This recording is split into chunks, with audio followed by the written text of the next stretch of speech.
Welcome to the August 9th, 2023 Wisconsin Natural Resources Board meeting. We will begin the webcast in 3, 2, 1.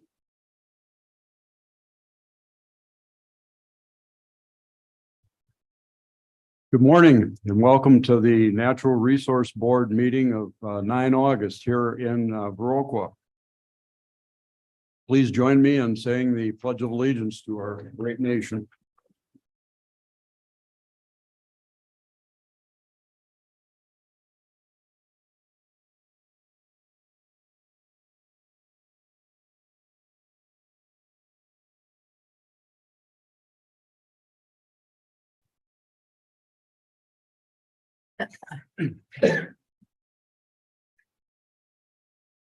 I'll now call our hybrid meeting of the Natural Resources Board to order. Everyone, please turn off your phones and other electronic devices that might interrupt the meeting. And we have all of our board members here present today at the meeting, but we'll have some presenters over Zoom, so it'll be a little bit of a mixed delivery here. We televise all of our meetings over YouTube, so I also want to welcome all those people that are tuning into the meeting and appreciate your interest. We have records of our past meetings available for review on the DNR website under Natural Resources Board Briefs of Action.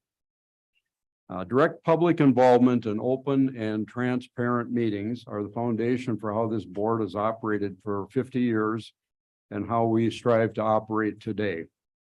Our discussions and decision-making are transparent to all, and public testimony is welcome at every regularly scheduled Natural Resources Board meeting. To ensure fair and equal time for all, please limit your public comments to 3 minutes, and you can augment that with written materials if you'd like to, but comments to 3, and we have this light system up here to help you manage your time, sort of like traffic lights downtown.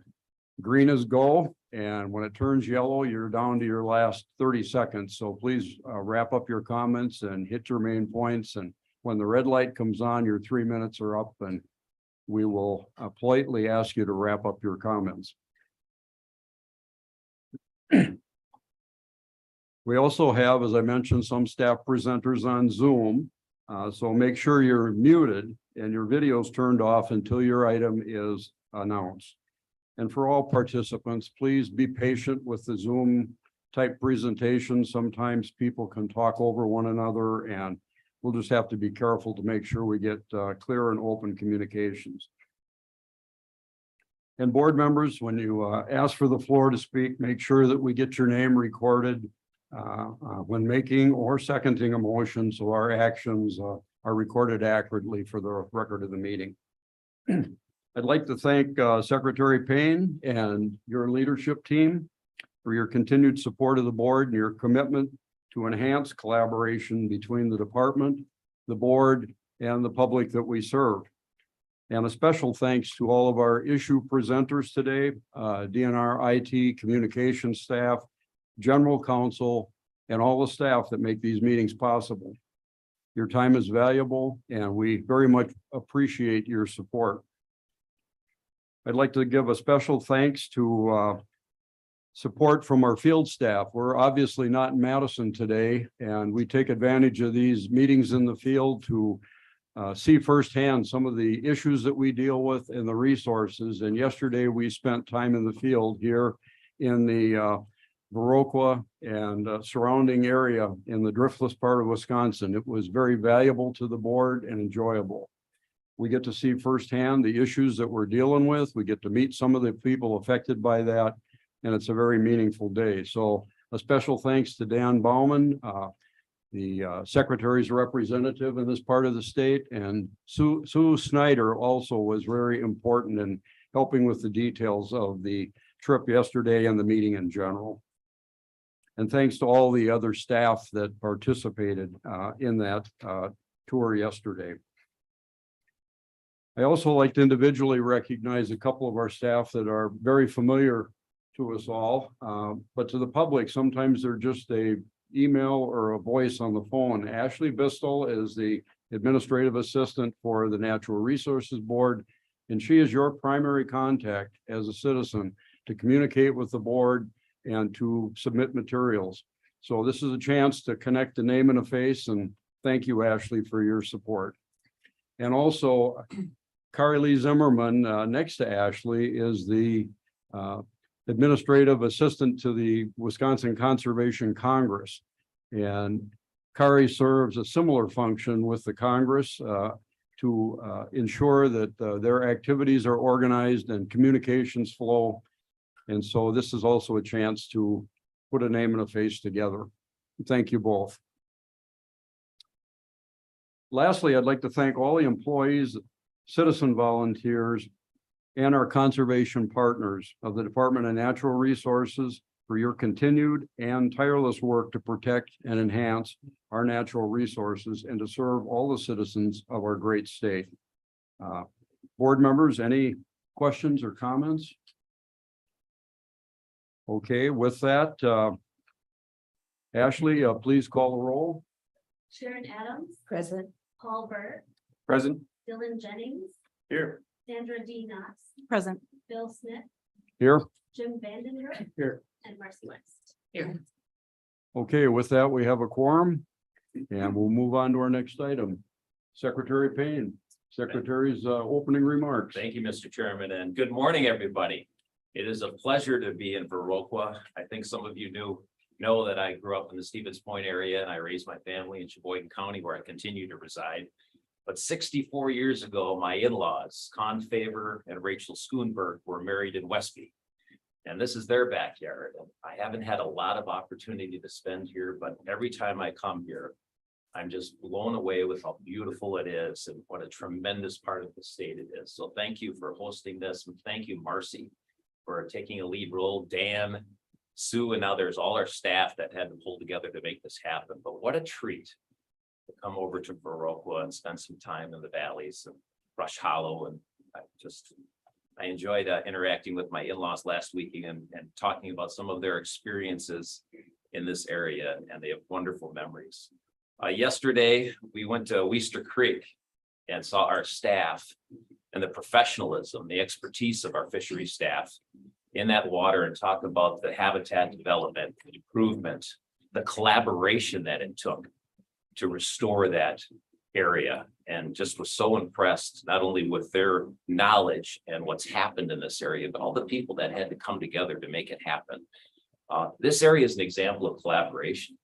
It's an example of partnership and what we can do when we work together, and was just so proud of our team and everyone involved. It's a credit to them that Weister Creek is such a beautiful restoration project. And of course, the trout that are there now, it's amazing. It's amazing. I want to come back with my fishing pole or fly rod, that's for sure. So thank you for that opportunity. I also want to, as the chairman said, we just had such a good day yesterday, but I can see why Marcy looks at Wildcat Mountain as one of her favorite state parks, if not the favorite. Just beautiful. Not a bias, yeah, but just beautiful, Marcy. 75-year anniversary. And for those who are listening to this or following this meeting, if you haven't been to this part of the state before, come on over and check it out and experience just the beautiful part of our state. But Wildcat Mountain is certainly beautiful. And it was a pleasure to meet with Jack Herricks and his family, followed by Tucker Gredebeck and his family, to see their two farms, to see their leadership in conservation, to see how they're role models in their community, to see how their neighbors came around and talked about them, about being role models and what they have done to restore their land, to take better care of their soil, to improve the economics of their operations, and to want to leave it for their kids and grandchildren and give them the same opportunities that they had. I don't know how that couldn't pull at your heartstrings a little bit. It was a special afternoon and a special day, and I thank everyone involved for making it happen. And finally, I want to give a little shout out to Monroe County, who was represented at both those farms. And once again, it shows the importance of our county land and water conservation departments, that local delivery system, the partnerships they establish with landowners, and why the Department of Natural Resources, counties, and all involved need to work together to help one another, to support one another. So it was just it was a day that I think after the end of the day, you further appreciate why we do what we do and support our staff and support people who care about conservation. The other topic I wanted to touch on, and I apologize, it might be just a couple minutes longer than some of you may care for, but there's been a lot of discussion on the wolf management plan. The 6 months that I've been here now, this has certainly been a key area of discussion with our staff. And I can't tell you how pleased I am that we were able to release the revised wolf management plan last week. It's in your hands, it's in the community's hands, it's in the public's hands, and obviously everyone now has an opportunity to review that revised wolf management plan. And just want to share a few comments about it. First, I'm so proud of our staff. The biologists and everyone involved that worked on this plan and that listened to people in this state and did the best they could to pull this plan together. Just really proud of the work that they've done. This process began in earnest in January of 2021, but as you know, really it's been a decade or more that we've been talking about updating the wolf management plan. And our team, working with stakeholders, partners, people across the state, got it done. And I'm proud of their efforts. I'm proud of their work. I'm so grateful for the public's participation. A tremendous amount of input. And this plan is built in part based on that input and balancing all of that input. It was challenging, but our staff stepped up to the challenge and delivered. Suffice it to say, it was a real challenge. It took a lot of hard work to balance this because of all of the different interests, but we got it done.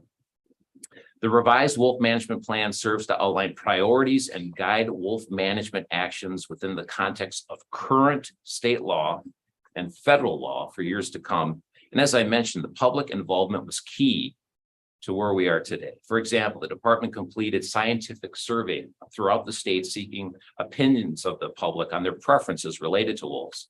And we heard a lot of different points of view. We held 2 general public input sessions. We had a virtual listening session. The DNR extended the comment period another 110 days because there was so much interest in the wolf plan.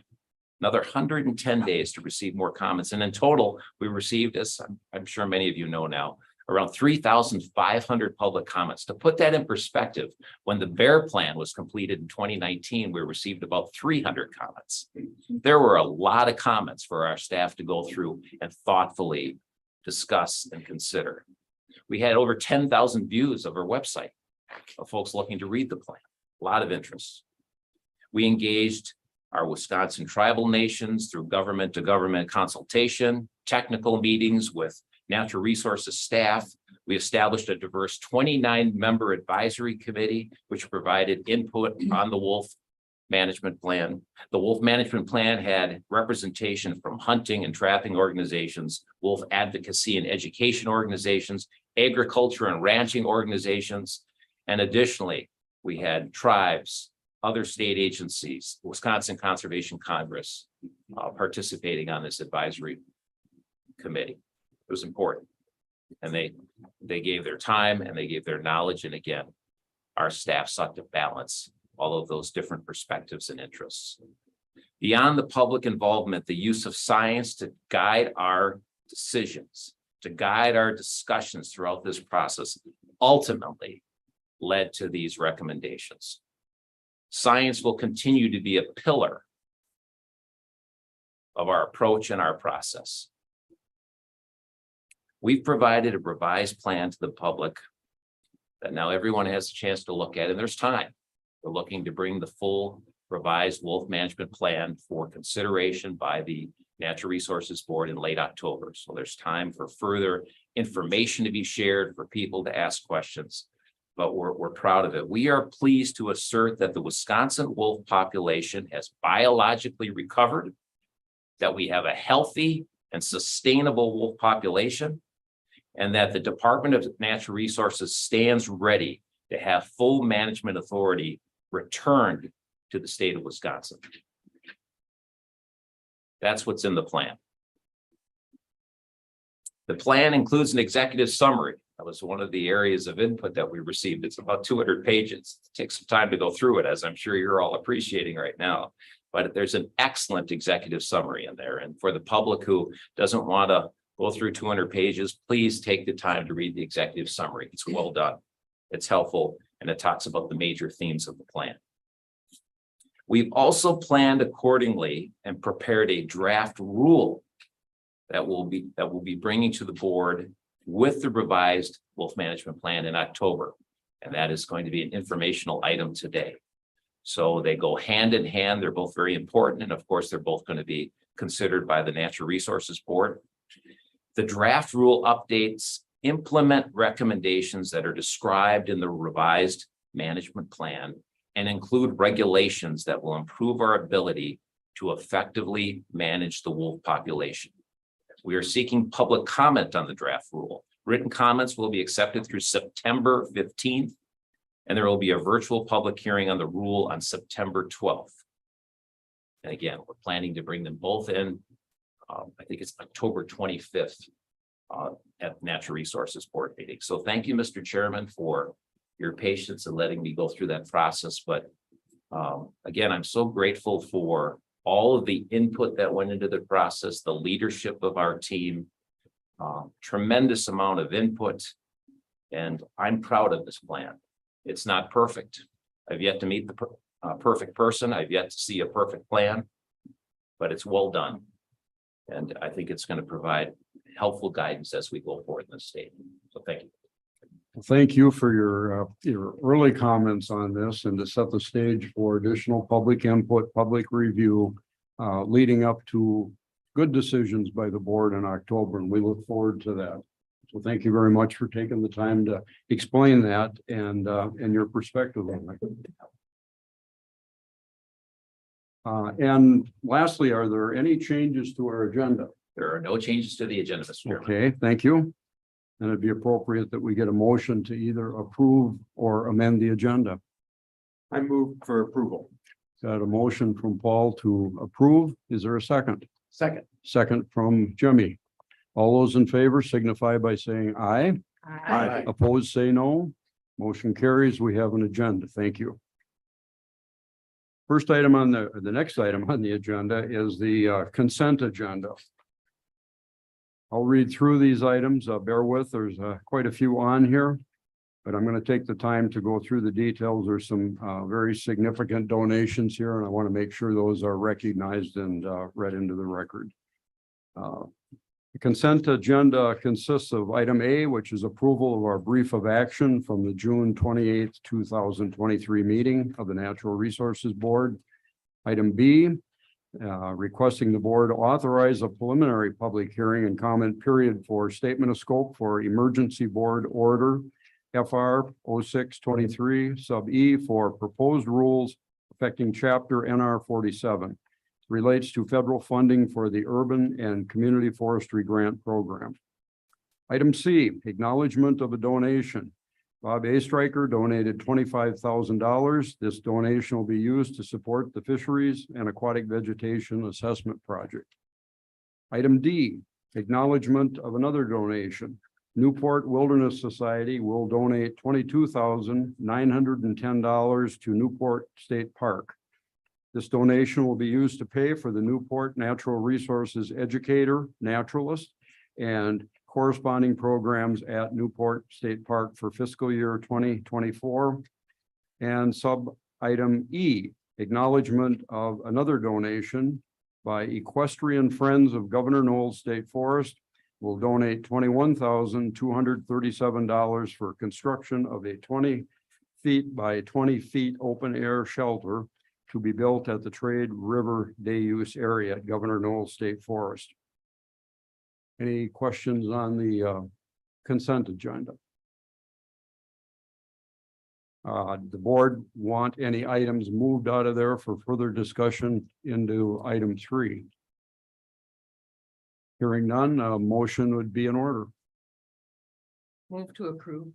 Marcy's got a motion to approve. Is there a second? Second. Dylan seconds. Any debate, any discussion? Hearing none, all those in favor signify by saying aye. Aye. Opposed, say no. Motion carries. The consent agenda is approved. We have no items listed under item 3. We'll move to item 4, action items. First item is sub A, request adoption of board order WA 1821.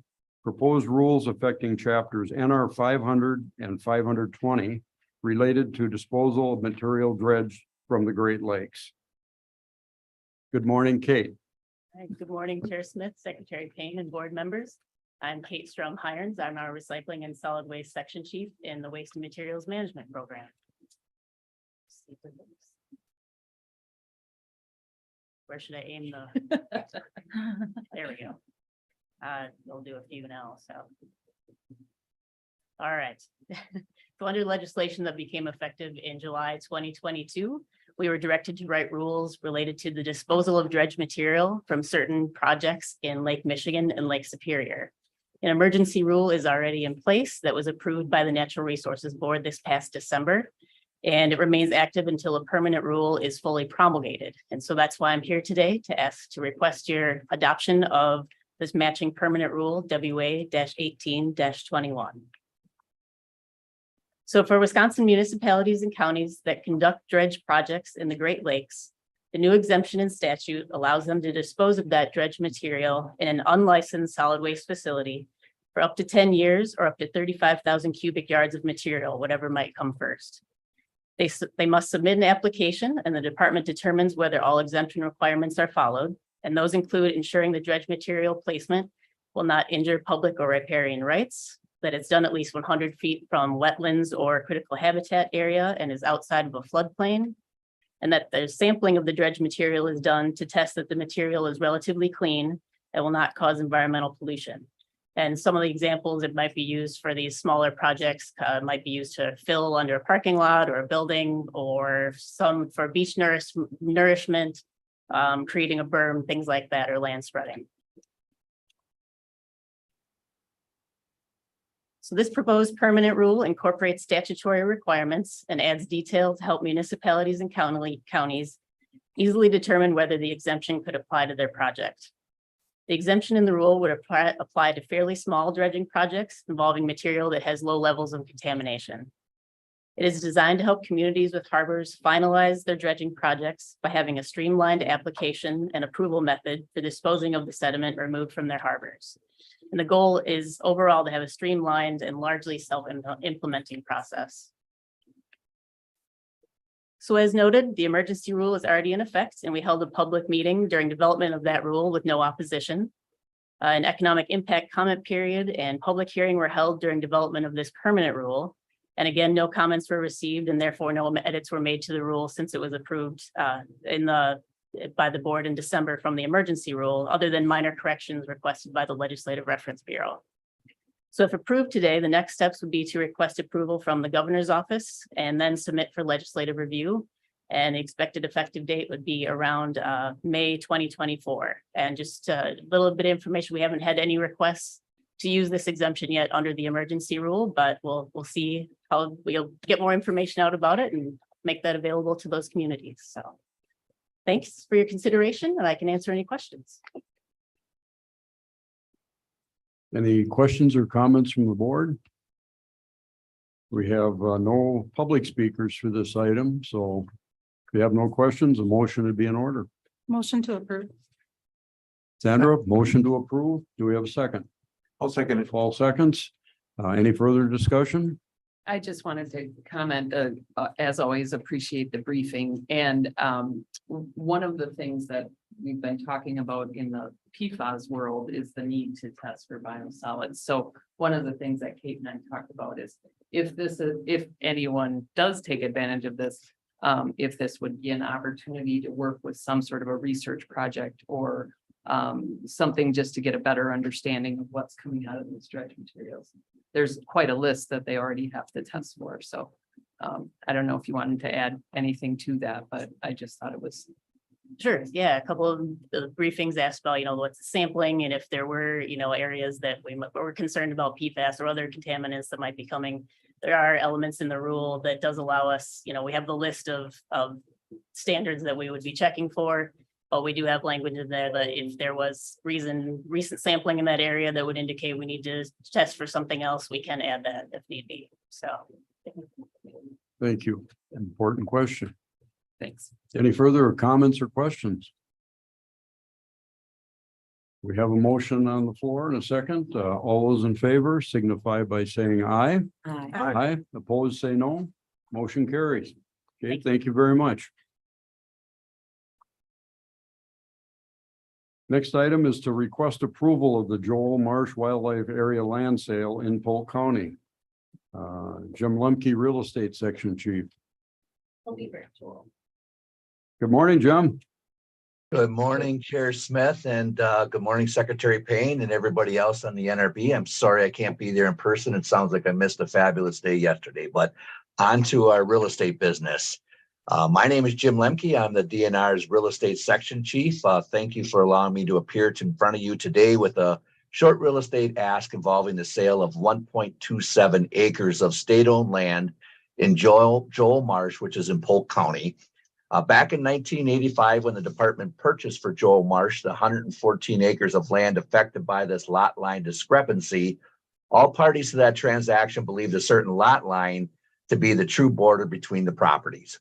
A recent survey indicated the actual property line was inside the neighbor's land by about 60 feet to 100 feet, and which was the Van Hulklam family, creating encroachments on the state lands, which involved a septic system, a playground, and a privacy fence. After an internal opinion of value was determined, the neighboring property owner agreed to pay $4,150 to the department for this small strip of land. The sale will resolve the encroachment issues. There will be no impacts to Joel Marsh or to the public use of Joel Marsh. And with that, Mr. Chair, I respectfully ask for the approval of the board for the sale of 1.27 acres for $4,150, determining that the land is no longer needed for state's use for conservation. Thank you, Jim. Any questions or comments from the board? And again, we have no public appearances on this particular item. Hearing no questions, motion to be in order. Sharon Adams. Sharon, I move approval. thank you. Got a motion to approve Second. and a second from Marcy. Thank you. One more, any comments or questions? Hearing none, all those in favor signify by saying aye. Aye. Opposed, say no. Motion carries. Thank you, Jim. Thank you. Okay, that takes care of item 4, action items on the agenda. We're a little ahead of schedule, but I've told at least some of our public appearances are here under open forum, so we'll move right ahead with that. If for some reason someone's not available now, we'll circle back and check on them closer to 10 o'clock. So first item on the list is Melissa Smith. Melissa, are you Good here? morning. Let me And- just turn my video on here. All right, getting done early. I like that. Sorry. Can you see me yet? We hear you. You hear me? All right, come on, video. Start my video. Sorry, guys. Sorry, gang. Good morning. Thanks to the board and I've not talked to you yet, Secretary Payne, so it's very nice to meet you guys too. I think you know why I'm here. I'm here for the Wolf Plan. So I really appreciate your comments in the beginning of this meeting about the Wolf Plan and transparency. I did just have a few comments about the first draft. I think you're absolutely right. The public did an amazing job, and the majority of those comments came in. I think the concern for us is really making sure this is a transparent process and that the public is heard. And we participated in that plan, as did the folks that maybe are not so hip on wolves. Some of the people you visited actually with yesterday belong to our organization, Great Lakes Wildlife Alliance. I'm sorry I'm not in Viroqua. My MS is not allowing me to drive there today, but I did want to let you know, the comment period was even extended, and we got all of our comments in for our people in the first part, busted our butts to get those comments in. And it has been it's been a long process, we know. But I did want to, I am a little bit concerned about the listening sessions that were done after comment closed. And those listening sessions not being with Wisconsin Wildlife Federation. And those, just because you scream the loudest doesn't mean that's necessarily true. So I am a little bit concerned about DNR staff and your time and the Natural Resources Board. I mean, you're allowed to go to these meetings, but that public comment period was closed. So I am a little concerned about 3 listening sessions and about those transcripts and videos being sent in as record as they weren't within that comment period. And I do want to say, we're not really understanding why the plan went from no cap to this 800 to 1200 after comment period closed. So I do want you to consider that it doesn't feel transparent to some of us on the outside. And we will be commenting for the Natural Resource Board, and we certainly are not being accusatory in any way. But that does, we don't really understand what that did. Of course, we are going to, there are parts of the plan we think are fantastic. It's such a vast improvement from old, antiquated 350. We're so tired of it. I'm sure you're tired of it. Like, let's move into the modern world here. But,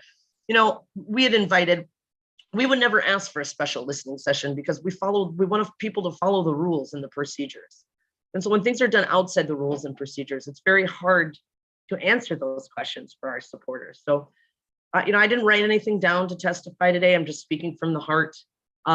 We really appreciate the opportunity to serve on these wildlife commission, on the groups, and we appreciate the contact with Randy, but we'd like to know what happened from the end of the comment period to the last revision of why that was removed. And so I hope that the agency and the Natural Resource Board can address that publicly before we do go into comment period. And I guess that's all I wanted to say. And I do really appreciate, it's been a long process, hasn't it? I'm tired.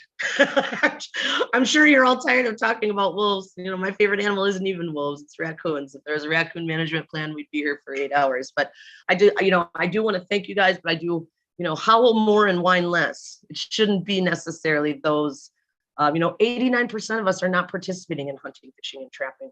And I brought this again and again. We are a huge resource for you. Financially, we're a huge resource. We have our science is a huge resource. And I feel like, come and tap into that. We had invited the Natural Resource Board and you, Secretary Payne, to come and just do a relationship building with our organization. We have open public fireside chats every other week. And those weren't attended. So it does feel a little pay to play, and that some voices matter more than others. And I truly hope that going forward, that won't be the case. And of course, I will participate more as my health allowed. I've been a little bit of it's been rough the last 6 months for me personally. So I do apologize for that. But I hope that we can continue to build bridges and work forward with the non-consumptive public as well when it comes to wildlife management. And that's all I have to say today. Thank you. Would like to And I'm add happy to that take any questions. we get input from a wide variety of sources and people with widely different opinions, and it really adds strength to our process. And Thank you. ironically, I've heard some of the same concerns from people on 180 degrees on the other side of the Sure. issue. They're nervous that they're not getting adequate input as well. So I appreciate your input. It's a valuable influence on our decision making, and the process will continue to be open as we move toward a decision. And yes, transparency is very important and involvement. So thank you. Thank you. Any questions from the board? Okay, again, thank you, Melissa. Thank you very much. Next person on our list of open forum is Marla Lynn from Ontario. Wonderful. Good morning. Welcome, Marla. I'm glad you guys had an enjoyable visit in the Vernon County area. I'm a local resident. I live just in rural Ontario, Wisconsin. I live adjacent to Wildcat Mountain State Park, and I frequently recreate and volunteer at the park. So I've become somewhat familiar with the park and the Wildcat Work Unit. I have 3 concerns that I just want to bring to the attention of the NRB today. The first one is regarding ag leases and nesting birds. I know the DNR has been active in protecting bird habitat, including bird nesting areas and for migratory species far distant from Wisconsin.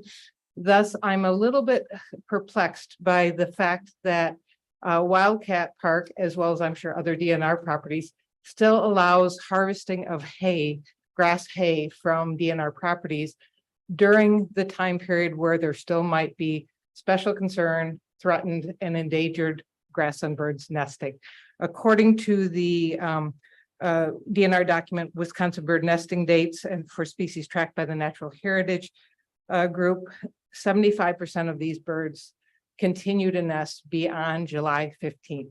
However, currently at Wildcat, and I am very confident other DNR properties, we are still allowing grass hay to be cut and harvested at July 15th date, even though many of these birds might still be having nesting activity in these areas. It seems a little bit incongruous to me that the DNR would support nesting habitat in some places, but on their own properties, not necessarily do their ultimate to protect these habitats.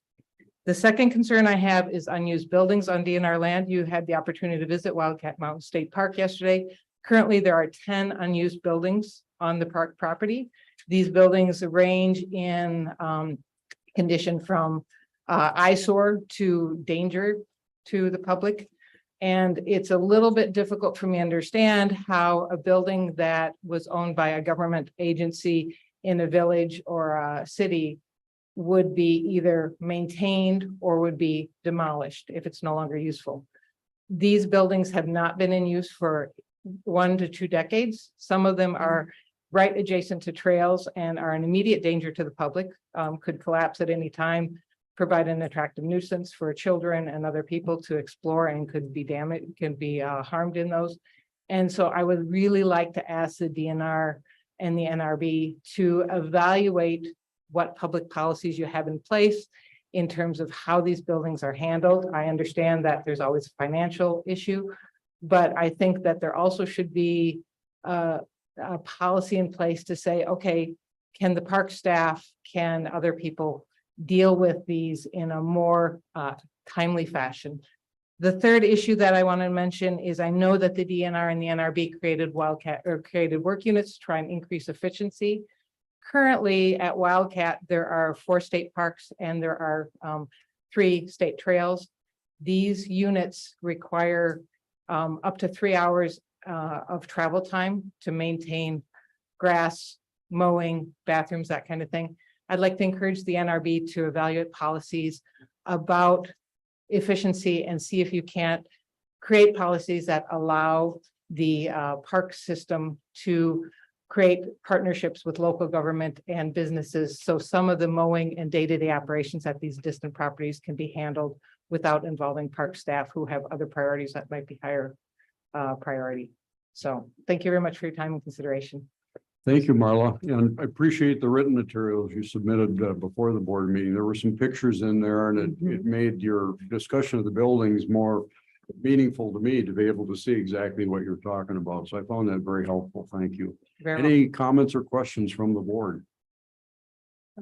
Just Sandra. a question. I don't know if you can answer this or not, but thank you for bringing these information items to us. And as far as the nesting birds and harvest hay, so they have the state has a July 15th date of when people can come in. I don't know if it is a Okay. state policy. I just know that the contracts that are let by Wildcat Mountain State Park are let that they can harvest the grassland hay at July 15th. For example, the fields that they harvested on July 15th this year, there were bobolinks still nesting in those areas at that time. So I don't know what the statewide policy is. I can only comment on what the DNR or what the Wildcat policy is. And I'm sure that they are following alignments with whatever the state policies are. So I'd like you to reevaluate those. Okay, and that but they weren't harvesting in June. It was Not in June. It was Okay. July 15th. So they are going Thank you. through July 15th. Thank you. Thank you. Oh, I'm sorry. I'd just like to add to the record that the July 15th date is the day that the national programs through the NRCS, if you have land that's in a bird program, that July 15th is the date the national USDA uses for harvesting hay also. Yeah, I do realize that. I actually looked into that before I came because I thought that maybe I'd find a discrepancy there. I did not. But obviously, Wisconsin DNR is more forward thinking by the policies you've made, for example, protecting winter migratory habitat far distant from Wisconsin. And so I'd like to think that you can be ahead of the 8 ball on this as well. Thank you. Any other Thank you for your questions? time. Thank you. Marla, thank you very much.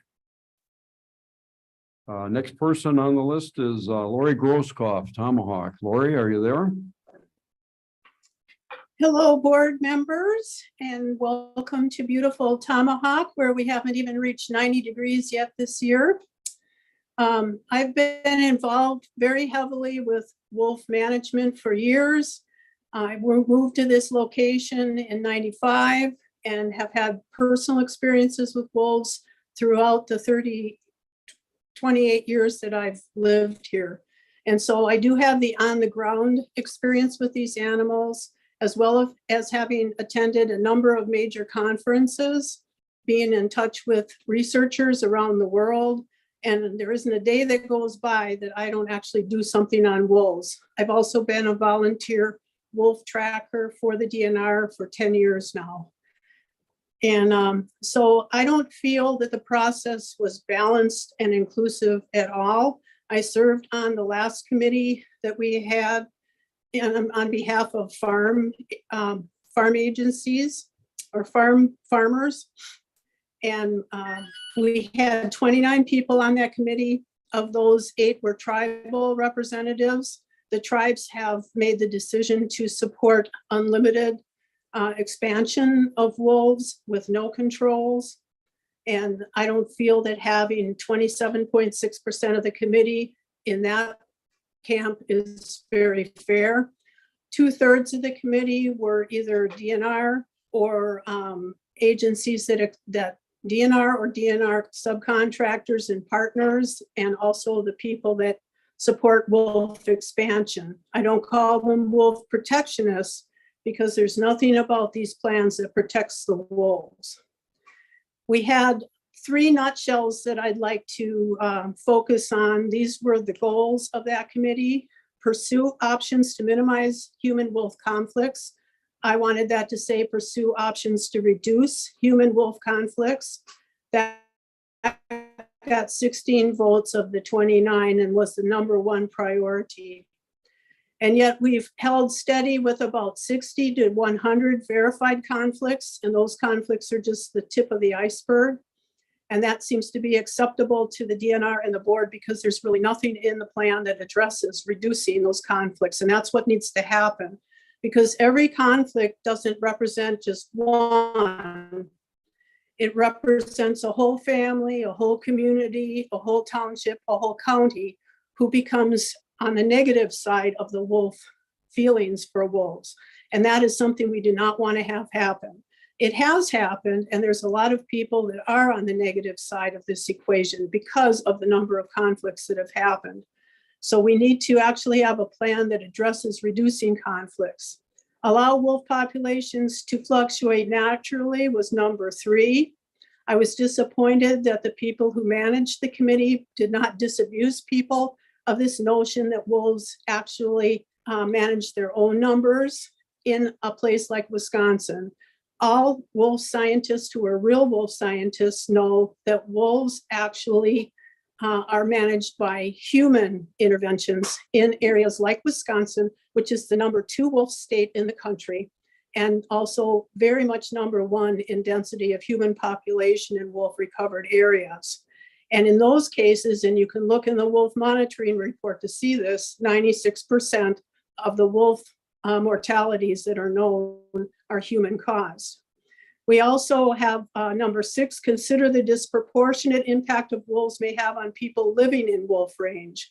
While the public survey done did oversample for counties where wolves live, because of the design and the number of surveys sent and returned, that does not actually sample for the actual people who are exposed to wolves, which are a minority of people in this state, but the impacts are very large.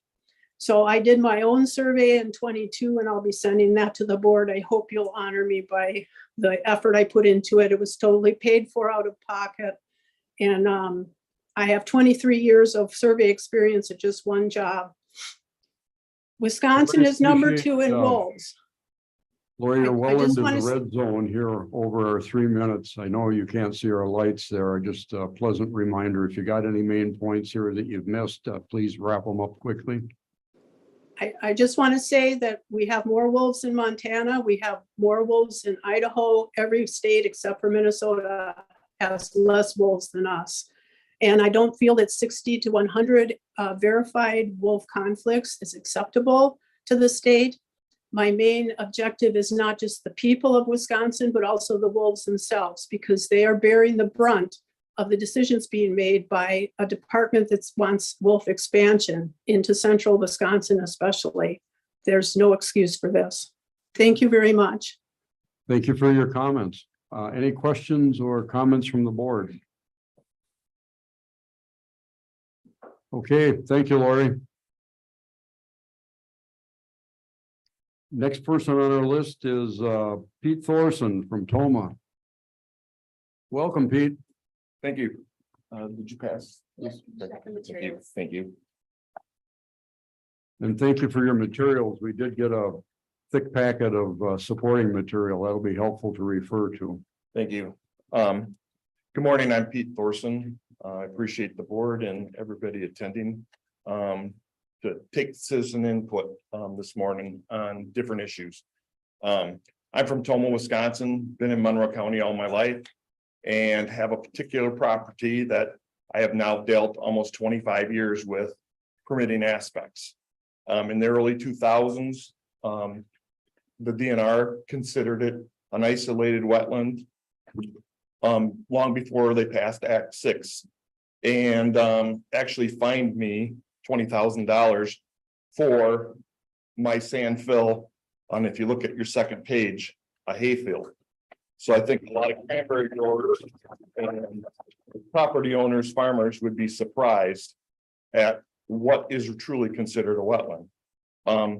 That played out for many years, and Justice Scalia vacated that position in a 2006 Supreme Court ruling and vacated our case.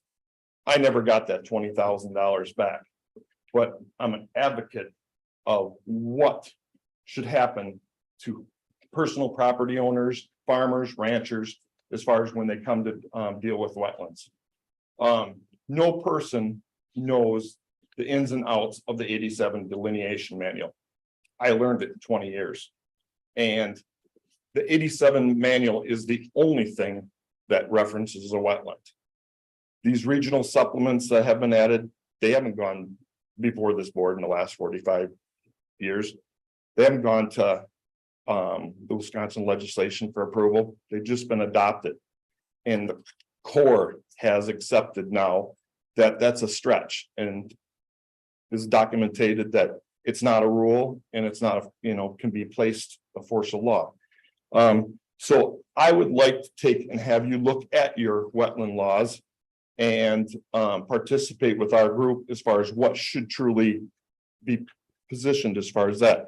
My second aspect that I've dealt with there is floodplains lately. I went to develop the property here, and I got a notice in a couple days that we were in this invisible floodplain. Your rules say we don't have to take and have a study done, hydraulic study, but we conducted it, and the city had to conduct one also.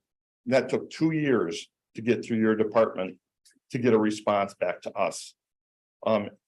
After 2 years, even though my property was originally submitted into that portion of it, it came without being submitted. And now the DNR and the city is taking the position is, oh, you don't need it. Well, don't tell us we need something and spend $20,000 for a study and then not have to take and use it. My next subject is, if you see the map on the front, I'm surrounded by Superfund landfills.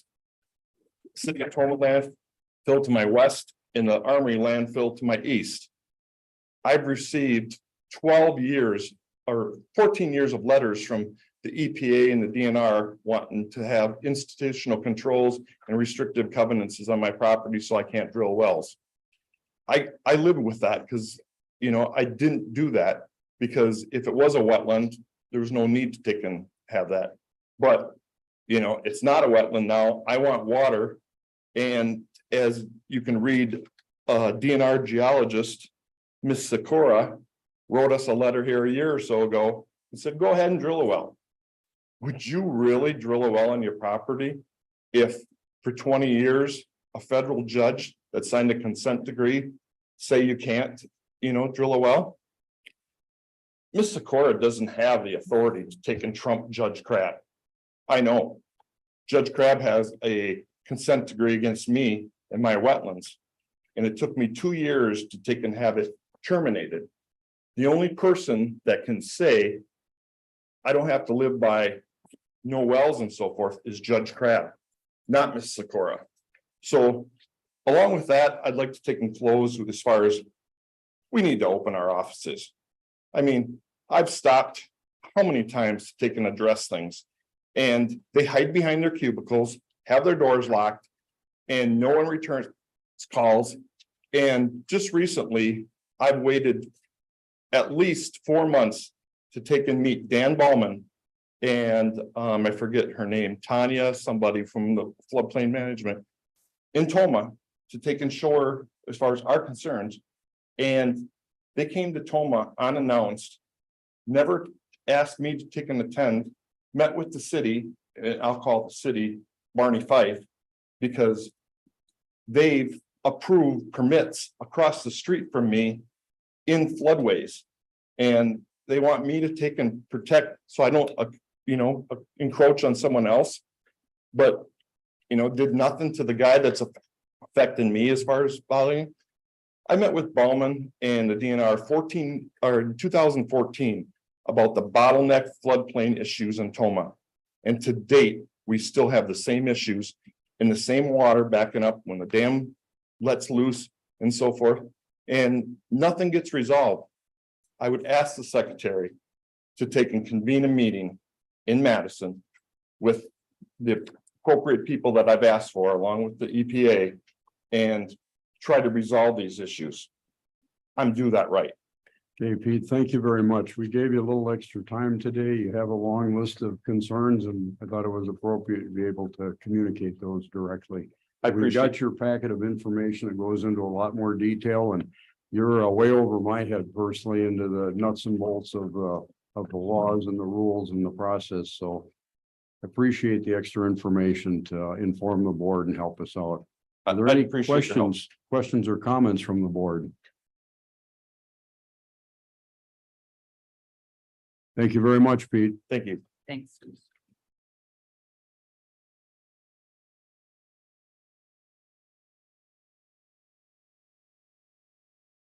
Okay, Ashley, we have any more under open forum? No, that's it. Okay, thank you.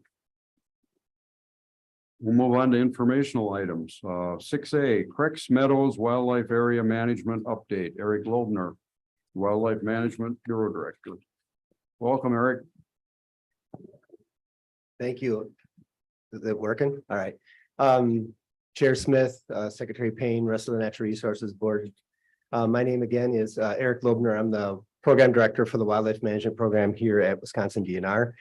I'm here today to provide you a bit of an update of the things that we've been doing to work with the neighboring landowners to talk more about the issues associated or that you heard about earlier regarding West Marshland Township, west of Creeks Meadows Wildlife Area. There we go. All right, before I get into the data though, I want to thank the staff that were so heavily involved in pulling together this presentation. It was critical that they were providing information both from the Wildlife Management Program, and that was Lauren Finch, our educator up at Creeks Meadows Wildlife Area, as well as Kyle Anderson, our property manager for Creeks Meadows. And then we also had Adam Freihofer and Aaron Pruitt from our water use section within DNR that were so critical in providing information on water quantity and water quality issues. So I just wanted to address that real quick. So my goal for today is to take a look at the history and provide a little bit of an overview for all of you, talk a little bit about the water quality issues that have been occurring in that particular area, as well as the water quality issues that are being experienced by some of the landowners in that area, as well as just talk a little bit about our next steps going forward. So I thought it'd be relevant to take a little step back, maybe a long ways back, and just talk a little bit about the history of Creeks Meadows. Started really about 100,000 years ago as the climate cooled and a glacier, the Lorentz Tide Sheet, spread across the continent. Glacial Lake Grantsburg formed when the Grantsburg sublobe of the Des Moines lobe of the Laurentide ice sheet blocked southward drainage of the ice-free land to its north. It extended from St. Cloud east northeast to Grantsburg, Wisconsin, and then where it outflowed ran south along the east front of the ice sheet down the valley of the St. Croix River. Bear with me, it's all relevant and important because it sets the stage for why the conditions are in that particular area. So that large volume of meltwater flowing from a greatly altered landscape and greatly altered the landscape here in that part of Wisconsin. The many lakes and wetlands and the irregular landscape that characterize so many areas of eastern and northern Wisconsin are also a direct result of that last glacier. I won't read the quote there, but the bottom line message there is that the area was ultimately unfit for cultivation, was a mix of wetlands and higher spots in a landscape, rather significant landscape. So the history of the property, it was a great little journey for me to take a look at this. Cranberry farming started in this area in the 1870s, going back that time. At that point, there was about 30 to 40 miles of ditches that were dug in this area to ultimately to drain the area and create appropriate conditions for growing cranberries. Unfortunately, for those individual residents, the cranberry farming failed in around 1902 due to fluctuating water levels and wildfire. Historical reports indicate that around that same time, there are additional homesteads that were in that area that also failed due to poor soil quality and fluctuating water conditions. The Krex Carpet Company came to be in 1911. And so the name Krex comes from, if you just extract the A from Carex stricta, the plant that is predominantly in that area, the sedges, when you remove that A, it becomes Krex, and hence that's how the property was named. The Krex Carpet Company harvested and wove the sedge into carpets and other furniture at that time. With the start of the Great Depression in 1929, cheaper imports outcompeted Krex Carpet Company products, and as a result, the company filed for bankruptcy in 1935. So ultimately, that sets the stage for ultimately the state of Wisconsin stepping in and purchasing 12,000 acres of tax delinquent land in that particular time period. So right around 1946 is when DNR stepped in and purchased that property. To give a perspective, I just wanted to share this image. So that image there represents Krex Meadows on the right, and you can see West Marshland Township is identified in the box there on the left. So that's the primary area of concern and the residents that most of you heard from here a while back. So following the establishment of the property, there have been periods where public concerns have been raised regarding flooding in the proximity to the property, most recently documented in the 1980s and the 2010s-ish, largely from residents, again, in that West Marshland area, as well as areas in proximity to Fish Lake and Amsterdam Sloughs. I just wanted to identify that as well. So what does this property look like? Short of going out there and taking a look at it, Krex Meadows is about 30,000 acres, Fish Lake, 14,000, Amsterdam Sloughs, about 5,500 acres. Currently on Krex Meadows, it consists of over 18 miles of dike were constructed to create 35 flowages, which sustain approximately 15,000 acres of wetland habitat. There's 8,000 acres of Barrens habitat, which are managed primarily through prescribed fire and timber harvest, as well as 6,000 acres of oak, jack pine forest component. This is an area where sharp-tailed grouse exist on the property. And we've seen this year, kind of excited, we've seen an uptick in our sharp-tailed grouse population on the property as a result of the management. To give you a little bit of a visual, so this image here again on the left is the property. That's an aerial photo. The red box is depicted there on the right. That image that you see right there is from 1938, prior to the restoration of the property. To give you an image of, or a perspective of what it looks like now, this image is basically, I think it's a 2021 aerial photo, and it gives you an idea of what ultimately the property looks like. So you can see overall, the property and the flowage that exists there is generally very similar to what it was back in 1938 prior to restoration. All right, so management. So what has management been like on that property? So when you have 34 different impoundments, obviously water level management is a key component. To provide a perspective of the historical water level management, these graphs share water level management over the past 27 years on Dike 6. So that was that area that was outlined in that red box and showed on the right. I want to draw attention. This also has Erickson flowage in the right. I want to draw attention that there is some data missing from this. It doesn't have the full 27 years. There was some loss of the monitoring systems over time due to some ice issues, as well as some staffing vacancies and ultimately wetland drawdowns, which that data then isn't depicted here. I also want to draw attention that prior to 1980, flowages were managed at structural capacity level. So what that means is these dikes, they can hold more water than what ultimately we generally hold within these impoundments. And at that time, right around 1980s-ish, the staff there lowered the water levels about 1.5 to 2 feet because they identified at that point that ultimately having more of a hemi-marsh or a mix of emergent vegetation and open water was more desirable, and that was the best way to attain it. We saw great results that come into play, certainly saw wild rice fill into areas, and we've been really continuing to focus on that management by seeding it in a variety of different areas. So again, lowered the water levels, the standard water levels in the 1980s. Again, this is the area, I just wanted to keep coming back to this because this is the area where ultimately the DNR has been dealing with concerns. And most recently in 2018, the DNR began to receive complaints regarding the high groundwater levels and poor water quality from those landowners in that area. So the complaints can be ultimately categorized into two main categories, quantity and quality.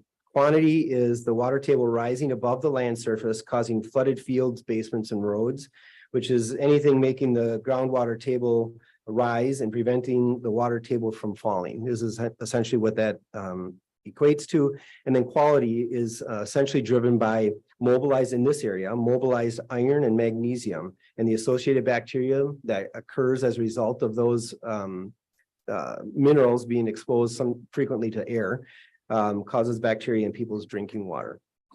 So excess iron and magnesium in the subsurface soil is mobilized when the water table rises and ultimately pulls it out of that soil and into the water system. To look at it a little bit further, here's an image that was provided to talk more specifically about the water quantity issues. I thought we'd start out by defining what really is groundwater flooding. Groundwater flooding is different than the more frequent surface water flooding events that we're all accustomed to, where you have flashy events where rain predominantly comes down and floods an area. Groundwater flooding occurs when frequent sustained rainfall recharges the aquifer, leading to a rise in the water table. The water table can rise high enough to go above the land surface, particularly in low-lying areas. That daylighting of groundwater is referred to as groundwater flooding. So between 2017 and 2021, the state saw groundwater levels go higher than they had in the nearly 100 years prior to that. That resulted in many citizens experiencing a type of flooding that they were not accustomed to.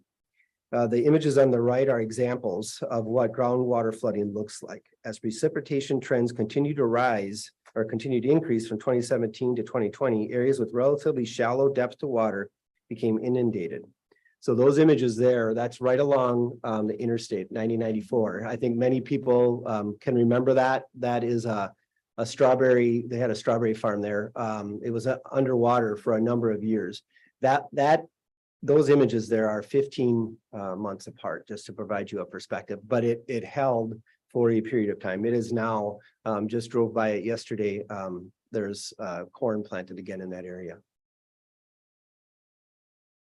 All right, digging a little bit deeper, looking at this phenomenon was not isolated to the Glacial Lakes, Grantsburg, or the Crex Meadows Wildlife Area. Or even DeForest, right? It was widely spread throughout the state. These are clippings from various newspaper reports that basically identified that throughout the state, when you look at this era between 2017 and 2021, there was problems, challenges for landowners across the state, whether you're in the southeast, even in the central sands. We already talked about the northwest, but certainly south central areas as well, with a number of lakes, streams and areas being flooded. And again, Glacial Lakes Grantsburg. There we go. And the Crux Meadows area was in a similar situation as the rest of the state, as numerous other locations were within Burnett County. We had the luxury of being able to connect with county staff on Monday and talk specifically about other areas within Burnett County where this issue is at play. And these images here represent the area of the road right by Crux Meadows Wildlife Area, with parts of that western portion of the county having groundwater depths from 0 to 15 feet below the surface. So as you can imagine, that's really close to the surface. And as the water table continued to rise, the flooding became a big issue for the region. We paid specific attention in this area because of the fact that DNR, state of Wisconsin, owns a large tract of land directly adjacent to that property. We wanted to make sure that we are fully evaluating those questions that were being raised by the landowners. You know, as a landowner adjacent to our neighbors, we take our role in a community very seriously, and we wanted to ensure that our actions were not the cause of the high groundwater challenges that they were experiencing as our neighbors adjacent to that property. We wanted to take a good hard look at that. As a result, ultimately, we contracted with the USGS to conduct a study. That study was released in 2021. The county then hired Dr. George Kraft, who I'll get into him and here in just a little bit more. They evaluated that study to make sure that everything there was indeed accurate. We ended up from that point then, there would continue to be concerns. Let's transition to that right here. Here's the study. The results of the USGS study, which were initiated to evaluate the site-specific role of groundwater flooding, was published in that 2021. The study found detectable responses in local groundwater levels due to changing flowage water levels is of minimal spatial extent and likely limited to areas very close to the flowages within the time period studied. So that's, I think, a really important point to make out there. That was the bottom line message from that study, and that there was no detectable responses observed in wells outside of the Crux property due to the management that occurred.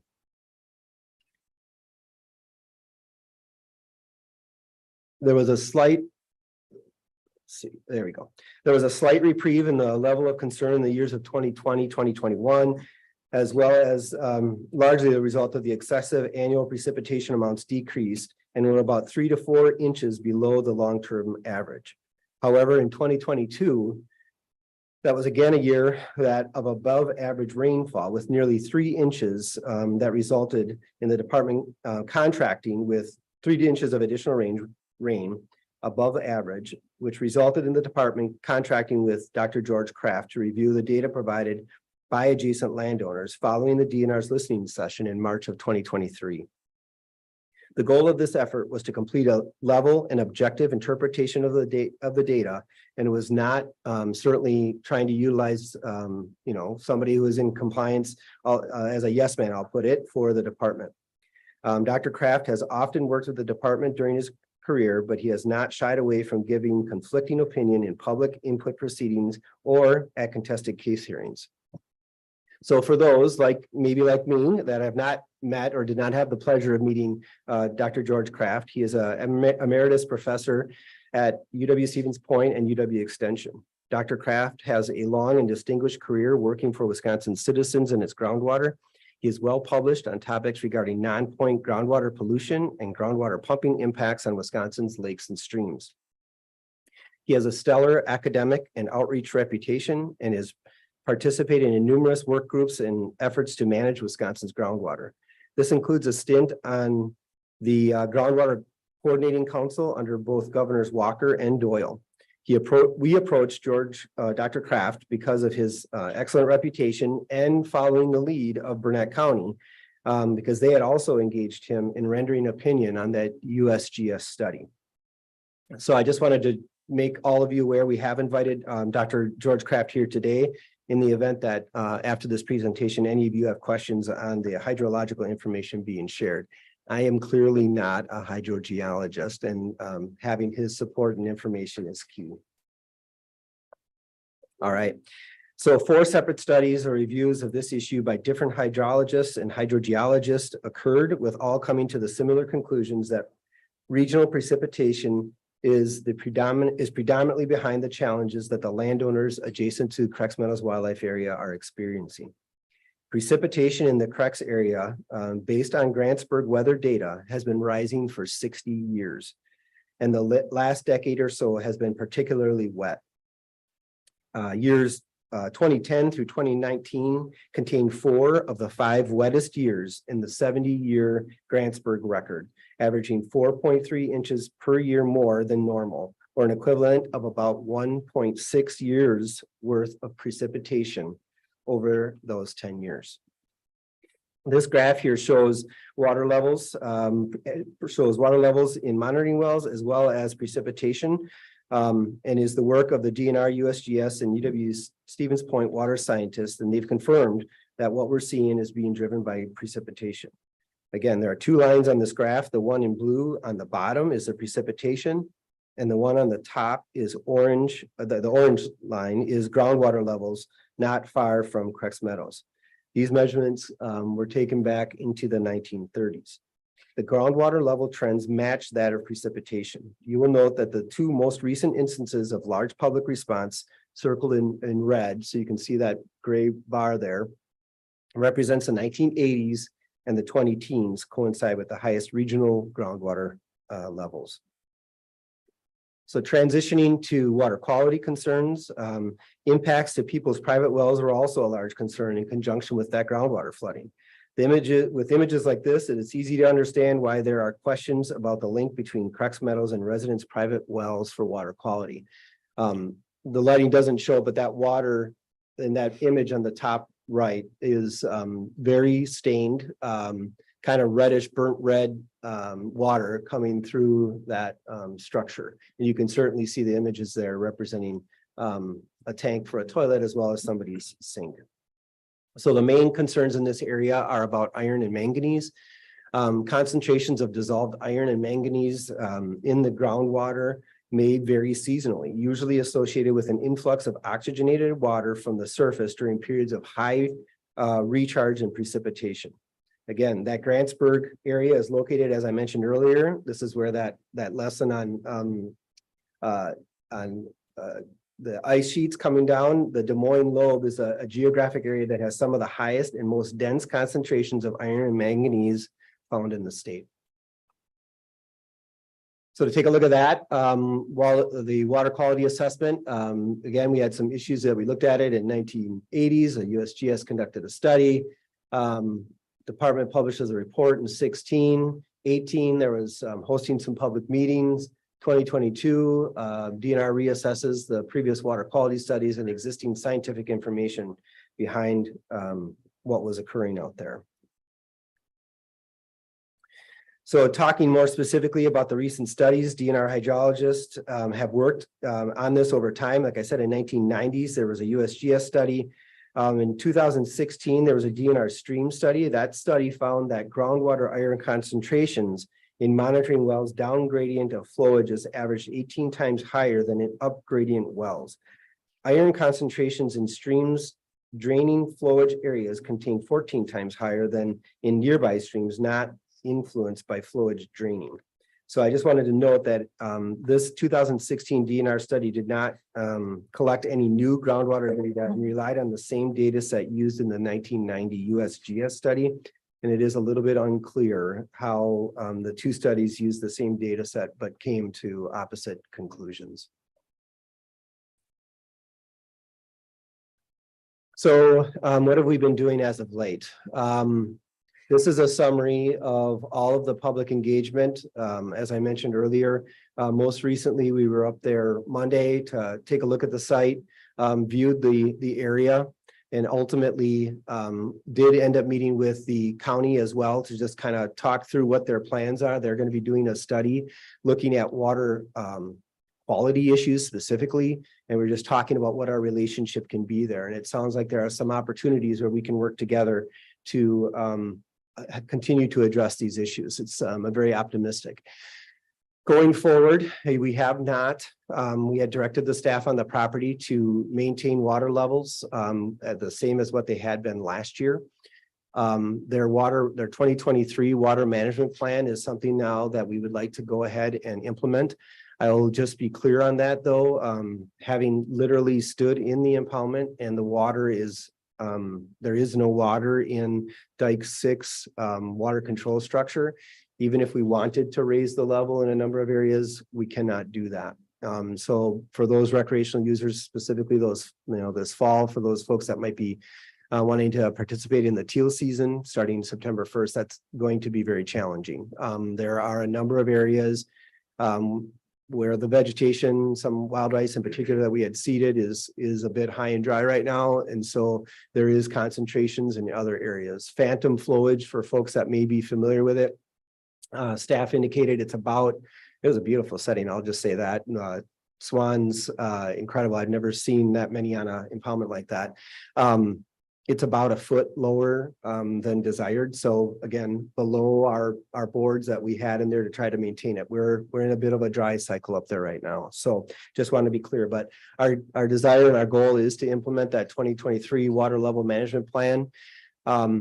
As I mentioned, Dr. Kraft's report ultimately indicated, based on his analysis of the information provided by the adjacent landowners, is that we have, essentially two options here, which is to take no further action. We've evaluated it from a variety of different standpoints. But ultimately, science does not support the concerns being expressed, and there is not a functional cause and effect that links the management of Cracks Meadows Wildlife Area to the water management challenges being experienced by the adjacent landowners. We can, as a second option, monitor conditions over time to further evaluate flowage and groundwater interactions. Look at that longer term. Study, that was conducted was a shorter term window, but we could put some monitoring wells in there, upload data, and then further look at that and see what happens over time. We also want to continually to develop our annual Great Glacial Lakes Grantsburg Water Management Plan. We have thought about to provide a solid perspective and clear transparency to the adjacent landowners to maybe go beyond an annual plan and maybe develop a plan that's gives a perspective for the next 3 to 5 years. That's somewhat challenging because we always try to look at what's happening in those impoundments to try to maintain that emergent vegetation. And so that can change one year to the next, depending on where your precipitation that occurs, if it impacts that vegetation or not. We also want to continue to evaluate and assess our water budgets. And as I mentioned earlier, we have some opportunities, and there's definitely some interest to collaborate with Burnett County and the other local municipalities on their assessments within that area. Monitoring wells are generally installed to evaluate groundwater levels, but we are even talking about, well, could they play a role in the water quality assessments that the county is interested in doing? So with that, I will take any additional questions. Are there questions from the board? Sandra, and then Sharon. Are there, thank you for that. It You bet. was really interesting. Are there already USGS monitoring wells in the area that are still in play? There is one that's about little over 2 miles from Cracks. So if you can envision it, it is between the wells here. Landowners of concern are kind of in this general area, and then the Cracks property is over here. So Okay. there was some wells established closer to the west boundary of the property. But we're looking at, there may be some value in installing. Closer to yep. cracks. Okay, Yep. and then that would be in helping both cracks understand their impact and groundwater levels and possibly water quality, but helping the county with their efforts to monitor. That's what we were talking about on Monday, and it sounds like there's some opportunities there we could take water quality samples and correlate that with the impacts of when we raise water levels on the Cracks Meadows Wildlife Area, specifically Dike 6, Erickson, and Dike 5. Okay, and Dr. Kraft thinks that's a good idea or that it would be helpful. I can hand that off to him. I don't want to necessarily speak for him, but that has been a conversation that we've been tossing around. So I don't know, Doctor, is it all right if I call Dr.? Sandy, repeat the question. I couldn't hear. The adding monitoring wells for monitoring the water quality, monitoring water levels closer to cracks, and looking at the impact that cracks has on potential impact cracks would have on water depths, groundwater depths, and the water quality. That would also help cracks, but also help the county. And asked if Dr. Kraft thought that was a good idea. Sure. First, let me offer some respect to the concerned citizens here. They're not going to like the fact that I came to a different conclusion that they did, but these folks have put in a huge amount of time investigating this issue, organizing and that sort of thing. And, you know, they ought to be committed for their citizen involvement. So I offered two options here. I think both of them are justified. One is that we have no evidence that shows these flowages are having an impact on water levels and water quality. And it has been very well investigated. So I think that the department would be justified in saying, you know, we would like to quit this because going forward has a cost. If we were to go forward with a couple of monitoring wells, the objective here would be to, you know, maybe protect the department in the future by having a record of what's been going on.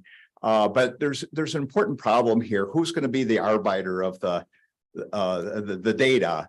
The concerned citizens don't trust the department. They don't trust USGS. And I think after today, they're not going to trust me. So, you know, until we were to get into a legal proceeding, what do we do with the data? And it's not a trivial cost. You know, $8,000 for initial instrumentation, a few thousand for each well after that. So I think these are things that would be useful to weigh. They may come in handy for the county. I'm not seeing offhand exactly what they would, how they would help with the county's objectives to look at nitrate, manganese, and iron in this limited area. Okay, thank you. Sharon? Thank you. I want to sort of boil down this to maybe help me boil it down to being too simple. Are you understanding that it's water precipitation and increase water precipitation as the main cause of this problem? I'll just take that. Yeah, thanks, Sharon. Yeah, the data shows is that there has been an increase in precipitation that has driven up that groundwater level. And because it is so shallow from surface to groundwater in many parts of that area, it automatically daylights or comes to the surface. And so that increased precipitation is ultimately driving the challenges that the landowners are dealing with, both from a water quantity as well as a water quality standpoint. May I ask a follow-up question? Please. In your outreach, have you talked with the farmers in the area? In particular, do they have any suggestions on how they may support and help this problem?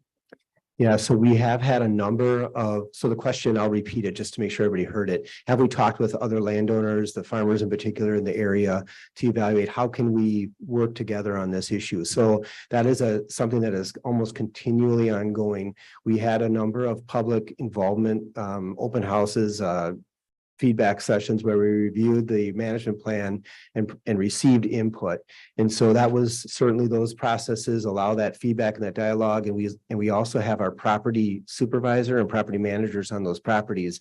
You know, one of their goals is to work within that community of which we exist. And so they're working with those neighboring landowners on a regular basis to try to evaluate what we can do. One of the challenges that you have here, as you do in many of these situations, is that it's so regionally widespread and that groundwater is coming to the surface that you have nowhere to go with the water other than just to let it naturally drain. In this situation, it largely drains ultimately to the St. Croix River. But, you got to let that occur through time as that water is moving through that soil column. I'm getting a little over my skis here. I think that tried to explain it, but if I missed it.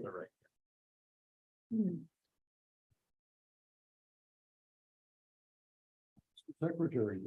Wanted to share an observation. Every now and then we hear at the agency, that we're not being responsive enough or we haven't followed up enough. And I'll tell you, in my experience here, we literally receive hundreds of requests for assistance, and that can be weekly. I mean, every day, a lot of people are seeking feedback, follow-up from the Department of Natural Resources staff. And this example here today, for those of you that are newer on the Natural Resources Board, we had Crex Meadow landowners approach us, share photos. All of us shared concern and empathy for their water quality challenges. Every single one of us did. And what I saw from the Department of Natural Resources staff was just a tremendous response, follow-up, going above and beyond the call of duty to be helpful, to investigate it, to explore it. Eric, that is one of the longer informational briefings I think the NRB perhaps has had in some time, but it was important. It was well done. And bottom line is, I heard that we had external hydrologists at the federal level, internal hydrologists, and then Dr. Kraft took the time as an objective expert to look at it, review it, is not afraid to differ. And all three independent parties concluded that the concerns they're raising, that the DNR is not doing or needs to do something different, it just simply isn't happening. So I want to say thank you to Dr. Kraft, and in particular, I want to say thank you to our staff at the DNR that really stepped forward to be helpful here. Unfortunately, they're going to continue to have water quality issues. And I appreciate that you've reached out to the county and that we're going to continue to do some monitoring or what we can to problem solve. But I really appreciate the response to this situation. And I think it's a reflection on our agency and how we really try to step up and help people and problem solve. So thank you. Thank you. Other questions from the board? Jimmy and then Marcy. Great presentation. The data really compelling. I think the relationship on that graph between groundwater and the precipitation is, that's about as straightforward as you get. And it's unfortunate for the landowners there.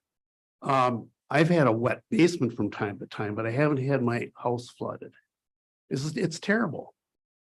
But I wonder if this isn't, you're showing this long-term increase in precipitation, which most climate models show Wisconsin and certain regions is going to experience, and maybe this is it. And I'm kind of wondering, what is Burnett County doing from a zoning, and maybe you don't know the answer to this, but it seems like a failure of zoning, frankly, to anticipate that you're going to have problems in certain areas. Soils can tell you that. Many counties have groundwater maps. They know elevations, and they know when you have fluctuations, you're going to have problems. And it seems like this is not exclusive to Crex. This is a problem around the state. Sounds like Burnett County's fishing around to figure out how big their problem is. I think this is a warning light should be flashing for local authorities to help their citizens, because this is not an exclusive problem here. So it's maybe more of a rhetorical question, but that's what let's take something that's really unfortunate and try to learn from it. And then I do think local governance is important, but maybe DNR can share that, maybe already happening. But so you're absolutely right. Not to put too much blame on local government, we're in uncharted territory now, and maybe something they got a warning signal 20 years ago, but it's a one-term blip. You shook it off, and now you look at what the 20 teens have been. like those of you who know Sunset Lake in Portage County, cabins that have been there 120 years were underwater 5 years ago. The Wiki Group is sounding an alarm on this, while local government building resiliency. The department is keyed in on that, and maybe these are some good case studies that we can work into that process. Okay, Marcy. Kind of along that theme, I don't think those people we heard from are going to be happy to hear that we're willing to monitor and continue studying. So I keep thinking, what is our role? What can we do? What can we encourage the department to do? And it goes along with that, the layers involved in all of this research, all of this study have continued to be involved, but I don't think they've given the what to do next. I mean, you have some, what the department can do next, staying in the role, but perhaps something else needs to happen with bringing all of those entities together. And I'm with Jim on this one. I think, from what we heard from previous testimony, that there's still people building or purchasing land around there, or not being aware of what they're getting into or what the issues are. And I just wonder if there is something between the federal level, the state level, the local level, to make sure that the information is provided on what those issues are. And I feel for the people that talk to us, but I just keep going back to what can we do to help, and we can't necessarily hold back the groundwater, can't put a stopper in there. That those water quality issues are just, the pictures really, I mean, I've intended to get up there, but those pictures really bring it home that there are significant water quality problems, which I wonder how that impacts the wildlife as well in the rest of it. But that's what I keep going back to, and I'll leave it up to the leaders to figure out what that is. But I feel for those people, they're not going to like hearing this, but it's also, can we play a role? And James, I'm sorry, but we used to do this in our region, where we would get every agency entity together in one room once a year and just talk through the problems of the region. And maybe that's something that can happen, everything from Fish and Wildlife to everybody that we deal with around here. But it's heartbreaking for sure, but I hope, somebody puts a stop to the further development and potential problems. Thank you. Paul. I don't think the residents are going to be very happy with Dr. Kraft. But is there some sort of way to demonstrate to them, besides this science, a game plan that would demonstrate to them that physically you set up some rules that, okay, we're going to lower the level of dam 6, and if it rains 6 inches, we'll see what happens. Is there some demonstration that they would believe other than your science, Dr. Kraft? I mean, it all comes down to evidence of one sort or another. And, these folks believe that a well 2 miles away from Dike 6 flowage is instantaneously affected by water level and Dike 6 flowage. And so if you think about, let's do a common sense kind of a study, raise the water level here, you see what a well does nearby and a well does farther away. But, if they truly believe that those things are so connected that, Crex raises water levels for miles and miles and miles. I struggle with the exact question that you put there. What can we put together for an experiment here? Short answer, I haven't come up with it yet. Other questions, comments from the board? I have one. I can't resist. Dr. Kraft, you're here. You had your nose in this for some time. This group of citizens has come to the board multiple times. They've sent materials tremendous volume and detail of citizen science. And as you noted earlier, they've put a lot of effort into this, they've collected a lot of data, and they've come to absolutely opposite conclusions. Could you provide any insight from your work with this as to how that could happen? Yeah, I think it's, you know, what's the phrase correlation does not mean causation. And so, you know, kind of what I think is going, because I don't think these folks are crazy. So they are seeing, hey, water levels are up. Geez, my pasture's flooded.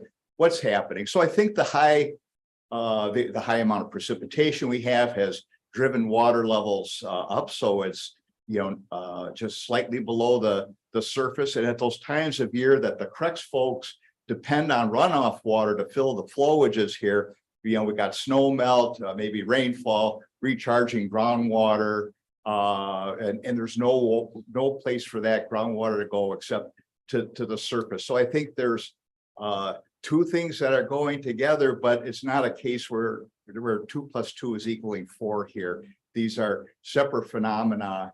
You know, it could coincidental because we're getting runoff at these periods at the same time that we're getting this groundwater recharge in a system that's been primed to flood already. And very briefly, you know, in my analysis, I looked at, is there even enough water available to raise water levels as much as these folks think is happening? Can you transmit that much water through the aquifer physically? It's like, no, it's not physically possible. Thank you. We appreciate that. We certainly pride ourselves in basing our decisions on very sound science. But at the same time, the power of citizen science is also very convincing, and they have the day-to-day observations of living there, looking at the flowages, looking at what's going on across the road in their property. And from a lay perspective, it makes sense. There's a certain element of common sense to this. So thank you for helping us all sort through this. Any other questions or comments from the board? Okay, thank you. Thank you, Eric. Okay, we're a little past 10. I suggest it's time for a brief morning break. Let's try and reconvene in a little more than 5 minutes at 10:15, and we'll come back for Great Lakes commercial fishing update. Thank you.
Wow, I love the baby. Now you're tempting. Blueberry. After this here.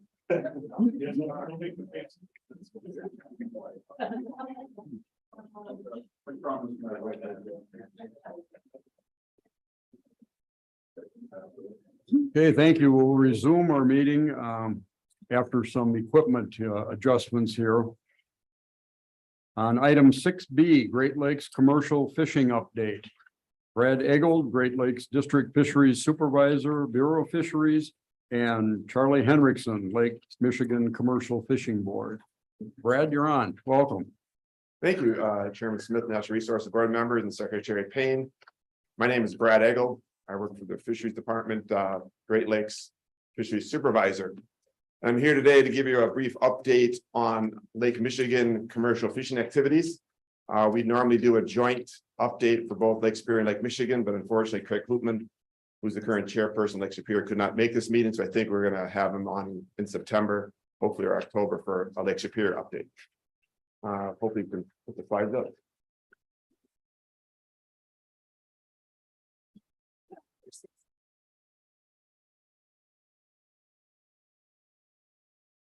While we get those up, I will say that I've tried to keep the overview fairly brief at a fairly high level. So certainly we want to dig into some of the details and some of the information I provide. I can certainly do that at the appropriate time, Mr. Chair.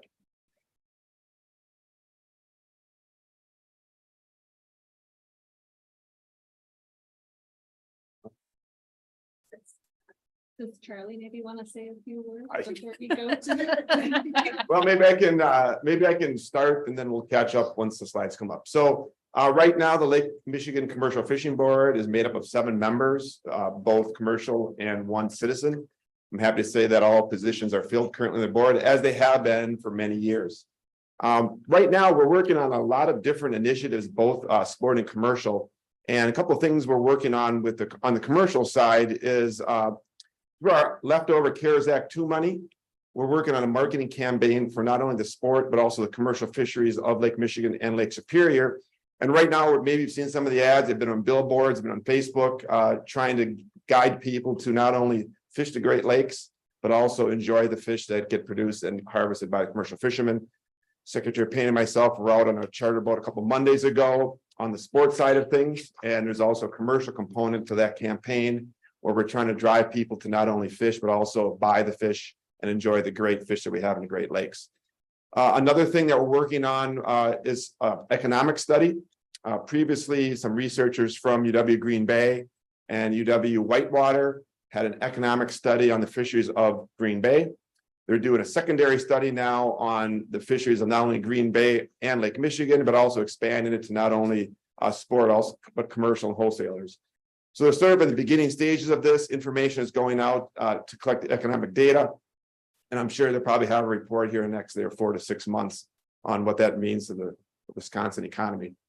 And then lastly, we're also working with a group on a project called 100% Whitefish. And it's trying to utilize all the components of a whitefish that normally maybe wouldn't get used. It's been very successful overseas in Europe on other fish species. And we're working with the industry to make sure we have full utilization of whitefish moving forward. Can we clarify, what does that mean? 100% whitefish?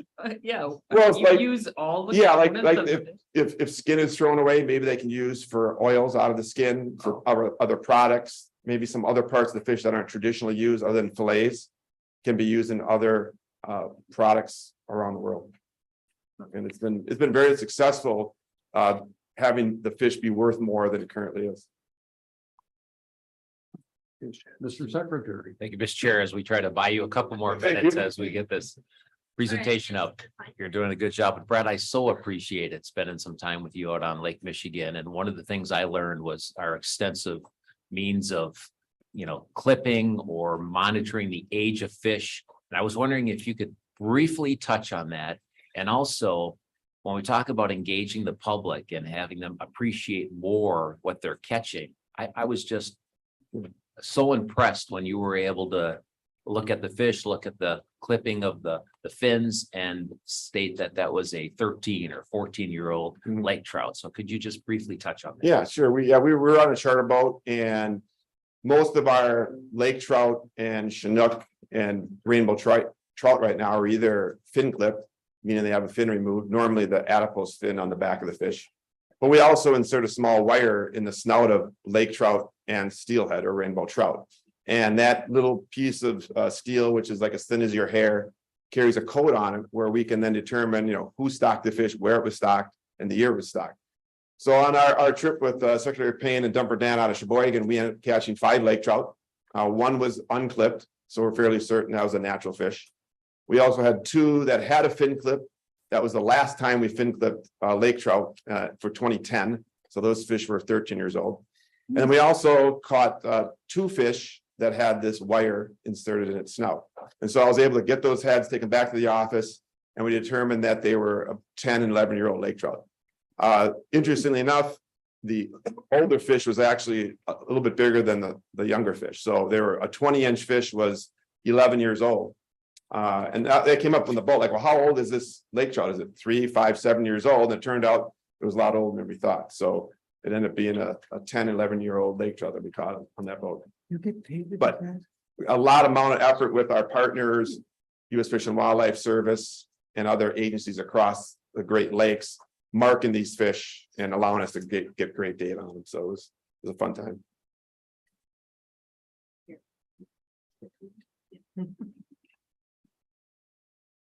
Brad, while we have you in an uncomfortable position here, I saw a picture of a successful angler on that trip that was holding this great, big, beautiful fish, big smile on his face. I would ask you as a participant to corroborate, did the secretary actually catch that fish?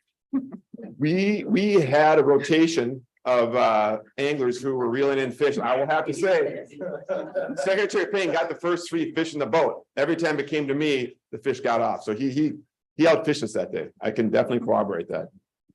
But as I like to share with people, I don't know if I necessarily caught that fish because they take such good care of you. They put the bait out in the water, they set the lines, they grab the rod, they hand it to you. So you reel in the fish. It's definitely a team activity, but it's a wonderful day on the water, and we certainly encourage more people to get out there. But it was a great learning experience, Brad. I really enjoyed the time with you. Sure. All right, so we move on. I can we'll Skipper here talked about this. This is the marketing campaign that we're working on right now, and you'll see billboards. I've seen them driving around Madison, Milwaukee, Green Bay, quite eye-catching. So let's move on to what we're actually seeing in terms of harvest. This is a graph of lake whitefish harvest on Lake Michigan. The first I will note is the black line on top is the quota. And you can see we've kind of stepped up over time. Even last recent years, it's gone up slightly because of the large amount of lake whitefish now we're enjoying in Green Bay. The green bars denote fish harvested via trap net, which continues to be the #1 effort in terms of catching whitefish, followed by trawling off Manitowoc 2 Rivers in yellow, and then lastly with gill nets there in blue.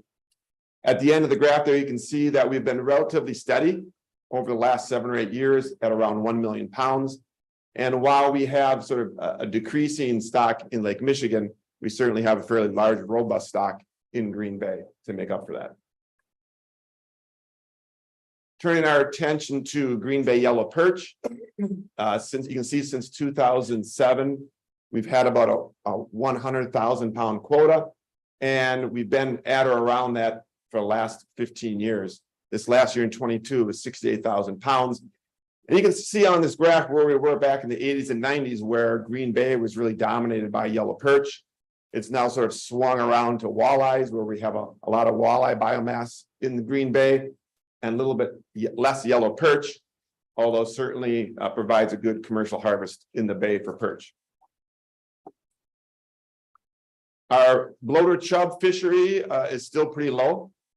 We have a southern zone, which is in red or orange there, and a northern zone in blue. The dashed lines represent the current quotas, and you can see we're substantially well below those quotas. In fact, I think in the northern zone, we had no harvest this year. And that's generally because of the ecosystem changes in Lake Michigan, primarily driven by mussel invasion, descended mussels being in the lake, makes it hard for small fish to survive. And consequently, bloated chub numbers and biomass have been down, as you can see, for many, many years because of that environmental change. Couple of things we've been working on. Our lake whitefish rule went permanent in August 1st of 2022. And it revised our total allowable catches as well as quotas for the different commercial fishing zone. We reran that information in early 2023 and went out on a series of meetings as well as with the Commercial Fishing Board on what the new tax and how the quotas would be set using the rules that we just passed here in August. And we intend to provide this revised TAC and quota recommendations at your October NRB meeting. So stand by for that. As part of that, we were taking a look at lake whitefish latent mortality in Green Bay. And we did some of that work in August, September of 2022. It's using technology where we have receivers in the water and transmitters implanted on the fish. And what we found through working with UW Stevens Point is that about 12% of the fish that were tagged did not survive. And these are just using the arrays in and around the boats that they were working on.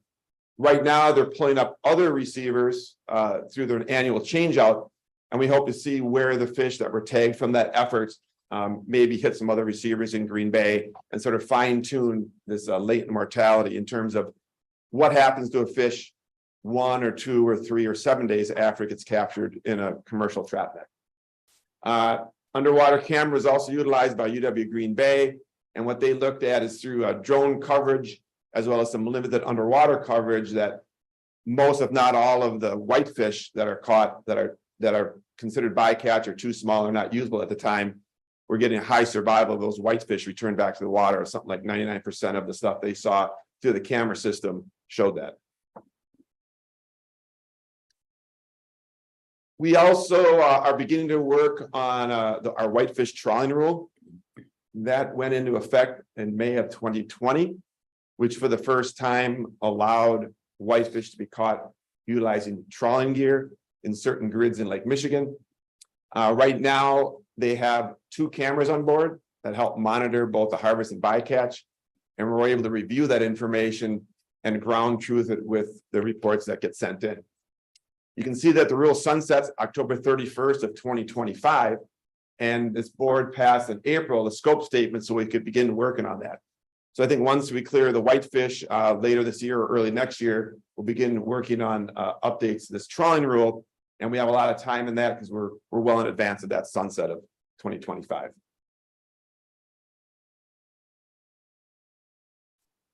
We also took a look at our electronic fish harvest reporting system. This is the electronic system that the commercial fishers use to report their harvest and effort. With the rule that went into place at August 1st of last year, all commercial fishers for the first time were reporting electronically, both Lake Superior and Lake Michigan. And the Lake Michigan board, as well as others, asked us to get feedback on this system. So with the help of Justine, we created a survey that was being sent to all users of the system, both internal and external. And there are a lot of good comments, a lot of information there. I think the bottom line is that if and when we have the budget, we can make slight modifications to the system to make it easier for commercial fishers to enter data. And certainly there's a need for training to inform the commercial fishers, like what is the intent of EFERS, what are its capabilities, and how can we make it easier to enter not only your fishing, but trap net information as well. And we'll definitely be doing that. And then lastly, we've been working with a stakeholder group on a lake trout commercial harvest issue. We had a stakeholder group that was made up of 13 representatives, both sport, commercial, wholesaler, and Sea Grant and others.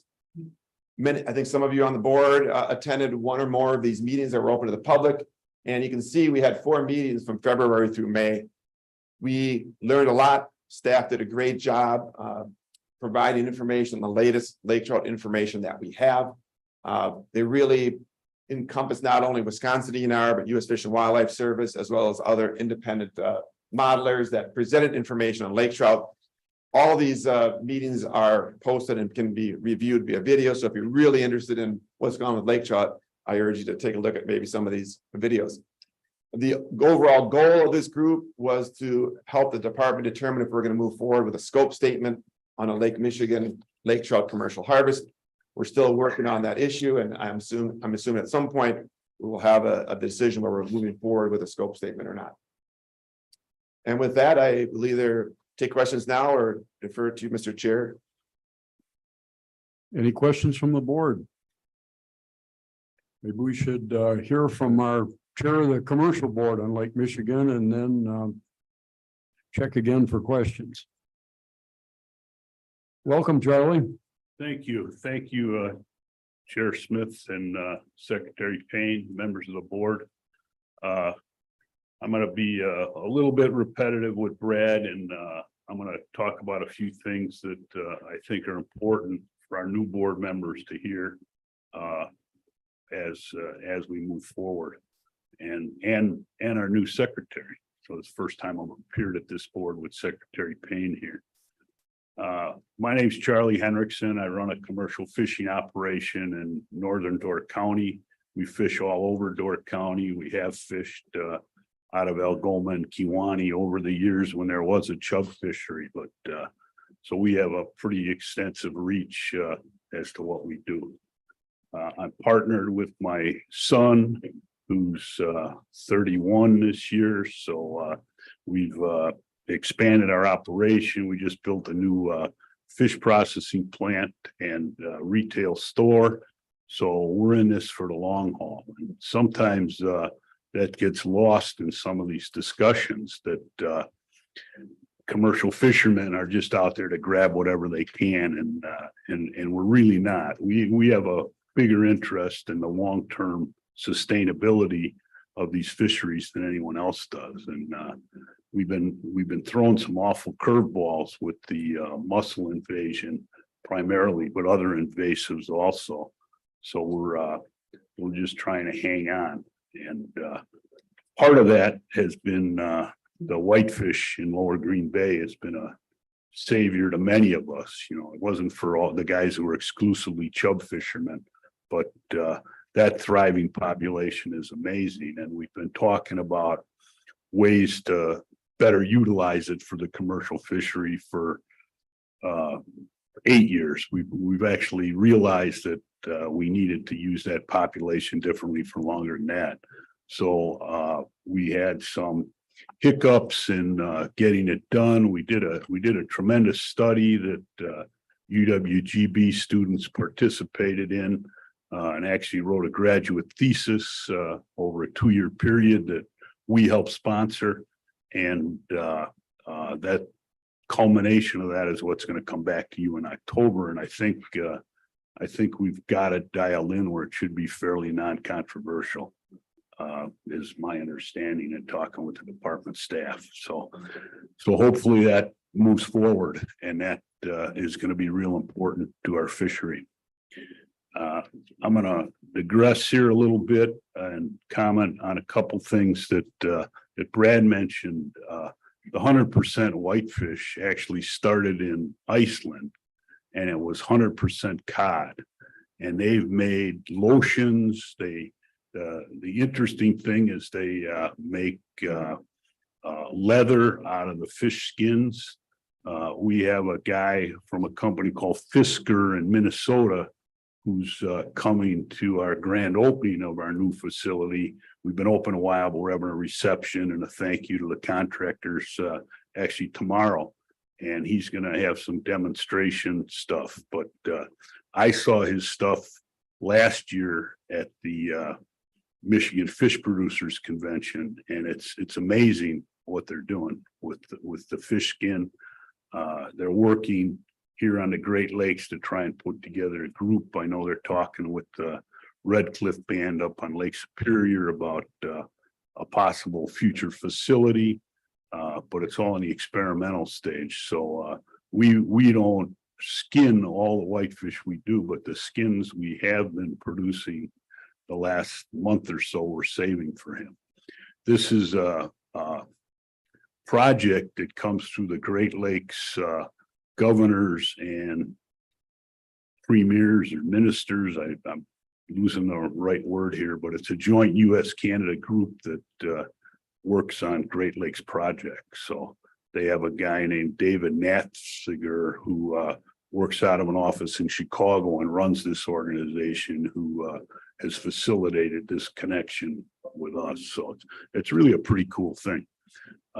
They talk about, a cod that was worth $7. Now they can eventually get a couple $1,000s out of it, but with the byproducts and, so that's not going to trickle down to us because there's a tremendous amount of use in it, but right now, all our extra parts of the fish that we don't use go to fish fertilizer. So it's being used, but it could be used better. So I gotta apologize to Ashley. I was sending out a report late and it didn't get through on the computer. Do you guys have that now? It was sent over yesterday later. After the tour. So it So should be in your. you may not have it, but yeah, but it's pretty straightforward. That's what we're finding. So the lake trout issue is very dear to our heart. Back in the 50s when the Great Lakes Fishery Commission was developed in order to do lamprey control. One of the first tenets of what they were trying to do was to restore the commercial fishery. So they had, lots of problems and had a lot of trouble trying to figure out how to control lamprey, and eventually had it on pretty good control. And then as the fish were doing better, they weren't reproducing. They just did not reproduce. And there was suspicion it was PCB. There was also warnings about eating trout because of PCB. So the idea of a commercial harvest just kind of languished as this went on. Well, now that we found out that the biggest inhibitor to trout reproduction is that they were eating alewives, and now that there's less alewife, they're reproducing and rather substantially at that. So we think that we've relaxed all the sport fishing rules about lake trout. It hasn't greatly increased the sport fishing harvest. We've modified the acceptable harvest level, of trout mortality. And we think there's still room in there between what's being harvested and what could be harvested for us to partake in this fishery, even on a very modest level. So we had this series of meetings, which usually would be what you do with after you write the scope statement, but we had them just to determine if we should. So we're very supportive of moving forward with this, but there were a tremendous amount of questions raised as we had these meetings, and some of them had merit and some of them were just an anti-commercial position that some people took. So we would now propose that we find a way to do a experimental fishery with a very modest number of fish, 8,000 or 9,000 fish, and kind of open it up to the fishery and see what happens and get real-time data and know what's happening. Our EFR system, we're going to be giving all the data.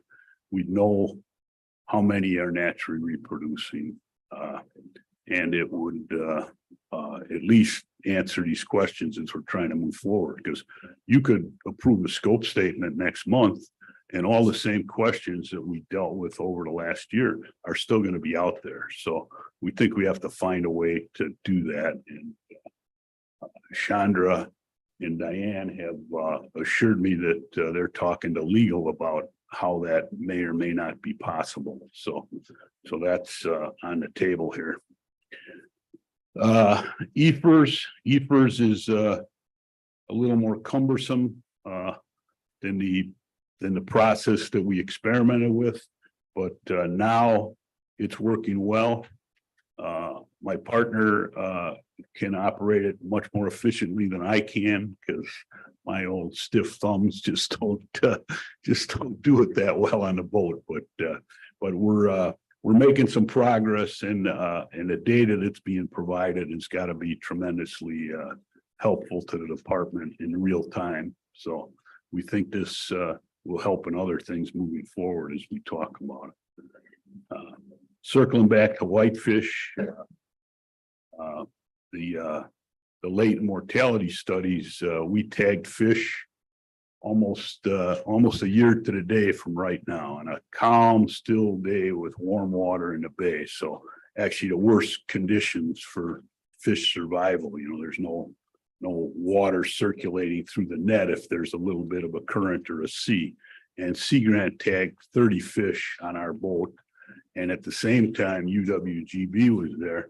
And what they had is they had a sonar, and they came with us a bunch of times, but they could only use that when it was very calm.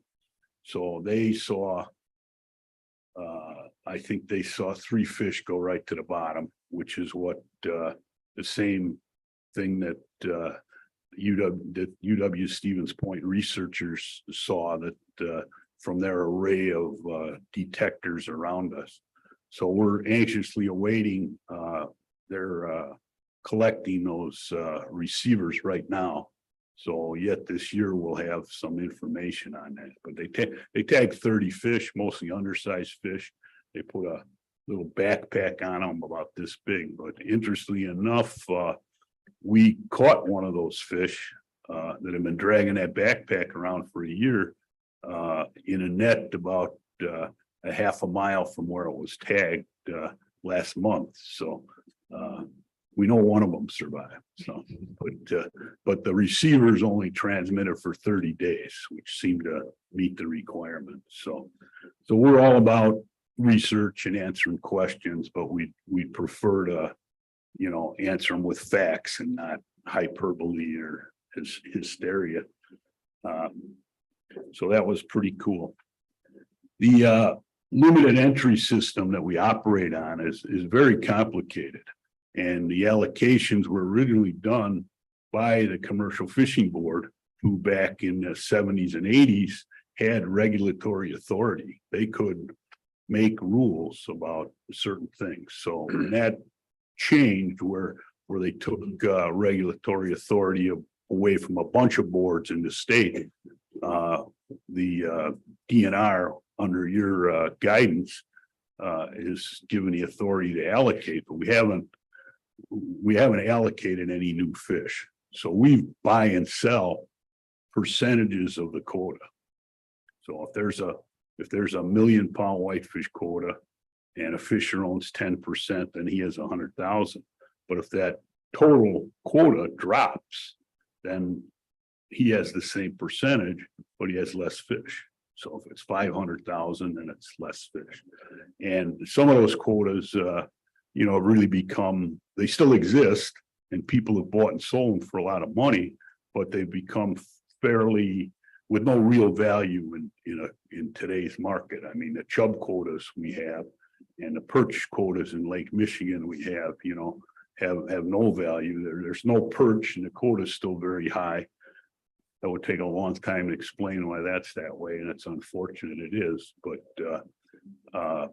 the Lake Michigan perch is, the quota still exists, but the season's been closed for 20 years or more, I believe. So it's a complicated thing. So we in the start of the whitefish rulemaking, we realized that there wasn't a lot of institutional knowledge left in the department about how this came about.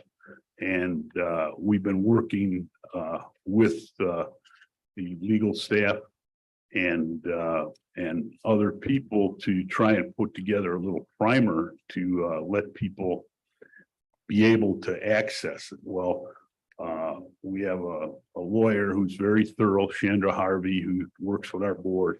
And, we're going to have a pretty substantial document before she's done. So we're hoping it can be summarized, and it will be useful to the general public. It'll be useful to you as decision makers. And it will be even useful to our staff and to our fishers as we have a little guidance as we make decisions about quotas in the future. So So we're looking forward to completing that. And with all the other things we've done in the last couple of years, it kind of got sidetracked, but I think we're looking forward to that moving along again. The other thing I need to tell you about is it's nice that we took that donation from Newport Park today, because in Door County, we're very proud of Newport Park. It's a dark sky park.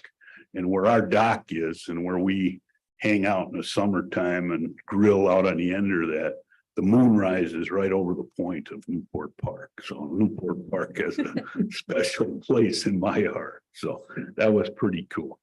Yeah. So anyway, I wanted to mention that. I want to thank Secretary Payne for assigning some of his upper level management people that continue to work that started under Secretary Cole to recognize commercial fishing, for what it is. And we're much smaller in number, but that was the idea of limited entry, was to consolidate. And we've done that. But those of us who are still fishing have substantial businesses with large investments and people who rely on us to make a living. My business itself supplies 25 restaurants in Door County, from high-end supper clubs and gourmet restaurants to taco stands. But they all rely on that fish, and that fresh local fish is really, really an important product all down the lakeshore. The CARES Act money that we're using to promote commercial fishing came as a big surprise, because we have not had that kind of relationship with the department before. Now we're promoting it. We have a presence on the website that's going to increase. That'll be a good place for this historical perspective. So I think we've turned a corner in our relationship, and just the respect for us as food producers who are doing something important. We're not just the guys with a big bowl that are taking all the fish. We're feeding people. So I think it's a very important thing. And then lastly, well, I have two things yet. I want to thank Cheryl Heilman and Jean Rombach Bartels, Diane Brusso, Justine Haas, who are all here, who have kind of led this change in attitude toward us. And they've been amazingly helpful this last year, and showed some concern. So I think it's a great step.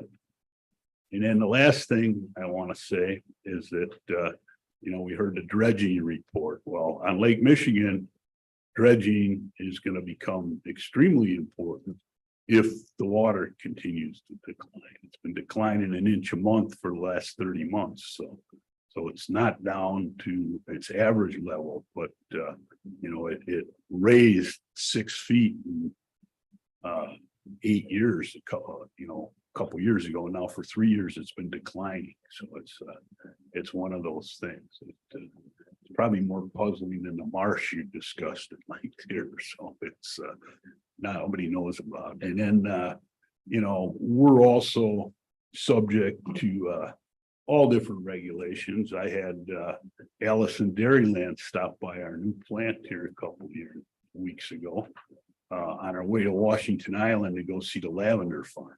And the DATCAP people said to me, oh, because we were licensed by them for our processing operation. And they said to me, oh, you're regulated by the DNR too? So we're regulated by the DNR and the Coast Guard and the FDA and many, many different things. And then, the two things that, pervade all of our thoughts about all of this, we're well aware of and very concerned about, and that's PFAS. And we hate to think that fish are going to be the banner carrier for people who want to publicize how bad PFAS are, because it appears to us they're in everything. So some of the early reports that attack fish are a little troubling us, and we're waiting for the consumption advisories from the DNR, which I think they're gonna upgrade. They upgrade them every other year. And of course, climate change and, you know, the whitefish have recolonized lower Green Bay, and they're hanging in warmer water than they ever did.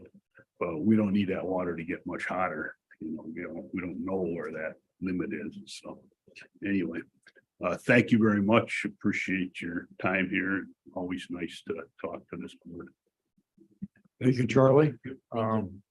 I'd like to note too for the public that as a chair of a statutorily recognized body, Charlie's not limited by the light system in the 3 minutes. So we take a little more time to talk through the issues about commercial fishing, and it's very helpful. Any questions or comments from the board? Jimmy? Just a quick one. Charlie, this is very informative and thank you for your presentation. I was curious if you could speak to the impact of the dead zone in Green Bay on commercial fishing, if you know about it. You know, yes, I know about it. And you know that when we talk about the water getting warmer, that would be a concern. It hasn't affected us where we trap net, but it's something that the perch fishery that operates lower in the bay has dealt with forever. Now, it's possible that some of these recent years with some warmer weather, particularly 2 years ago, we had that lot of heat early. But that's been there for a long time. So it's of course a concern.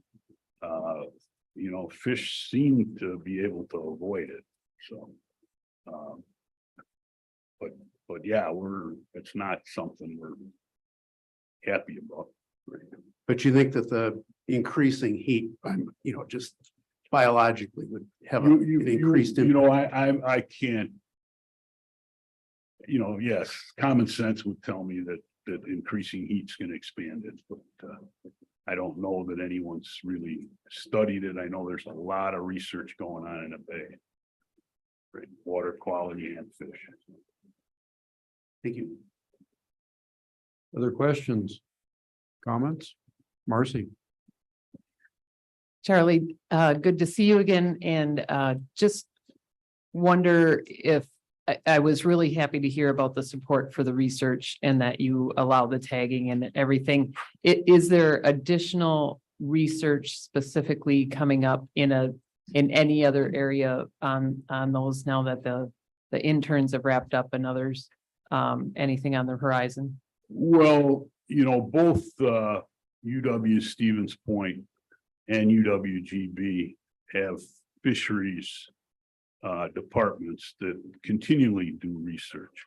So I think the key there is they apply for funding for specific projects. So there's been different stuff. I know they consult with the DNR staff about what and how they'd like to see. So there's been talk about a whole different bunch of things. I think this tagging in the summertime that we did last year, how that progresses down the road might be influenced by the results we get here fairly soon. But those guys are into it. There's two professors there are full-time, and there's a professor at Green Bay who brings guys in. The guy that was doing the sonar work was doing it as a graduate project, and then the inability to sport fish last winter because of the poor ice in Green Bay. He wasn't able to complete that part of it, so now he's switched his focus and he's doing stomach samples to see what whitefish are eating. So he comes by us every couple of weeks, and they had done one at Stevens Point a few years ago, but the researcher now is asking us to lift a net on one night or 2 nights, so he gets fresh stomachs. So Nice. a diet study. And then just while you're in the neighborhood, are you going to try the small streams or the Mississippi? You know, I wish I could. It's pretty here. I drove from Baraga, I think is it Baraga, There. over here to Lafarge, through the canyon. It was amazing drive yesterday. I had time, so I did it. And I have a very good friend who runs a couple different restaurants in Door County who's easing into retirement, but he's from Viroqua. Nice. And another of my good friends that I raised my kids with is from Westby. So I feel like I know a little bit, but I'm blown away by what I'm seeing here. I wish I had time. There's fish over here. Yeah. I didn't bring any nets, Marcy. Well, the DNR staff had them. Yeah, Easy. Sure they just could help. Right up. I'm sure they could. Okay, any further questions, comments? Sandra? Yeah, I'm not sure if this is for you, Charlie, or for Brad, but the trap net mortality of 12%, is that pretty consistent in Lake Superior too? Just out of curiosity, and then are there limits of when we say that's too high? Or too low, or not, or okay? Well, I think anything's too high and I did not get 12%. I got, I thought it was less than that. But I don't have that data in front of me, and that's based on what the sonar guys call sinkers and what the UWGB researchers that rode with us for 2 years saw as fish that floated or that the birds got it. So we're pretty careful to release as close as we can. Did I get that So- number right? So there's absolutely a concern, but the one thing I'll tell you is that the contact we have at the Quantitative Fisheries Center says that mortality is not a concern because of the tremendous recruitment. So I don't know, but. Okay, sure. Yeah, thank you. Yeah, as I mentioned, Charlie mentioned it, part of that late mortality study was done by UW Stevens Point and they were on Charlie's boat, tagging 30 whitefish. So they've sensed 25 using the receivers, and of the 25, 3 looks like they haven't moved and are probably dead. Those receivers were in and around, right around Charlie's boat. Not only is there a grid out in Green Bay, permanent grid, as there are in many areas of the Great Lakes, but we also put additional receivers in and around where the boat is. Those all got pulled, but all the permanent ones are just getting pulled now. So we're going to know what about those other 22 fish or the other 5 fish we never heard from? Where are they and did we hear them? And so the real late mortality number is probably going to come later this year. So you're right, it was 12%, 3 of 25 looked like they didn't survive. Getting that late mortality hasn't been done a lot because it's very time intensive and technology, et cetera. So there was scant data across the Great Lakes in terms of after fish comes on board or is it net, whether it's or sport caught, what happens 2, 3, 4, or 5 days later. And so this is one way to attempt to get at that data. So I'm not aware of any real conclusive studies on Lake Superior on that either. So there are a few, but they're tough to come by. Thank you. Any more questions of either Brad or Charlie? Charlie, Brad, thank you very much. Very informative. Looks like we'll be seeing you again soon. Okay, next item on the agenda. Item C, overview of agricultural non-point efforts and CAFOs. Brian Weigel, welcome, Brian. Thank you. Good morning, Chair Smith, Secretary Payne, Natural Resources Board members. My name is Brian Weigel. I am the Deputy Administrator for External Services Division. I'd like to talk with you today about 3 primary areas.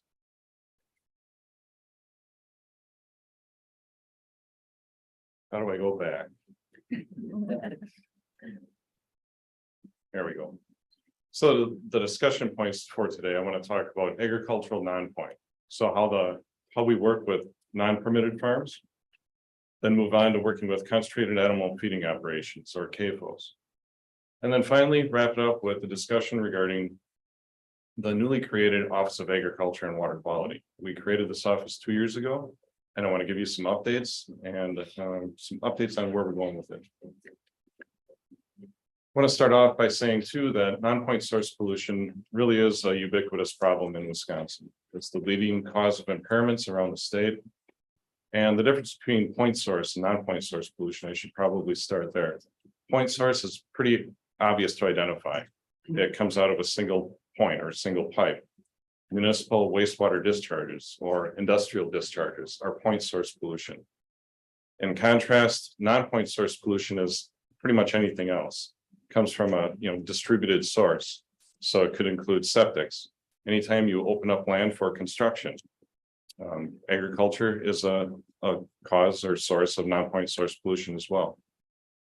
And like the slide shows here, non-point source pollution is really a driving force for our impairments around the state.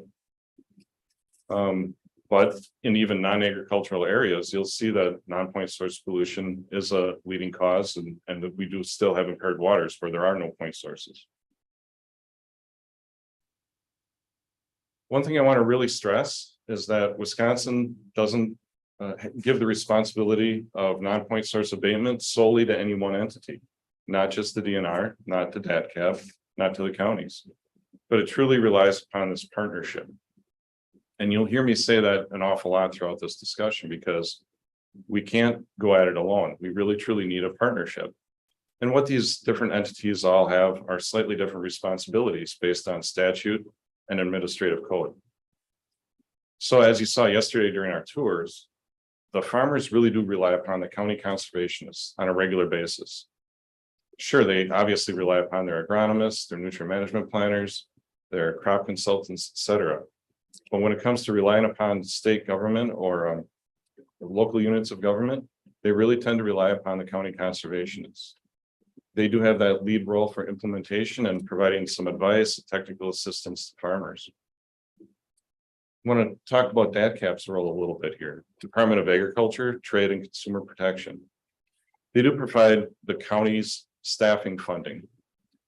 DNR and DATCAP together have what's called a joint allocation plan. And based on the state budget, they provide money to the counties to pass through to the farmers to implement conservation practices and work through various programs. A substantial portion of that funding from the state does go to county conservationists to staff them. So some of the various grants and incentives include the Soil and Water Resource Management Grant Program. That again is part of the joint allocation plan. And it's the primary area of focus for many county conservationists to get grant funding to support the local farmers. Watershed Producer-Led Grant Program, WPLG. We heard about that yesterday. We heard about a farmer leader, Greta Beck, as one of the producer-led grant program leaders. This is $1 million on an annual basis around the state. We have about 40 recognized that are in the grant program, but there are other farmer leaders around the state as well. Technical assistance. So DATCAP does have engineers that do provide technical assistance in designing various structures with the counties for the farmers. DATCAP's role is very important and we collaborate with them regularly. Likewise, DNR, we do provide some grants and technical assistance. Targeted Runoff Management Grant is our primary grant. And it's used very akin to the Soil and Water Resource Management Grant as well. NOD stands for Notice of Discharge. That's when a county conservationist talks to us about a farm situation where there's a discharge. It could come directly to the department via complaint. We may be out there and recognize that a discharge is occurring from a production area, a barnyard area, or from a land application area to a stream or water of the state. When that occurs, we set aside some money on an annual basis to work with farmers directly, as well as working with the county to find solutions so that the discharge can be resolved. So that's where we do some additional compliance monitoring as well. Heard a little bit about USDA's NRCS, Natural Resource Conservation Service. They're a great partner. They actually invest about $55 million in Wisconsin on an annual basis. That's in contrast to the state's investment about $22 million. So they're a great partner. They have 4 or 5 primary programs that they implement. And farmers, if they're not going to the county, they definitely will be going to NRCS in order to provide those grant opportunities. UW Extension is a really good player in that they're a good link between farmers, agencies. They understand the research that needs to be conducted. They do a lot of surveys, so we can get the right technical tools developed, and available for farmers and local units of government to use. So we do rely upon the extension on a regular basis as well. So again, this is all about partnerships. Want to point out that too, regardless of farm size, compliance with agricultural standards and prohibitions is required of all cropland and livestock operations. So starting with some statewide performance standards that are in NR 151, you might have heard of that before. Some examples include they must meet phosphorus index, tolerable soil loss, tillage setbacks, manure storage, nutrient management planning. These are all statewide requirements. There are some manure prohibitions for those livestock operations as well, and pretty simple ones regarding, you can't have an overflow of a manure storage structure or a direct runoff from a various structure to a stream. So those are regardless of what kind of farm you have. Now I'll turn over to CAFOs, or concentrated animal feeding operations. And just want to point out that our program is consistent with the Federal Clean Water Act, which drives permitting processes for all states.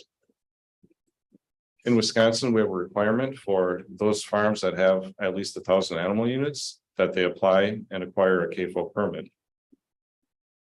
There are other circumstances where a medium-sized farm or even a smaller-sized farm, if they've had a documented discharge and failed to resolve that discharge, then we may require them to obtain a permit. We have 335 CAFOs as of now, and want to point out that there are some pretty obvious trends that we've been seeing. Just that natural consolidation for efficiency of scale. Farm consolidation has been ongoing for a number of years, and we've been seeing continue to see that increased number of CAFOs to the tune of 9 to 13 on an annual basis. The graphic on the right shows that, yeah, we do have CAFOs largely throughout the state, definitely concentrations in some, especially that northeast part. I want to touch base a little bit regarding what our program staff are and what they do. So starting off with our permit processing, our field staff are the first line of who that farmer contacts. And they work with the farm to identify what is the necessary components of a permit, what's the process, etc. And next I'll move on to the hydrogeologist, who they're responsible for understanding and looking for any potential ramifications of the farm operation on drinking and groundwater. We have several engineers, and they review plans and specifications for anything that touches manure. Anything like a manure storage facility or transfer systems between barns or amongst the facilities. And they also look at runoff controls, like for feed storage areas, etc. We have a couple of agronomists on staff. They review nutrient management plans. Nutrient management plans are really a pillar for the CAFO program, where it's one area where we look to see if the facility has enough land application area available for the amount of manure and nutrients that they're generating.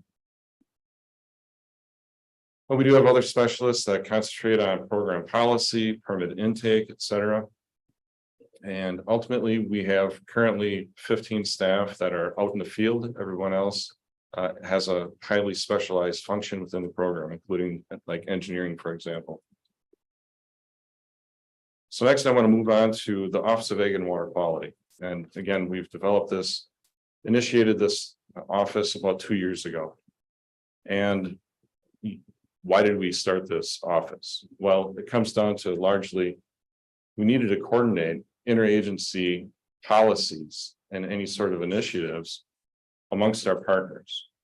It's just solid, good governance to say that we're on the same page with one another, that we agree what needs to happen next, we go ahead and do. And if we have a difference in understanding on a topic, we go ahead and resolve that. So largely for internal communication as well. This is a big agency. Think about every division here touches agriculture in some way. Multiple programs amongst these 6 divisions. Let's make sure that we can communicate, identify priorities, and work together going forward, making sure that we're doing the best that we can. And that feeds into the promoting this integration of actionable science. Just this internal check and balance on what we're doing. What are these research gaps? Where are the opportunities? And that goes to say the same with our existing resources and new opportunities going forward. How can we be most efficient and effective? The office is not making the decisions by any means, but it's really getting the right people together to have the conversations so that we can go forth in the best way possible. And really, the stakeholder piece is paramount. Oftentimes we start internally. What's working for us? How can we do better ourselves? How can we work better with our partners? But that only is so limited unless we really truly engage our stakeholders, the farmers themselves, the ag associations. And that's really a great step that we are committed to taking on a regular basis.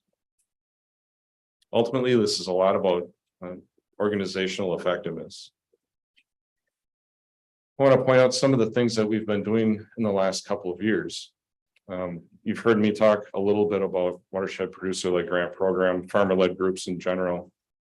Again, talking with some farmers yesterday in farmer-led groups. And, we see an opportunity there. There's a widespread opportunity for this farmer-to-farmer learning, this great peer-to-peer learning model. And we ask the question, how can the department help? Are there things that we're doing that are standing in the way for progress? Or are there things that we're not doing that could really be useful? So we've gone through a couple of exercises, shared that with DATCAP in particular and our other partners. So we have going forward different opportunities and plans of how we may interact with farmers and producer-led groups. The second bullet and last bullet actually go together.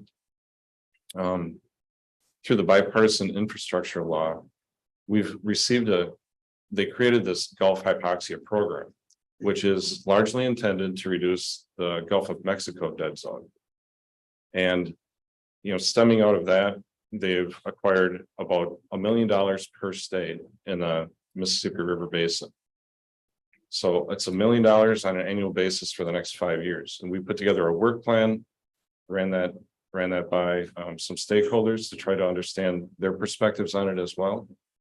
And the nutrient reduction strategy is a strategy that Wisconsin and all the Mississippi River states had developed. We developed it in 2013. A lot has happened since then. New technologies, we've made some advancements. We want to characterize those advancements and understand the opportunities going forward. So one of the things that this office has done is work to acquire a nutrient reduction strategy coordinator through this Gulf hypoxia program funding. And, this is all again going to be done through collaboration with our partners and stakeholders to identify where we are currently and what are the opportunities to go forward in the future to reduce nutrient loss on the landscape from agriculture. So it's essentially a strategic plan, reporting on our progress, on our success stories, and the intention of building on those success stories going forward. We've done a fair amount of work identifying research priorities. And when I say research, I mean that pretty broadly. What are some tools that farmers need, some agronomists need perhaps, to further, reduce nutrient loss from the landscape as well. And we share this information with the Land and Water Conservation Board, Discovery Farms, again, some partners just to put out there, UW Extension, Discovery Farms, they're the ones doing a lot of this research on the farm research. So it's a great venue for acquiring new information about how to go forward. Finally, I want to touch upon how we've created an interagency working group. We've actually formalized that via memorandum of understanding with UW Extension, UW in general, Wisconsin Land and Water, so they represent the county association, DATCAP, DNR, and NRCS, Natural Resource Conservation Service. So we've collectively agreed that there are opportunities for us to improve how we're working on nutrient abatement going forward. The kind of research that can be done and should be done. How we can leverage our resources and be more strategic, work on nutrient reduction strategy. So again, I really want to focus on how, key to success here is really through this collaboration and partnership. The agencies I've just suggested, but also the industry. I think it was yesterday as well, where we saw Trout Unlimited, Pheasants Forever and other situations, other NGOs and other environmental groups, really playing a key role for progress on site-specific situations and maybe some longer reaches or some areas. How do we leverage those resources and collaborate better? I think that's something that's ripe for exploration as well. So with that, I'll conclude my presentation and field any questions that you may have. Questions for Brian?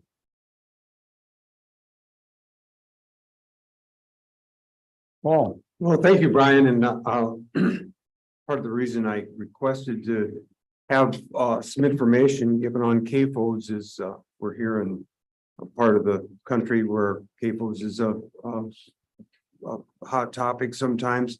And I just having gone to a couple, I've been inquired about in a couple of my visits with senators, I realized that I wasn't familiar with most of the process of permitting CAFOs, and I thought perhaps it would be good for all of us board members and staff to hear the process that they go through to be permitted and that it's all based on science. So thank you, Brian, for the presentation. Could you tell us what stick you have if CAFOs are out of line? Could you expound on that a little bit? Sure, I can talk about the stepped enforcement process, but I want to start with why we want to have 20 staff, 20 permits per staff member. It's because that allows us to be a little more proactive. We can work with farmers on a regular basis before the problems really fester and they have a discharge. I think that's the best approach as opposed to just carrying the stick. But in certain circumstances, we do rely upon our stepped enforcement process. So for relatively small violations, I'll start there. And I'm not, so for relatively small violations, they get a notice of non-compliance. When we go and see that something is out of order, that there's a potential for more serious problems to build from that, it's essentially a formal warning letter. And it often indicates what they need to do in order to come back into compliance. The next step is a notice of violation. If there's a more egregious violation in the front end, or if a continued NON situation continues or occurs, then we take it to the next step, and that notice of violation. A notice of violation is very serious. We have an enforcement conference with them, indicating very clearly what they need to do to come back into compliance. Oftentimes we put schedules, timelines on that and expect that compliance is achieved. So the last step that we can take is if that notice of violation continues, if a very egregious situation occurs or continues, then we take it to the next level and refer that situation to the Department of Justice. And they ask us for information. We put together evidence to support the violations that are alleged, and it's prosecuted at that level. The department doesn't have citation authority for CAFO violations. And so we can't just issue a citation, for example. We need to take it through that stepped enforcement process. Other questions? It may ultimately end up in a question, Brian, but maybe some observations. You did a great job laying out what is a pretty complex program, both the non-regulatory part and the CAFO program. And yesterday on the tour, we met with two farmers, very different size operations, both doing a great job. And they're primarily doing it voluntarily. But both of them said, sort of sometimes at the front and then at the back end of it, that the one thing they worry about most in their operation is being able to operate the next year. The profitability is always just right there. And the pressure on farmers is huge. And so, I think we always have that as a weight on us, because implementing conservation costs some money. It just does. And farmers can't recoup that in the cost of their products. We're always it's a challenge.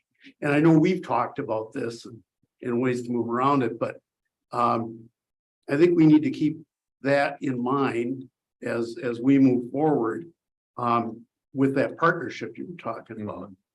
Because somehow, we have to recognize those costs so we can help farmers move forward. And I sort of liken the non-point program in Wisconsin, which was part of my whole career. I started here in Vernon County as a county conservationist, and then with DATCAP, and I worked with DNR staff my whole career on these issues. And I always thought that the non-point program was like, if you compared it to other programs in the country, it was like having a Ferrari. It had all the pieces to really get it done, but it had about a gallon of fuel, and that's the money part. Because you talked about 72, was what, $50 million that the feds have, or 55, and about $22 million that the state is putting into it, which seems like a lot of money. But when you compare that to what Wisconsin municipalities dealing with the point source side, they spend $1 billion a year on their operations, and that's just the point source side. And the non-point part is a bigger load to our waters. And so I think we need a paradigm shift in how we approach this. And I'm not asking you to come up with a big wallet and wad of cash, Brian. I'm not doing that. But I think we need to be thinking in that broader partnership with our federal partners too, about how do we really think about this in a really different way, a funding way. Because I believe that the farmers in Wisconsin realize that this is an important their soils, the water, very important resources. But they can't, if they're doing a good job, they're not recouping that cost. And if they're just struggling to survive, how can they come up with money to implement this stuff? So it's all part of a piece, but it's going to take significant funding. And I think the department and its partners really need to start thinking about that, because we keep trying to roll this rock up a hill against what is really the funding obstacle. So but really we have the machine to get this done and good working relationships. And I hope we keep that going. But anyway, thanks for you encapsulated what is a complicated program that I think can work effectively if we could come up with the juice to do it. Mr. Vanderbrook, I appreciate your comments. You had a lot to say there. I reflect upon some of, what you mentioned, how conservation is expensive essentially. And some of those practices that are required or that are structural practices can be expensive. And it's difficult to see how you can possibly recoup some of those costs. And then there are other practices that we've been talking about even yesterday, when conversion to intensive rotational grazing, for example, where if you're a startup, you don't have those big capital investments in machinery and equipment, storage facilities. There are opportunities like that, the real win-win situations financially, as well as environmentally, protecting human health and the environment. So there are some of those opportunities that focus around really soil health. The co-benefits of that would be sequestration of carbon building that soil carbon is really critical, especially when it comes to maintaining the soil moisture, infiltration, et cetera. Those are all really critical components that are economically viable and win-win situations for all. It's not readily achievable in every situation, and people have to have their minds open to it. The question is, what can we do to help facilitate those opportunities? It does take more resources, that's for darn sure. Thanks. Sandra. I guess I'm gonna bring both of you guys together. I first of all really appreciate that the DNR has an Office of Ag and Water Quality. I think it's long overdue. I'm also a former county conservationist, so and from far north where we didn't really get a lot of resources at the time. I don't know where they're at right at this moment, but I think it's important to remember there are those big practices where it's hard to recoup your funds, but the bottom line is we're looking at improving that soil health. So I appreciate you pointing that out, and that you are going to see benefits and, you know, your higher crop yields and things like that, better organic matter, longer viability as a farm. I think that's important to note. The one thing I want to, in bringing these two things together, is we hear a lot about funding being tightened. A lot of funding is going where the populations are.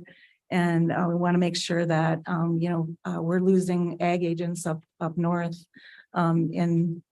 all across northern Wisconsin. They're consolidating, getting larger areas, hence making it harder for the university to bring their research to the farm.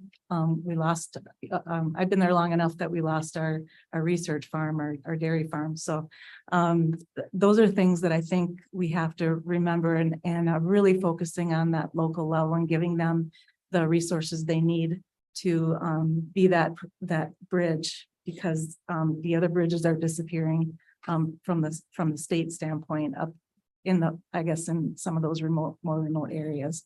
And there's still some really great farms there. And we want to make sure that they have the resources they need, whether it be funding for doing the right thing, cost sharing for large practices, or, just the knowledge of how to do better with their soil and water resources. So no question there, but just to hopefully something to keep in mind as you're asking for funding. So thank you. Any other questions? Marcy? Thanks for the presentation as well, and the briefing. And I think the tours really helped yesterday to put it kind of in perspective for those size farms and what they have to do to make it. I want to kind of shift back to what we talked about with the CAFOs and how we can prevent problems from happening. Like you said, I think the staff numbers have improved in the past few years, and there's staff throughout the state. We hit an all-time low, I think, a few years ago with the reduction in staff, but now we're back up a bit. And some of those CAFOs in the Northeast, you said we're working on some sort of an on-site treatment. I really have high hopes for that kind of thing, because like Jim said, the amount of money we put into wastewater treatment plants for villages, cities, things like that, where everybody kind of takes care of the water quality issue on those facilities. If we can do that or something similar on site, because these CAFOs are huge and they're dealing with a huge amount of manure that really has the potential to cause terrible problems.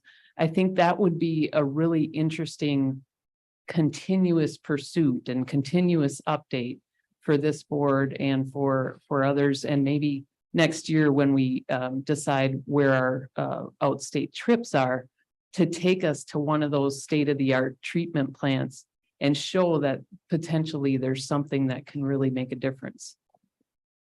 Was that a question? No. That was a great idea. It's a great idea. I like field trips.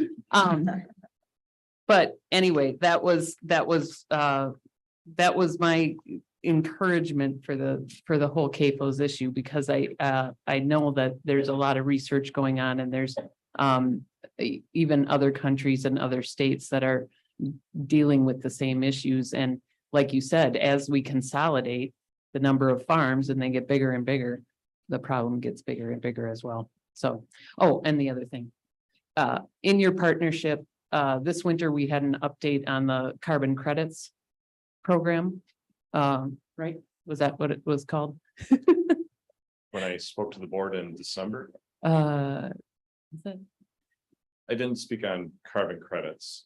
No, it was, Are you looking for like it was the Adrian. nitrogen optimization pilot? No, but yesterday we heard about some efforts for carbon credits on Yes. on the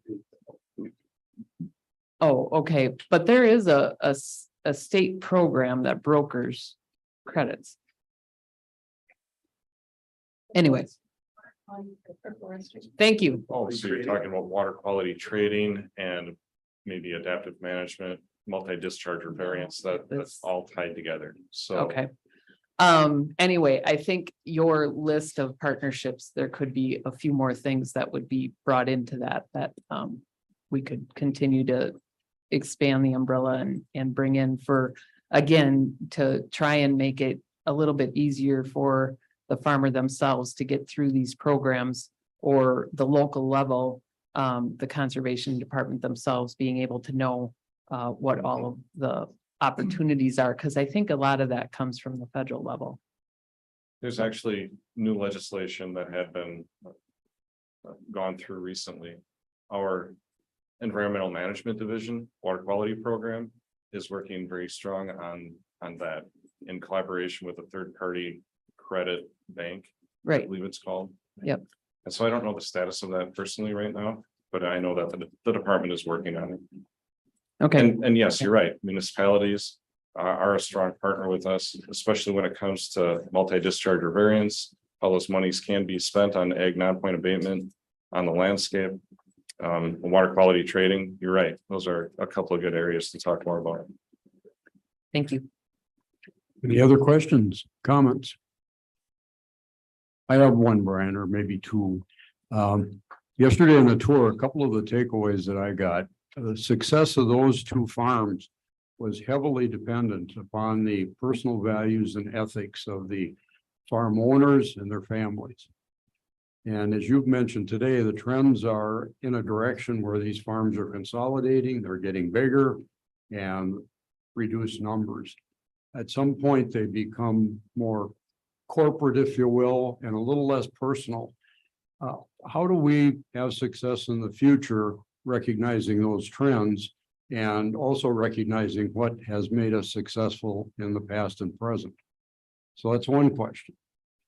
That's a tough question. Our permit process is really focused on the protection of human health and water quality. And then when you talk about farm consolidation and the character of rural communities, that's something that's a much larger social question that, the department should feed into. But we can't be the sole arbitrator of that sort of a discussion as well. That's a tough one. But as we heard yesterday, the ethics of both of those farm families was critical, and not only their present ethics, but the investments they were making.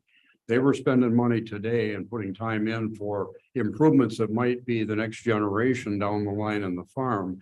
And those had very significant environmental impacts and benefits.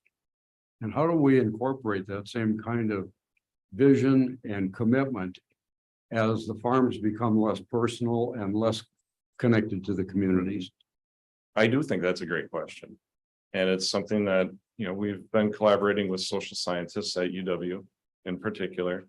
The other partners that I've mentioned, NRCS, DATCAP, Counties Association, we're all interested in how to infuse that peer-to-peer learning and that, just learning by example kind of an ethic. And through farmer-led groups is one way where, you've got the Herrick's farm. They're true leaders when they're working with others. You had another operator there that was a friend or neighbor, actually a long distance neighbor, right? Who came to see what he was up to that day. Obviously, people look up to him as a leader. How do we foster that peer-to-peer learning, that peer-to-peer collaboration, and ultimately you know, that ethos of why should I do something different if it's, right, you get it. The other part of the question relates to that, but it's more in the present time. We heard a strong message from them and visually saw the kind of relationship they had with county staff and indirectly with the other partners in this. And the success they had was based largely on that very positive working relationship at local levels. Part of our role is technical assistance and relationship building. Neither of these farms were CAFOs.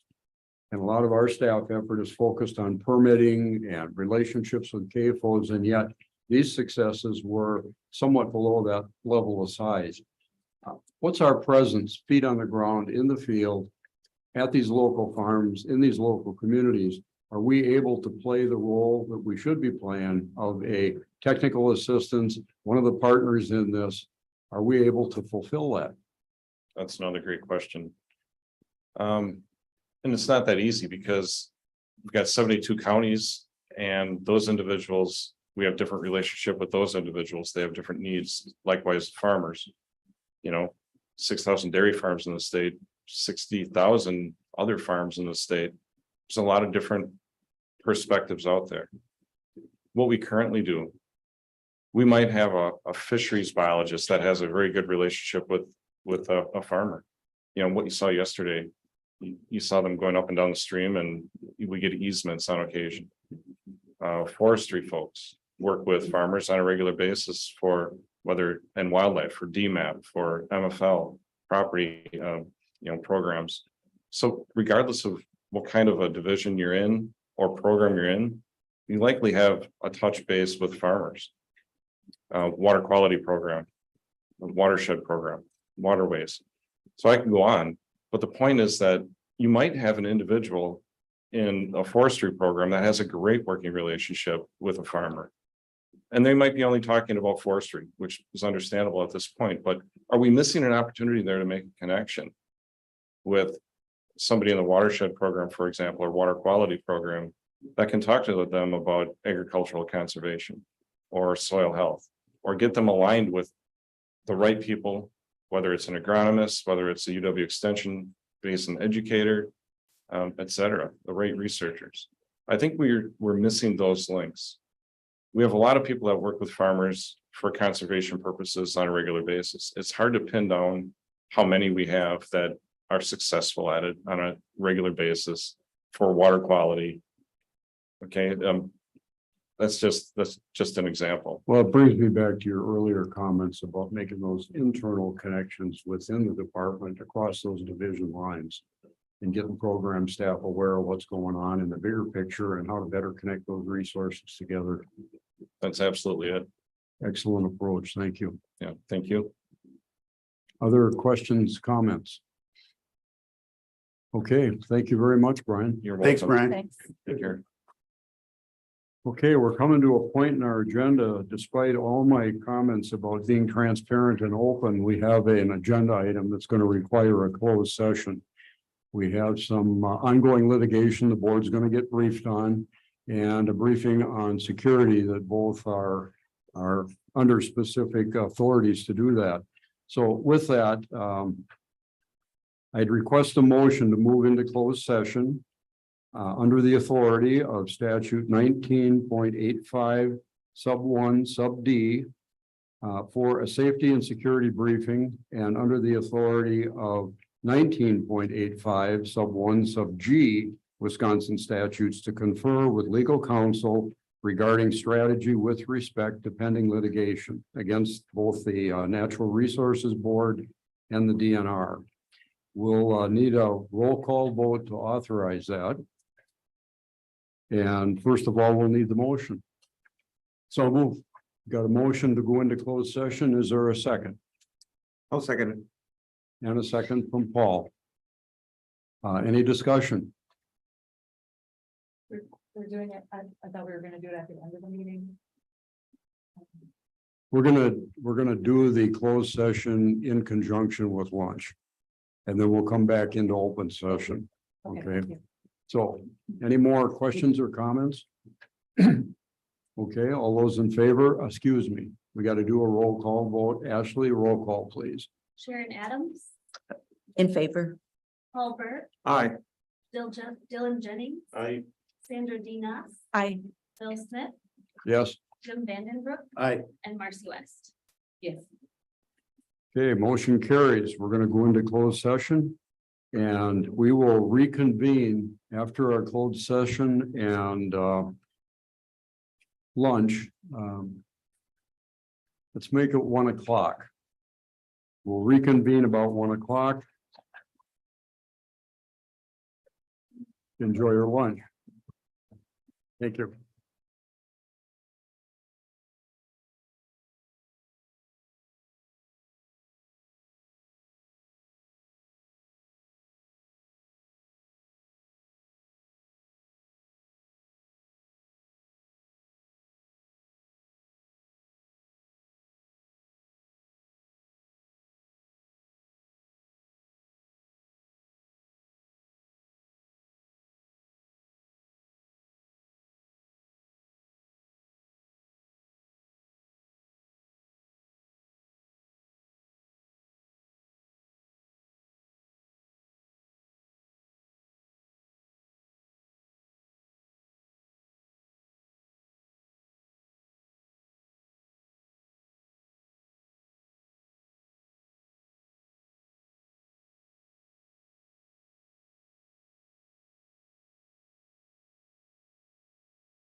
Call the meeting back into order, please.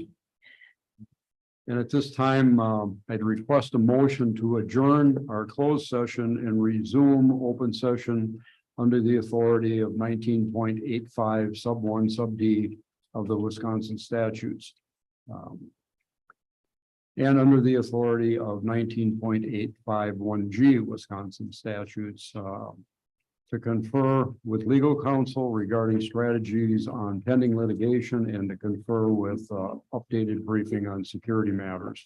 No decisions were made by the board, informational topics only. So moved. And okay, we've got. Point of order. Sure. I'm not sure that you need a motion. I think if you report that you, that the closed session is concluded and you didn't act, that would be fine. Okay, thank you. So report. So reported. Yes, I think I've reported everything we did. Again, it was strictly some informational briefings, no decisions made. And we need a roll call vote to resume back into open session. No. Oh, I don't. okay, just following script. Okay, we're back in open session. Next item on the agenda is 4 sub D. And it's a informational briefing on Wisconsin wildfire program overview. And we have Catherine Cooley here, wildfire prevention specialist. Welcome, Catherine. Good afternoon. Thank you so much for having me, board members, Mr. Chairman, Secretary Payne. It's an honor to be here to represent the Division of Forestry and the Forest Fire Protection section. So it is a briefing, so I'll try to keep it brief. We know how to do that very well in fire, so there we go. All right. So I believe at the last board meeting, there was quite a bit of smoke in the air. It was when the middle of fire season, like a peak of our fire season. We had some significant wildfires. So I think that's why I'm here today, is to provide you with kind of a synopsis of where we are, where we stand today, and a recap of how we got here. So my job today is to give you an understanding of the role of the fire program here in Wisconsin with the Wisconsin DNR. Review our traditional fire season. So how this year compares to previous years in a more traditional sense. It is a bit of an unusual fire season, so to speak. Provide some key strategies and partnerships. Partnerships are really an important role in how we manage wildland fire in Wisconsin. And I'll highlight some of the prevention efforts that we do to prevent these fires, and then also some of the external tools that you and the public can reference. So a little bit of history, right? So how did we get here in terms of how we manage fire for the DNR? Back in 1908, our first state forester, E.M. Griffith, there were widespread fires, 1.2 million acres, I believe, were burned, thousands of fires. A lot of these were a result of railroad industry. Certainly there was a need for organized protection. This was really critical in trying to prevent these fires, manage these large scale project fires across the state. It was threatening the timber industry. We were losing homes, businesses, and lives at that time. So certainly we have to define what a forest fire is. And we use the term forest fire and wildfire interchangeably. So a forest fire, wildfire is any fire that is running wild, uncontrolled on forest, marsh, grassland, or any other cut over lands, any other lands that has this kind of fire. So we're not talking about prescribed controlled fires. This is about wild and uncontrolled fires. So we operate under Chapter 26. This is our authority. It is our duty, our responsibility to manage the fire program in the state of Wisconsin. And we do this through that state statute, Chapter 26, which is all things related towards our power, our authority to manage all prevention, detection, and suppression across the state outside of municipal cities and villages. So, and I'll show you a map in a little bit that'll kind of spell that out a little bit more clearly for you, because there is a misconception. We do have this authority across the state, but we also go into MOUs with our fire departments to help us and support in our more urban areas as well. So the DNR is the leading agency in the state of Wisconsin because of our land makeup. So we have, a lot of private state lands, county lands. We are the leading agency in the state as far as managing fire danger, suppression equipment, training our fire departments, all things related to suppression. We have all the tools in the toolbox to do what we do best and educate others on that as well. So here's organized protection. As I stated back, it started out in the northern part of the state. That was the big push of these large scale fires. We had these ranger district forest fire protection districts. So you see the boundaries. They were primarily on county boundaries, and then kind of moved into the I believe it was in the 50s that we added some of the southern counties as well. They were like, well, we want a piece of that too. So we have these MOUs with our fire departments. And then those cooperative areas, we do not have primary fire suppression responsibility. However, we do have fires in these areas where the DNR is called upon to assist. So that's an important key message there. So wait, Wisconsin has wildfires. Yes, we do. We have a lot of fires in Wisconsin. So on average, we have about 800 fires every year, about 2,400 acres that we lose in DNR protection areas. And I think, it's important to say that, in those kind of white areas on the map, again, some of those are mutual aid fires. So I would say you could probably double that number if you want to take into account the entire state. So those fire departments that respond to wildland fire, they also, those numbers aren't necessarily reflected here. The good news is most of these fires are small. They're only about 1 to 2 acres. And a lot of this is due to our rapid response time, citizen reporting, air detection. So we get to them very quickly. And unfortunately, we lose about 50 structures every year. About 500 of them are threatened, and we lose about 50 structures every year. And when we say structures, that does include primary as well as outbuildings and pole barns and stuff like that too. And unfortunately, we also do have a couple fatalities in Wisconsin related to fire. And the reason why you don't hear about these very often is probably because they are indirect related. The responsible party will try to take suppression action on these fires and then perish in the fire.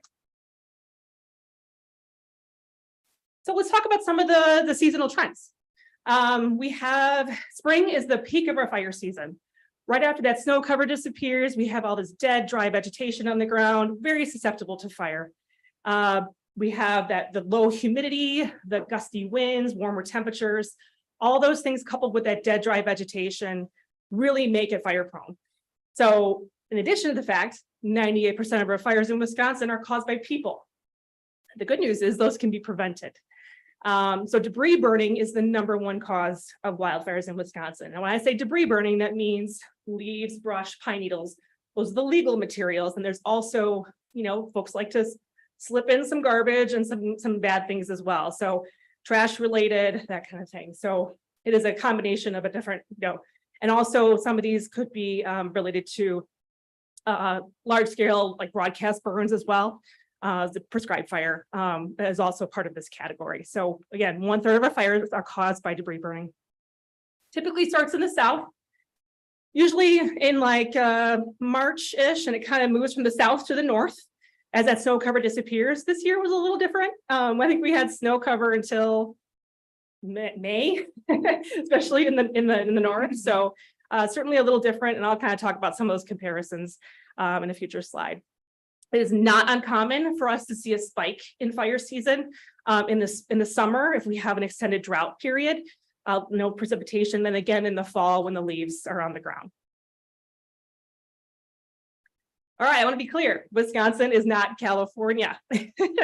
I'm sorry to say. So when you see the large scale fires in the media and out west, it is very different here in Wisconsin. Now I say that we are not safe from catastrophic fire. We do have large scale fires here. In 2013, we had the German Road fire up in Douglas County, burned about 8,000 acres.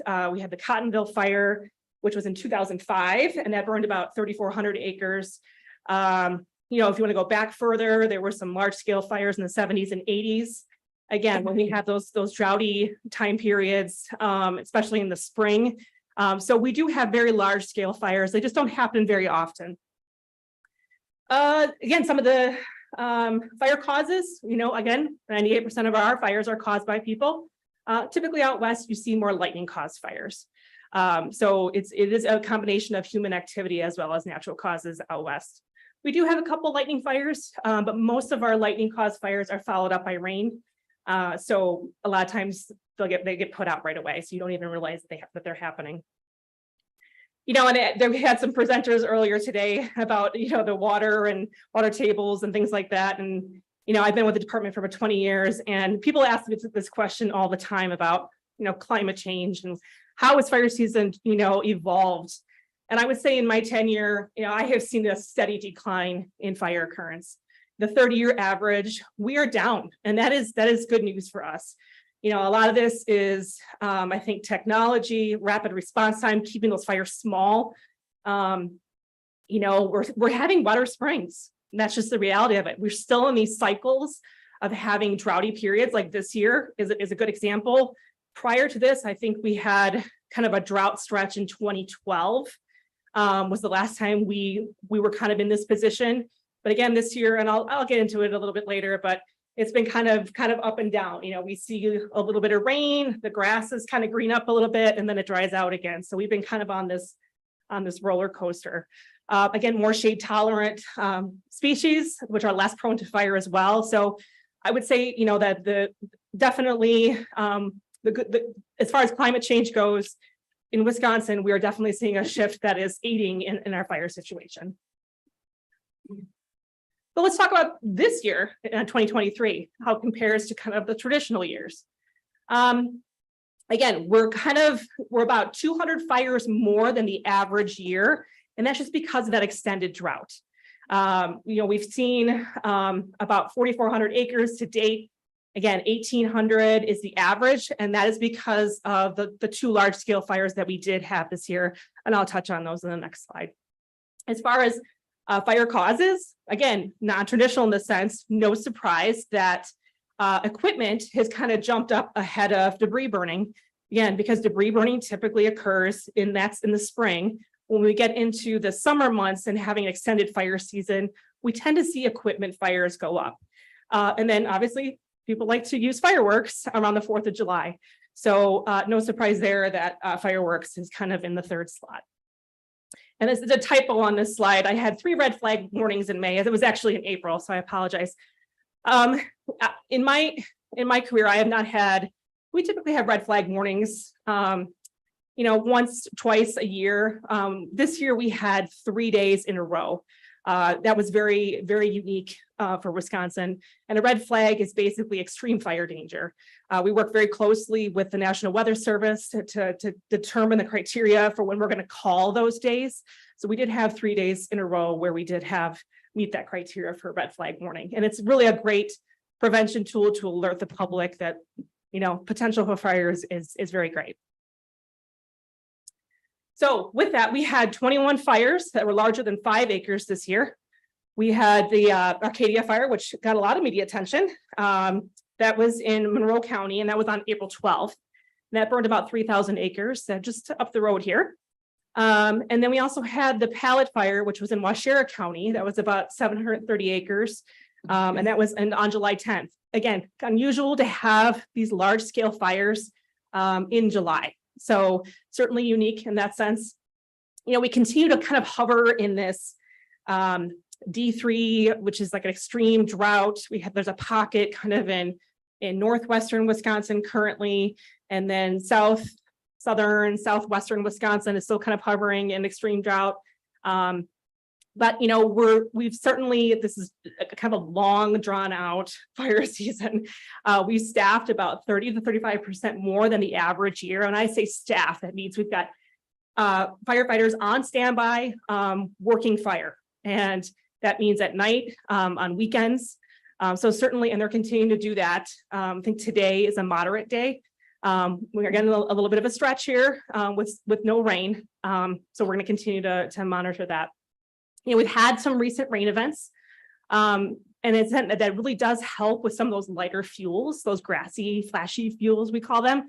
So it's really, it does help aid in those grassy areas, green things up, because if the vegetation is green, we're less prone to fire. So it has definitely aided in the rain that we have had, but we still are in a deficit. So it's going to take numerous amounts of rain activity above normal precipitation to get us out of this deficit. And I also added in here that we were able, prior to getting into like the peak of our fire season, we also were able to get 260 prescribed burns done, which is great because not all fire is bad, right? We use fire in the landscape. We have a very robust prescribed fire program. And we were able to accomplish, which is one of our goals, about 26,000 acres of good fire on the land. So that's really helpful.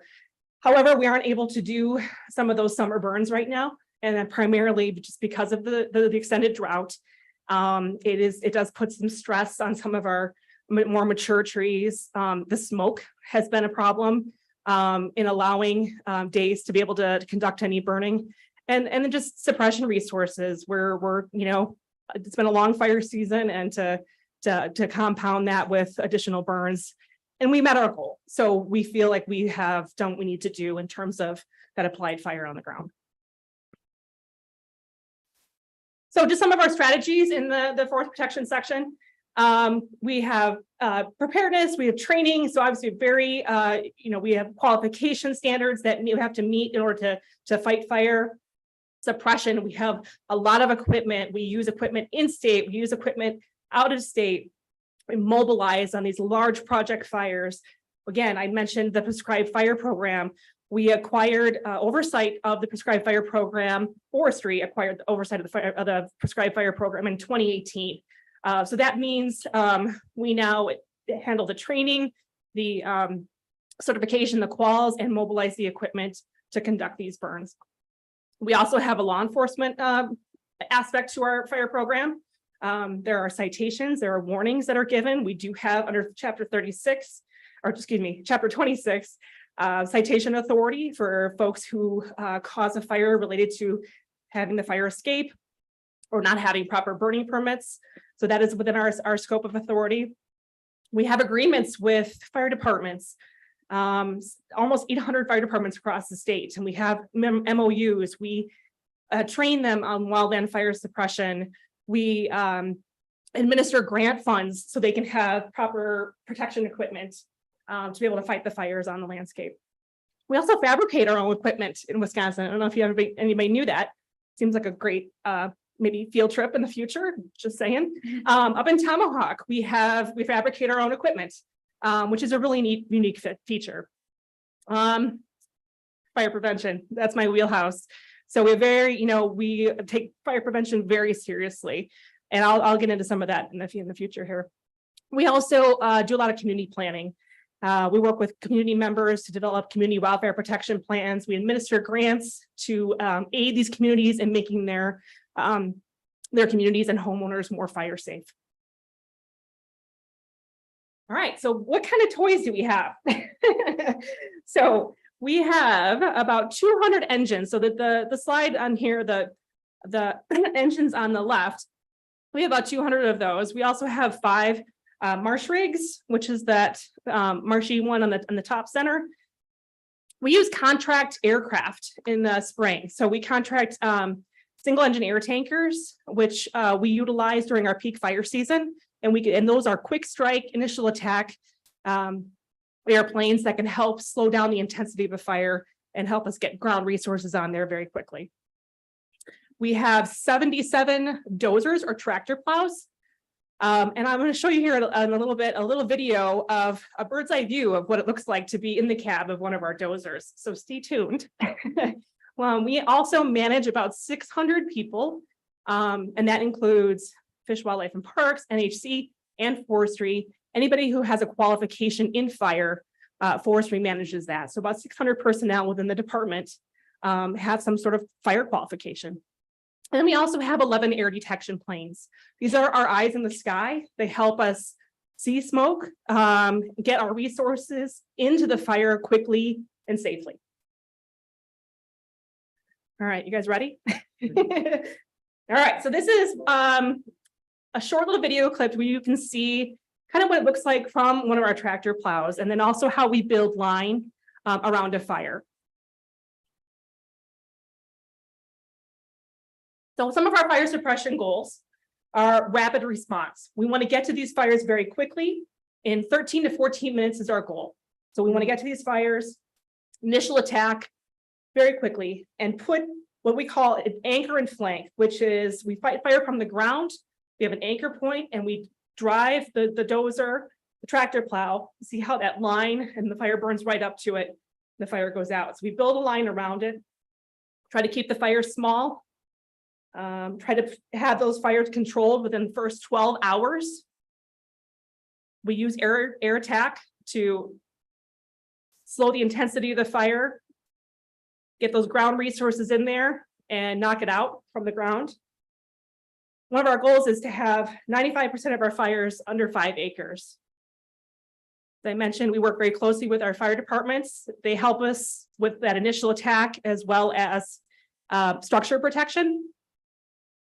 And then obviously our number one goal on every fire is life safety, making sure every single one of those firefighters comes home at the end of the day. So here's some of the partnerships that we have. I mentioned we have MOUs with about 769 fire departments. We've developed a wonderful relationship with the Army National Guard, which allows us access to Black Hawk helicopters with bucket capability. We were able to get them on 4 fires this year. They've been a great asset, a call when needed type situation, and when they have resources available. As I mentioned, we have contract single engine air tankers. We also work very closely with the Chequamegon Nicolet National Forest. We kind of in touch with what resources they have available that we can tap into and vice versa. And most importantly, our Great Lakes Forest Fire Compact. It is Michigan, Minnesota, Ontario, Manitoba. They're our greatest asset. We work together very closely to shift resources around as needed. And then it also includes training and a lot of other things in the Great Lakes region. Unfortunately, the Great Lakes region, they've all been in fire season, so we haven't been able to get a lot of support from our Great Lakes partners this year. At one time, we were able to send, I believe, 10 of our folks and a couple engines over to Michigan to help them with a large project fire. So we were able to do that at a time where our fire situation wasn't elevated. Okay, so now let's talk about how you folks and the public can stay in tune with what the current fire situation is. We have mapping applications and a dashboard that will allow you a bird's eye view of what's happening on the landscape in real time. It's pretty amazing. So this is our Whisburn application.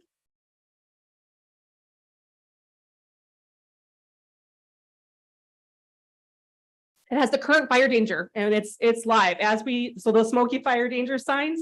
This is the mobile or the electronic version of that. We also have DNR fire burn restrictions. So you can click on a burn location to determine what your burn restrictions are going to be for the day. We also have live fire activity as well as live prescribed burn activity as well. So it's super interactive, very mobile friendly. You should bookmark that. And we also have our fire management dashboard, which is if you're a data person, this is your jam. You can definitely, it's got 10 years worth of fire data.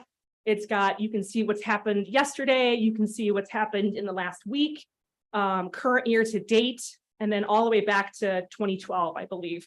We have predetermined charts where you can sort by cause. So if you wanted to see how many fireworks fires occurred around the 4th of July, you could do that very easily with this dashboard. And we also have one for the prescribed fire one as well. So you can see that one as well. Okay, so what are we doing to prevent these fires? I mean, isn't that the most important thing? I think so. We use a variety of tactics to generate awareness to inform the public on how to burn safely. Burning permits are our #1 tool in keeping the public safe. Because again, debris burning is the #1 cause. I think it's 98% of the people who get a burning permit don't cause fires. Okay, so if they follow the rules on the burn permit, they're not the problem. It's the people who choose not to get a burning permit that are causing our fire. So that's a really key a tactic in how we manage fire. We've also, I hope you guys have been watching the news. We've had a lot of tremendous support with the media. We take it very seriously. When these media contacts come in, we have fire spokespeople that respond immediately to these media requests because we feel it is very important. The media is our partner in preventing fires. I truly believe that when a meteorologist tells us what the fire danger is in their weather segment, I think that prevents fires. I truly do. We also have the smoky fire danger signs. In addition to the fact we do radio buys, we did a radio buy. We saw, the weather on the 4th of July and had some concerns. So we did a specific radio buy related to fireworks safety around the 4th of July. We also do, newspaper ads, traditional social media, and newspaper or news releases as well. We also work with the Department of Transportation. They have been amazing to work with. And when we see those weekends where, it's opening fishing weekend, we get those electronic message boards. They can get them up very quickly. And again, I think that's another great tool that alerts the public that something's happening out there when it relates to fire. We also work internally with our park system. We've had a lot of great projects this year with our park system. We have a fire safety flag where, people come to their parks and make sure that their fire's out, even though we don't have wildland fires in our parks. However, it's a great opportunity to just educate the public about being safe. We also have community wildfire protection plans in place where our wildland urban interface specialists, right now it's a very busy time of year for them to go to these public meetings and explain ways that they can be more fire safe with fuel reduction education projects. We also manage a grant program that aids in those communities at risk as well. And I would be remiss if I did not take an opportunity to acknowledge today is Smokey's 79th birthday. Oh, So happy birthday, Smokey. And he's not ready. And with that, He's not. Gonna- I will entertain any questions. And I did tell Secretary Payne that, it is a rite of passage to wear the suit, but he has not called me yet. Any questions? Thank you, Catherine. Any questions? Just Sandy, really brief, Marcy. permits, do you have to go to a field office and get a permit? A couple different ways to get a burning permit. You can go online through the app. You can also call an 800 number, or you can go to a DNR service center. And we also have some emergency fire wardens, 3 per county in DNR protection areas where you can go in person. And usually those are businesses. Okay. And they're free. Okay, just a little pitch for the service centers. They're not always open. Correct. There's people in there, but they're very limited, if any, open hours. So we like to have our service centers open. I hear that from people all the time. I hear in the you. north. Okay, Marcy? Thank you. Thank you. The counties like Vernon that do not have Cooperative do not, areas. that's not a cooperative agreement. There's like the data from Vernon County does not get fed into, because there's large state natural areas and some other prescribed burns and things like that, that doesn't get fed into the database. So the state burns will be in the database on the prescribed fire side. Yes, they would be. Any state burn would be in there. It sounds like we're going to be expanding that fire dashboard to include some state burns in the future. That is in the works. But as far as wildfires go, those fires would not necessarily be in the dashboard. Interesting. Thank you. Mhm. Well, All the equipment you described, where is it housed? Is it housed in those cooperating, fire departments or? Good, great question. We have, I believe, 56, Heather, correct me if I'm wrong, 56 ranger stations across the state. And those are strategically placed. We've done fire studies in the past where we got to place those ranger stations. And then we also pre-position equipment based on fire risk as well during the day. So like this year's a great example. We had a ton of snow in the north. We had a lot of fire activity in the south. So we will pre-position that equipment in the southern part of the state, and then vice versa as that green up continues. Other questions? Catherine, thank you very much. You're welcome. Thank you. Next item is 6E, summary of the department's 23-25 biennial budget, including the operating budget and capital development. Paul Newman, Management and Budget Section Chief. Welcome, Paul. Thank you. Good afternoon, Chair Smith, Secretary Payne, members of the board. Excited to be able to get out of the office and talk a little bit about the budget. We don't get out much, so I'll keep it brief and airy. But thank you again for that opportunity. So I'm going to start here with a little bit of a timeline. So just the journey just to get to this point is a long journey. And I've used it's not a sprint, it's a marathon analogy on several occasions when doing these types of overviews. And to tell the story, you got to peel back all the way to last January when instructions were issued to the divisions. We were kind of in that ideas phase of the budget. Let's get some ideas out on paper. Let's kind of ramp up, develop those further into more comprehensive issue papers for consideration for our leadership to advance to the governor. We culminated that in the agency budget submittal last September, mid-September, and then basically passed it on to the governor to take the baton from there until mid-February, when the governor kind of evaluated everything that the agency submitted and submitted his executive budget to the legislature. Then the Joint Finance Committee took the baton from the governor, and that committee is basically the budget writing arm of the legislature. And they have every bit the same abilities that the governor does to add, modify, remove provisions from the budget. So the Joint Finance Committee wrapped up their part of the journey in June, passed it on to both houses of the legislature, and then passed it on to the governor, who evaluated, used partial veto pens on various occasions, and signed the budget into law about a month ago. So from there, we get to the yellow box there at the very end.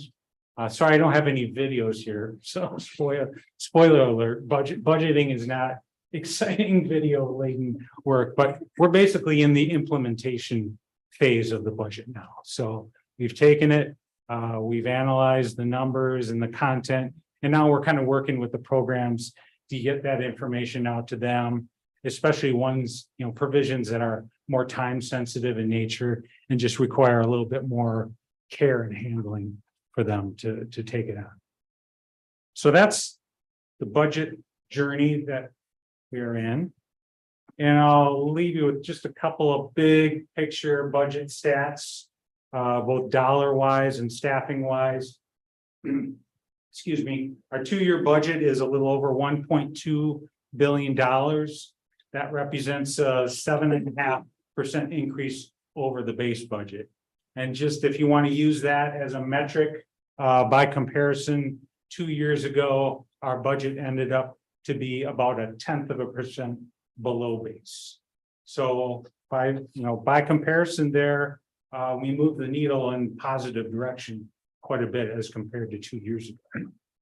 Position wise, we're a little over 2,500 FTE. That's short for full-time equivalent positions. And there were no new positions approved in the budget. We took a hit of about 52 positions. Most of those, about 43 positions were vacant positions that the Joint Finance Committee removed. And then the other 9 are just, 4-year project positions that are kind of reaching the end of their 4-year life, and just by a standard budget practice, they need to kind of come off the board. So those are the big picture stats. Then this is kind of what I call the budget funding flavor wheel. So to get a better understanding of an agency is to get a better understanding of where the agency gets its funding from, right? So the big flagship funding source for the DNR is the Conservation Fund. It's about half of our budget. It's so big that it's actually split up into 10 different accounts, represented by those 10 picture icons there in that pie slice. The ones off to the left are the biggest accounts: Fish and Wildlife account, Forestry, Parks and Water Resources. The ones in the middle there, we like to call our rec accounts. So that's boating, snowmobile, ATV, and off-highway motorcycle. And then we've got a couple of smaller ones off to the right there, which is the Endangered Resources account, kind of represented by that license plate, endangered license plate, and the magazine account. All of those 10 accounts make up half of our budget. We pivot clockwise and we get into GPR, which is short for general purpose revenue. And make a long story short there, that's your income, sales, and excise taxes that fund the agency, about a fifth of the agency. We move clockwise to Uncle Sam there, about 15% of the budget. And, our federal partners are ones, no surprise: EPA, U.S. Fish and Wild Service, Department of Agriculture. A couple more slices there of note: the Environmental Fund, see that garbage truck there. The big flagship funding source in the Environmental Fund are fees assessed to garbage that's deposited in landfills. And those fees support a lot of our environmental programs in the agency. Then you got program revenue, that's fee for service, permit programs, and some other miscellaneous funding sources. So that's where the funding comes from for our $1.2 billion budget. So I'll get into a couple of just big picture themes in the budget. PFAS, no surprise there. That's been a big topic of note. The budget contains a segregated PFAS trust fund. It's right now seated with $125 million of GPR and environmental fund revenues. The parameters are pretty broad to address and prevent PFAS contamination. And the big kicker here is just the access to those funds is yet to be determined. The fund is established. There's just no mechanism right now to access those funds. That will come at a later point, either by way of the DNR itself submitting requests to the legislature to spend some of those funds, or standalone pieces of legislation that might be proposed. Next theme: parks system did really well in the budget on a variety of themes. Maintenance equipment replacement, that's your tractors, lawnmowers, skid steers, those types of equipment that really, keep our parks aesthetically pleasing. There's funding installment for that. We've long kind of wished for upgrades to kind of visitor payment technology, the kiosks and credit card terminals that just make it easier to purchase a day permit or campsite permit or an annual permit. And then utility costs, gas, sewer, water, etc., electricity, those costs aren't going down. So we get in a bump in our spending authority to kind of keep pace with those. And I'd be remiss without mentioning too that 35% campsite electrification cap was removed from the statutes. So electrified campsites are in high demand. That's from our customers. And this removal of that cap really responds to that, those concerns. I'll also add too, without kind of getting too much into Terry's part, that removal of that cap also includes $1.5 million of one-time spending authority to, install these electrified campsites. Fish and wildlife account. The short story here, fish and wildlife account is very important to the department. It funds about 500 of our positions, or about 20% of the FTE in the department. And it's the primary source of funding for our fisheries, wildlife, and law enforcement programs. So it's a pretty big deal. Internally, we've been grappling with a structural deficit in that account. This budget does deliver some much needed relief to that deficit situation in the form of a couple of revenue boosts. There's a $25 million one-time boost from the forestry account of the conservation fund into the fish and wildlife account. That's a one-timer though. And then there was about 16 different categories of non-resident hunting, fishing, and combo licenses that were increased that we think are going to generate about 2.2 million a year. So you take all of that, that's about a little over 29 million of additional revenue to the account.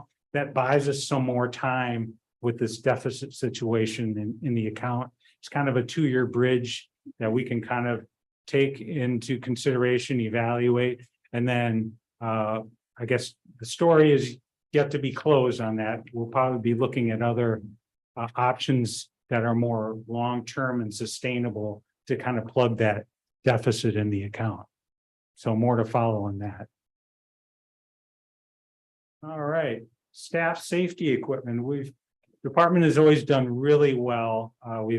These types of requests have always resonated well with both the governor and the legislature to kind of keep our staff safe out in the field. So, and this does this on a multitude of fronts here. First of all, kind of picking up on Catherine's presentation before me, there's additional funding for fire suppression equipment. This isn't for the big toys that she was showing. This is more for the smaller things like thermal imaging cameras, hard hats, boots, those emergency fire shelters, kind of shelters of the last resort. The wardens get additional funding for defibrillators, tough one for me to say, and tasers. And in addition, they also get some more funding for this off-road fleet of vehicles. This would be snowmobiles, ATVs that they use out in the field for patrols, search and rescue missions, other public safety response items. And then last but not least, the fisheries program, they've got 3 research vessels. One is on Lake Michigan, one is on Lake Superior, and one is on Lake Winnebago. They're all varying ages and in various needs of repair and enhancements, electronics, engine repair, hull repair. So the fisheries program gets some one-time funding to kind of boost and extend the usable life of those 3 boats. And the last theme, definitely not least in terms of volume of funding, is grants and local assistance. A big part of that $7.5 million or 7.5% increase to our budget really is in the form of pass-throughs to local units of government and other entities. So that grouping of 4 really makes repeat appearances regardless of the budget. I like to call those kind of meat and potatoes grants programs that are so popular that we're needing, continually to provide additional installments of funding each budget. The first one is the sediment removal. This kind of continues on quite a few successful contaminated sediment removal projects in the Great Lakes, Sheboygan Harbor, Lincoln Park, Kinnickinnic River, et cetera. We've got quite a few of successful projects. This builds on that and gives us another 7.5 million to continue those efforts. The ag-related non-point source, if you remember Brian's presentation from this morning, is non-point source pollution is the biggest source of water quality impairment. This is kind of that targeted runoff management and NOD program that Brian was describing this morning. This gives us another $6.5 million to continue those grant efforts. On the urban side, the urban non-point and flood control, typical projects like that would be like a stormwater detention project, removing structures from a floodplain or flood proofing structures. That gets another $4 million. And then the dam repair, these are not department-owned dams, but usually dams that are operated by local units of government for either repair, replacement, removal, another $4 million there. Forestry grants get a boost of $850,000. The urban grants program, that is something that typical topics there for urban forestry grants might be storm response, disease and pest control and response, tree inventory plans. County forest grants would be kind of projects that promote sustainable forestry practices in county forest lands. The wrecked vehicle aids, that's kind of a combination of both enforcement aids and trail development aids for local units of government. And then lastly, there was 9 earmarks that were added by the legislature. Those cover a wide variety of areas of the state. And for the most part, dams and dredging are kind of the big themes. Those cover the vast majority of those earmarks. So what's next, at least for the operating budget, we're really kind of a couple things that jump out. First is we're still evaluating how we close the books on the last fiscal year. That's going to kind of inform, our analysis of the health of all of the various funding sources in the agency. So we're going to know more about that in the next couple of weeks. And then the other thing that we still need to get finalized is the state compensation plan. So there's a lot of provisions that are going to be of significant size. They're going to hit a lot of our funding sources quite a bit. And so we're waiting for that compensation plan, which has been presented to the legislature, but not yet approved. Once that approved, the crystal ball will clear up and we'll be able to kind of evaluate how that impacts our budgetary health. So, and with that, I'll take questions on the operating budget. Thank you, Paul. Any questions? Just Marcy? a quick one. That one-time transfer out of the forestry revenue and then a little bit of a boost to forestry, are those the same programs? Is that it's not an equal exchange, but is that an impact to the forestry program activity? I think, again, the legislature is the one that inserted that particular transfer. Okay. I think what they were thinking, they were kind of evaluating the overall financial health of the two accounts. Okay. One was in need of revenue, one not necessarily. So it was kind of a donor type of arrangement. It's one time only. So again, that's the big thing, is the one time. It's not an ongoing transfer. So we're going to have to kind of reap the benefits of that and thank the forestry account for that little boost. But again, there's more work to follow, because that gap reappears then 2 years from now. Right. So, All right. Thank you. Go ahead, Sharon.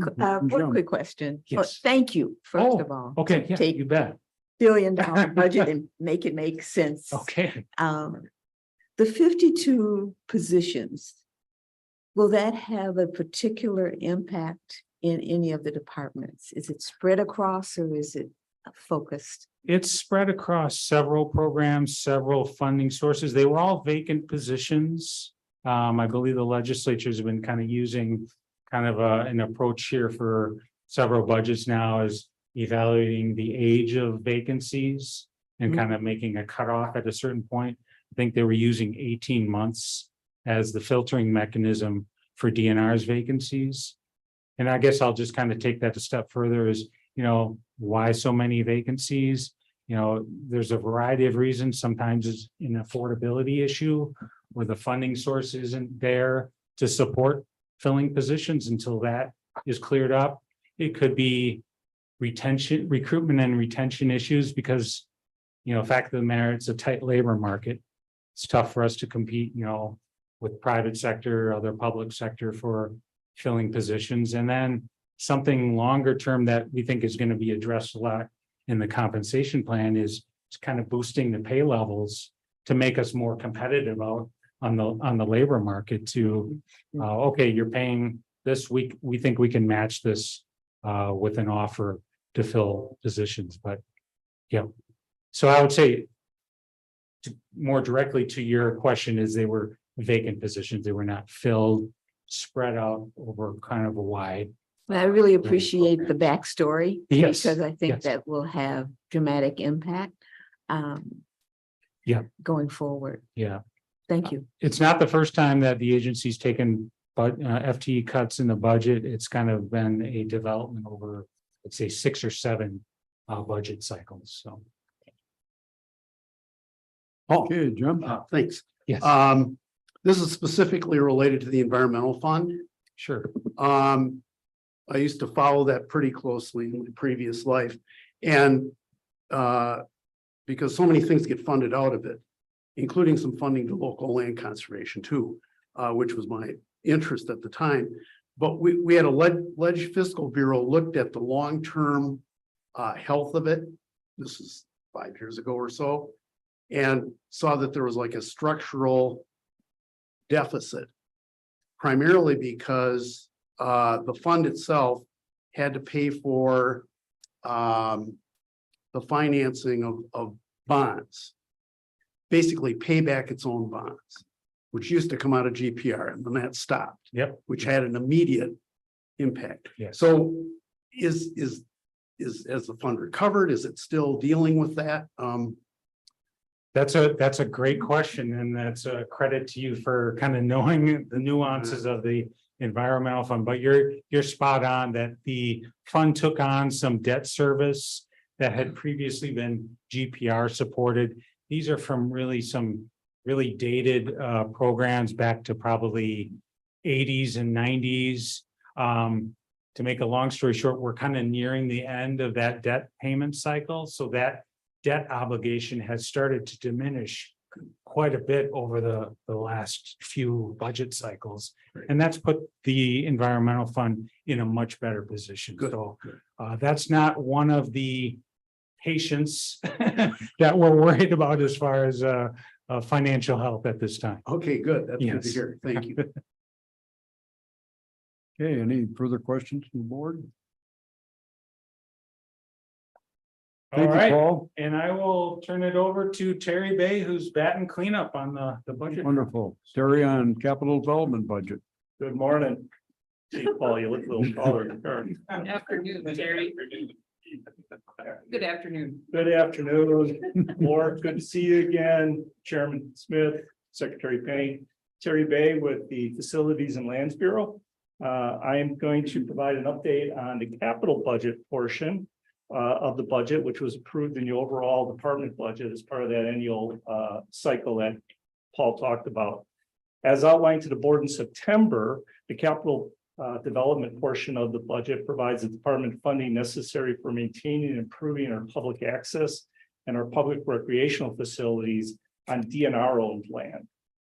This portion of the budget supports the entire DNR portfolio of capital assets, which include our buildings, our facilities, our roadways, boat launches, trails, bridges, dams, or water control structures. Last fall, the department was requesting a significant capital budget to help support the repair and improvement of our existing capital assets. During that budget approval timeline that Paul outlined earlier, the department requested a total of $264 million for capital project development. Of that 264, after the budget cycle, the department received $193 million to address the growing backlog of maintenance and issues provided for us to provide suitable and safe infrastructure at our department properties. While the final state budget didn't give us everything we asked for of 264 million. I'm happy to say that the 193 is a significant increase, and that's why I have the chart up there as to the biennium periods preceding this last one. As you can see in the last budget cycle, 21-23, we doubled what we previously had. This budget cycle, we almost doubled again, which just shows that strong support from you, the board, the administration, and the governor, and the legislature of the significance that this budget is in improving our properties. The priorities for capital development projects, now that we have this funding, and I'll just remind the board, we've been through this a couple of times in budget cycles, as projects are selected and included in the budget based on these priority orders, priority A, B, C, or D. Priority A are health and human safety projects and compliance concerns. Priority Bs are maintenance repair of existing assets, capital assets that we have. C are enhancements to those existing facilities. So if we expand a facility, it's an enhancement. And D projects are completely new construction, which would mean that we're building something with new square footage that we didn't have before. With that said, in this particular budget cycle, this is how it breaks down. Within priority A of how we're going to allocate this capital budget. Priority A projects, again, the health and safety, typically include projects that I've listed up there and the initiatives of like clean water. The department currently has 800 toilet facilities on our property. 700 of them are vault toilets. And at the property. So ensuring that these facilities protect our groundwater is a top priority under that health category. Bridge repair is under the category. The department currently owns 900 bridges, mostly trail bridges, to keep those trails open. We try to inspect 150 bridges a year and provide an engineering report on the condition of those bridges. And then we prioritize those bridges as to what needs repair to keep those trails open. And that falls under an A, or it could fall under a B if it's not an immediate safety issue. Other projects in that category are, of course, compliance with DNR owned dams. Paul talked about grants to dams for municipalities and that. This is a separate category. These are dams that the DNR owns and operates. And those are compliance issues with those dams. Improving public access to our properties and ensuring safe access to all the visitors that visit our properties under safety. And finally, in this category, the projects address compliance issues with some of, as I mentioned, the dams and some like safety compliance issues on some of our facilities. Marla, that was here earlier, and talked about the demolition of buildings that may be a safety issue on some of our properties. In reviewing those buildings, we always like to divest for any buildings that we're not using. If they don't support a function or they don't support a program, we like to divest and minimize those liabilities on our properties. Those would fall under those type A priorities on those projects. So as you can see here on the funding for health and safety, after we fund health and safety, a majority of the department's budget is in those priority Bs. And that is maintenance and repair of facilities and infrastructure that we currently own, that we want to maintain, that we want to keep operating. These projects are directed at protecting those assets. Types of projects that fall in here are boat launches. The department currently has 750 boat launches statewide. Requires a lot to keep those operational and safe for all users. Again, dam repairs, there's a significant amount to dam repairs that are not a compliance issue, but we want to maintain those dams in good operating orders. Trail repair, toilet shower, building replacements. Catherine was up here and talking about fire response. In this particular budget, we have 2 new ranger stations that are funded. We started a program back several years ago, several budget cycles ago, to do an orderly replacement of our aging fire ranger stations, I'm sorry. And to get the new equipment in, some of the older ranger stations can't fit the new modern equipment. They have to be updated. So that's part of the budget. Brad was up here talking about the fisheries program in this budget. Fishery repairs are part of that maintenance and repair and part of that program. Finally, the C and D categories. C categories are again enhancements to the infrastructure facilities that we have. This would be trails and roads that if we extend or we have a new trail perhaps part of a master plan that was approved that would fall in that C category. Additions or expansions to current facilities that we have, and then new construction. And under new construction, this is where we're adding new square footage. Those are fire response and equipment. Catherine talked about how we make some of our own fire equipment. We modify trucks and we add fire equipment to it. There's some new construction in the budget that was approved to add additional facilities to Tomahawk to support that additional fire equipment.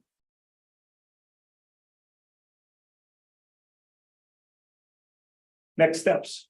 So we have the budget approved, capital budget. What our program will do is continue to work with the internal programs at the department and verify our scope. We then initiate project design on those projects and they get rolling. Just by coincidence is today is state building commission at State Fair Park, where we are requesting the final projects from the last capital budget that went under design, and now we're asking to go construction with them. So the cycle takes a little bit for these construction projects.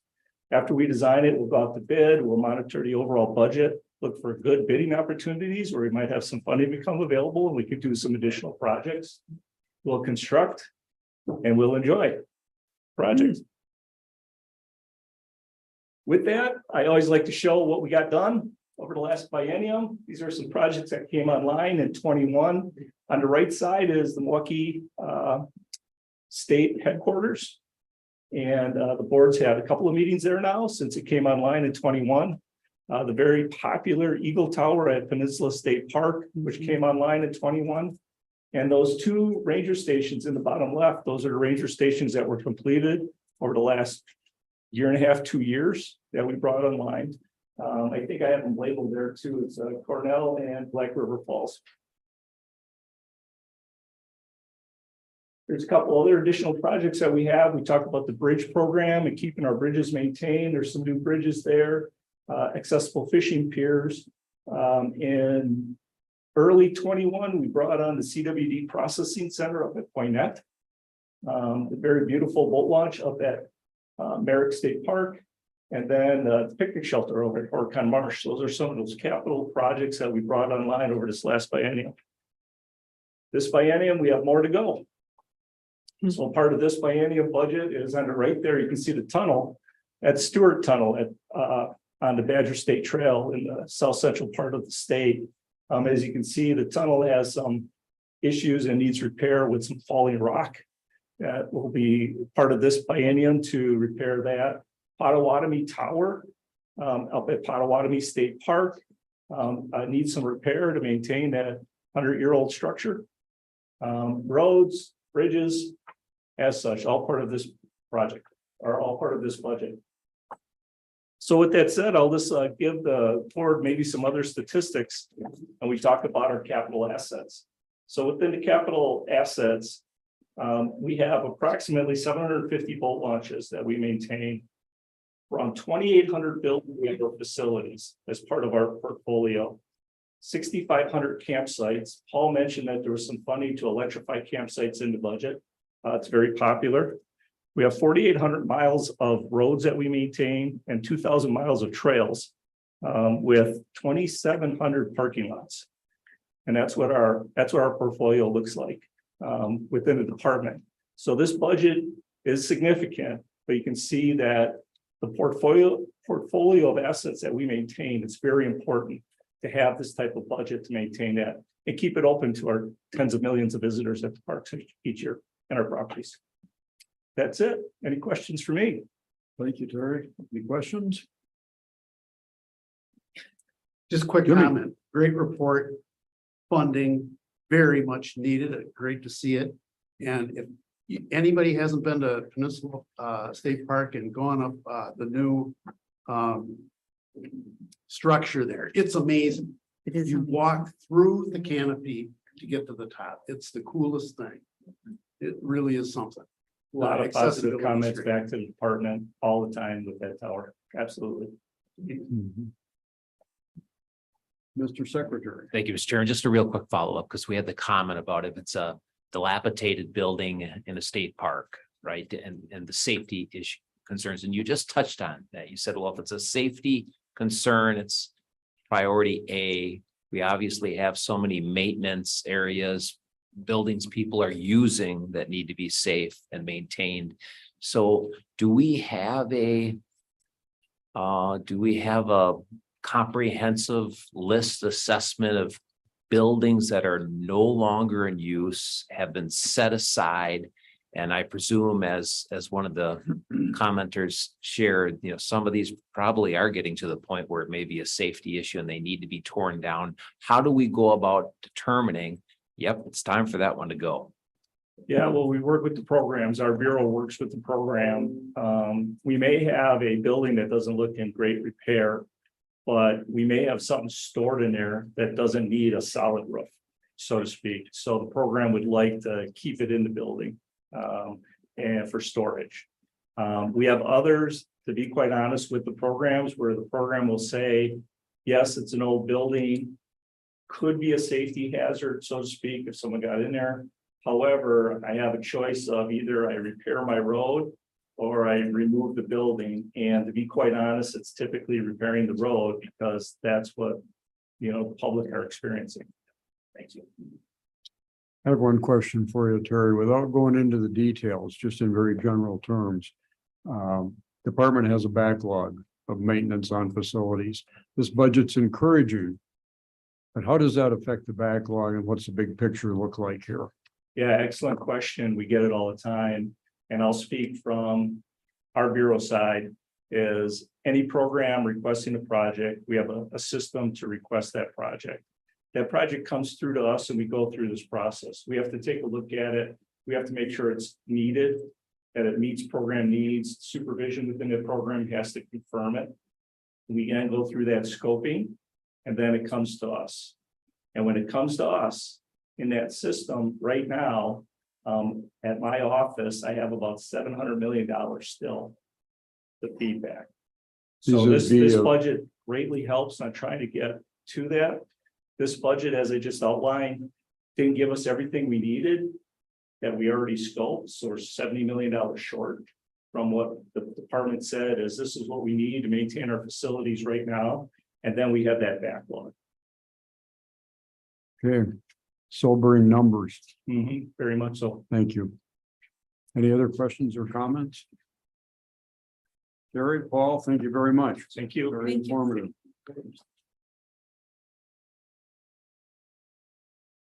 Okay, next item is 6F, informational update on wildlife management 0321 permanent rules related to gray wolf harvest regulations. Scott Carroll, welcome.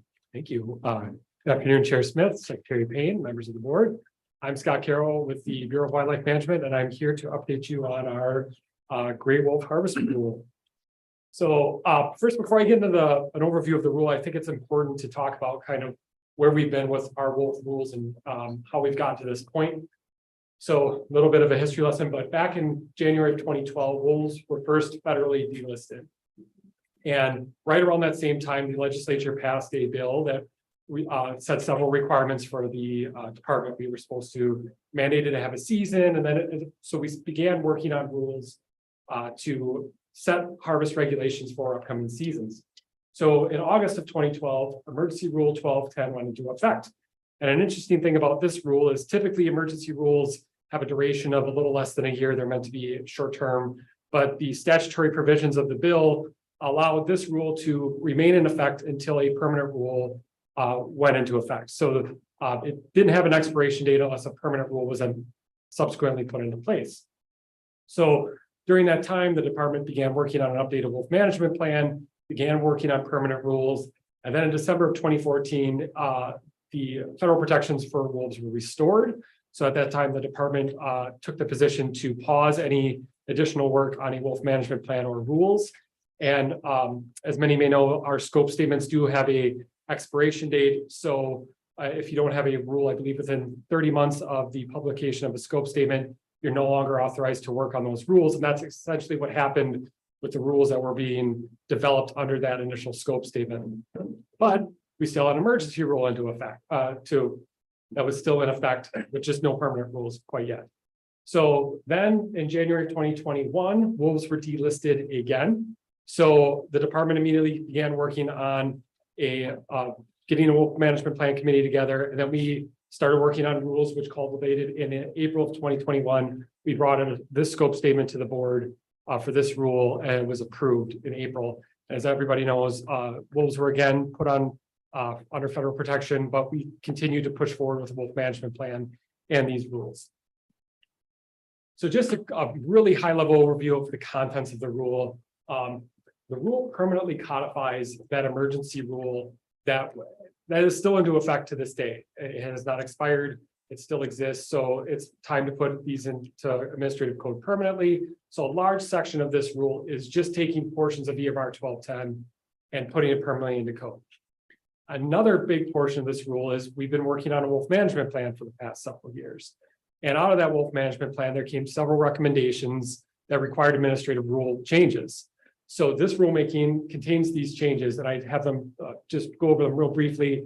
So for instance, the rule will recommend carcass tag valid in specific zone or zones where under previous harvest seasons, it was kind of a statewide, tags were valid in statewide. It was zones, but still statewide. We mapped new zone boundaries, different from the ones that were under the previous emergency rule. We offer protections for wolf dens, faster harvest reporting. So it'll be 8 hours after the time of bringing that wolf to your possession versus the current rules allow 5 p.m. the day after recovery. So it's a much shorter window. So we'll get that the registration information much faster. And then an enhanced reimbursement rate for producers. These are for producers that get multiple depredations within the same grazing season. And then finally, we created a designated dog training season that will correlate to the time only when wolves are, it is allowed to use wolves to track or dogs to track or trail wolves. So once a season closes to harvest, then you will no longer be able to use wolves to train for tracking and trail, or dogs to train for tracking or trailing wolves. And then this rule also makes quite a few housekeeping updates. There have been a lot of changes to administrative code since 2012. Things have been moved. There's been statutes that have been put into place. For instance, it used to be a start of the wolf season was mandated to be in October. Now it's in November. And our emergency rules still mention the October date. So there's quite a few things that have to be cleaned up just because things have changed in the last 10, 11 years or so. So that's just a really high level overview of what the rule does. So the next steps are public comment period, a public hearing, and then bringing the rule to the board for their consideration. So the public comment period for the rule is now open. I believe it's been posted since Monday, and it will run till September 15th. So we have a little over a month for individuals to read the rule and submit comment to the department. I've provided a link to the URL. If you go to our website and search public input opportunities, and you go, it'll direct you to our administrative a page we have to collect input on administrative rules. And then people can submit input to there. They can also email me directly. And then we have scheduled a virtual public hearing for September 12th. And then after that, we're going to aggregate all the public input and bring both the wolf management plan and the rule for the wolf management, since it's correlating with the wolf management plan together at the same board meeting in October for the board's consideration. So that's a really high level overview of kind of what we've done, what the rules are going to do, where we've been, where we're going. Anybody, I'd be happy to entertain any questions. Are there any high level questions from the board?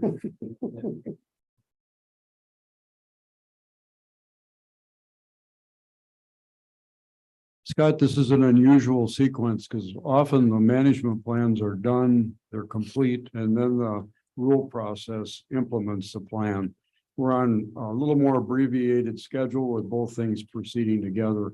Can you explain how the two are interconnected and how we're going to bring this together in October? Yeah, we've been developing these on separate kind of paths, but eventually we knew that they were going to link up at some point, and we kind of have to treat these as one thing. And I think that time is now. So, we've gone over the last several years of trying to time bringing management plans and rules for a management plan to the same board meeting, because I think it's easier for the board and the public to understand like how they interact, and that if we're approving a management plan, it's our preference that we bring a rule that would like implement that management plan to, so it's fresh in the board's memory. So we don't come a couple months later and say, hey, remember that management plan you passed back in June? Well, here are the rules that would implement it. I think it just does everybody a favor to have that in front of the board at the same time. And so what we've been doing is there are a lot of statutory steps that mandate when we can bring a rule to the board. So we've been trying to track these things. We've created a pretty elaborate timeline, and Randy Johnson, the large carnivore specialist, and I have worked together so we can sync these things up and to get them to the board at the same moment. So, you know, in terms of like how long when we can have a public hearing, the steps we have to do before we have a public hearing. And then also we have internal deadlines of getting things to the board in terms of, you know, green sheets and letting the public know that this thing's going to be on a board agenda. We've been trying to intricately follow a timeline that would allow this to happen at the same moment.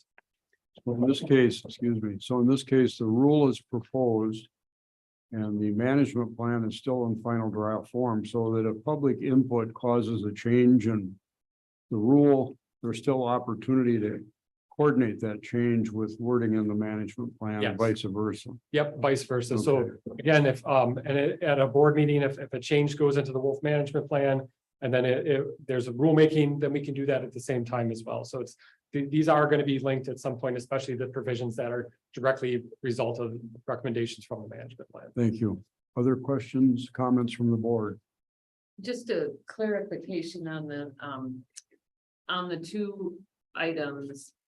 I don't know if the word condition is right or a requirement for Wisconsin to be able to manage after that last hunt and the Fish and Wildlife Service input. These two things were requested, what's the word I'm looking for to show how Wisconsin is going to manage, correct? So- There's a federal involvement here too of, you know, since they're still on the endangered species list. I think we might be considering there was a judge's ruling that said the department needed a new management plan and a new rule in order to hold a season. That was issued right before wolves were relisted on the federal endangered species list. So that decision is, and Cheryl can jump in at any time if I'm saying this wrong, but I believe that decision is now considered moot because it's not a species under state management. But I think what we've done is we've understood that, okay, this is an item that we have to address, and that we feel like it will put us in a good spot should wolves return to state management at any time. Like if the federal government makes a decision to again remove protections for wolves, that we would be in a good spot and better prepared to have a successful harvest season. Okay, thank you. Other questions, comments? Okay, thank you, Scott. October. We'll be talking again soon, I'm sure. Yes. Okay, that takes care of the informational items. We're on to items on the agenda, Department Secretary's Matters. We have a retirement recognition for Kim Sebastian in forestry, 33 years of service. So we request your support to approve and recognize Kim Sebastian. We have a motion. Motion to approve. Got a And thank- motion to approve from Sandy. Is there a second? Second. And a second from Jim. Any further discussion? All those in favor signify by saying aye. Aye. Opposed, say no. Motion carries. Thank you.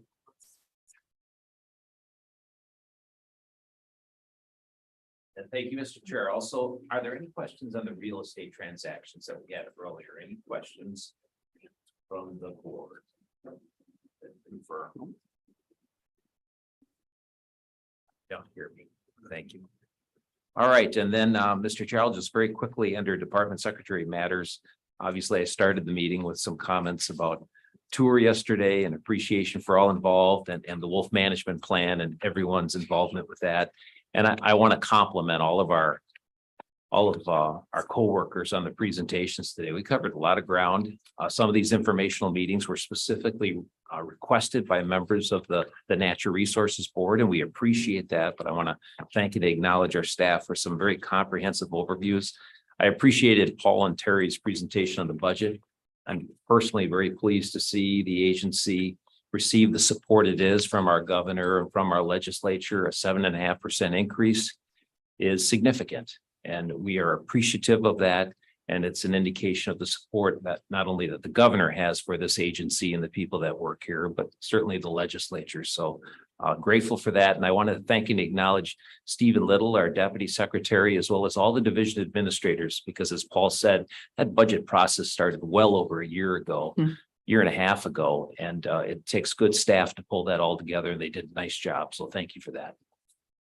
I also wanted to emphasize that, we're really striving to continue to improve our relationship building. And I briefly mentioned it, but we have now instituted routine meetings with our Conservation Association leaders, routine meetings with the Environmental Association leaders. In fact, Deputy Secretary Little leads the charge with our environmental group, and our Assistant Deputy Secretary Marco Kino leads this charge along with Diane from Fish and Wildlife with our conservation associations. And that's really beneficial because we're checking in face to face and talking about issues and concerns and common ground. And I think that's going to be helpful, whether it's the Wolf Plan or the need to have sufficient revenue to recruit and retain staff, or whatever challenges we face, but appreciate that involvement and that engagement. Recently, I was asked to give a brief presentation to the Department of Ag, Trade and Consumer Protection Board, and they would like the same opportunity. They would not only like Secretary Romansky to have an opportunity to appear before this board, but we also talked about the possibility of having a joint DATCAP DNR Natural Resources Board meeting. And knowing the chair as I do and the people around this table, I anticipate that will be warmly received. And again, another opportunity to strengthen relationships and make sure we're working together. So appreciate everyone's patience today. We covered a lot of ground, but again, I thought our staff did a wonderful job. So thank you, Mr. Chair. Thank you. We're on to board members' matters. Sharon Adams. Thank you. And Marcy and Paul and this wonderful staff in this extraordinary special place, and the people that live here. The tour was incredible.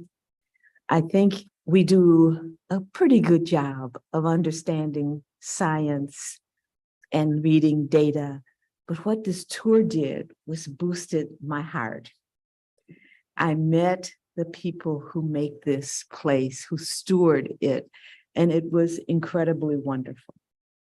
I do have 3 very brief comments. Secretary Payne, you have already said it. The better we collaborate and work together, the better our results will be. And it's just bubbling up, it's flowing, and it has to be intentional. And that you mentioned that there might be this collaborative meeting in the future is so exciting. I do have that comment and 2 requests. At a previous meeting, Marcy asked for an update on the lead replacement program, and I would just bring that to the top of our attention at some appropriate time, that we do get that update. And I think my second is that there is the agriculture and water quality. And at some point, if we can also get an update on that to see what that scope and possibility will be there. Thank you. Thank you, Sharon. Paul Burr. Thank you, Chairman. I'd like to thank everyone for coming to our corner of the world. We're very proud of the beauty here, and I was glad to have you all here so you can understand the challenge that farmers face to produce our food in this geography, but they're trying to do a good job. And I know sometimes they get bad press, but for the most part, they're really trying to do right. And I think that if we continue with the attitude that we can partner with them, we can continue to keep this part of the state an integral part of the agricultural backbone of this of the economy of the whole state. So it's great having you here. I really enjoy these field trips to the different areas of the state. I think it's a good program. Couple things beyond that, I have expressed a little bit of, finding my way around the website. Sometimes I can't find things and it seems a little confusing and I've been a little frustrated in not being able to buy my trail pass online. Like we do our park passes. It seems like a waste of an opportunity to collect data on people that use our trails and perhaps collect more money in trail passes and people maybe that would volunteer to work on the trails and maybe donate to the trails. So anyway, I would like to propose that we have a demonstration of the website and, you know, especially currently since our Go Wild app just got shut down. Visit that and see if that should be a priority to modernize that, because in this today's world, that's how people interact with businesses and planning vacations and everything. I think there's a lot of information on our website that's buried beneath perhaps too many clicks. So if that could be considered, I'd really appreciate it.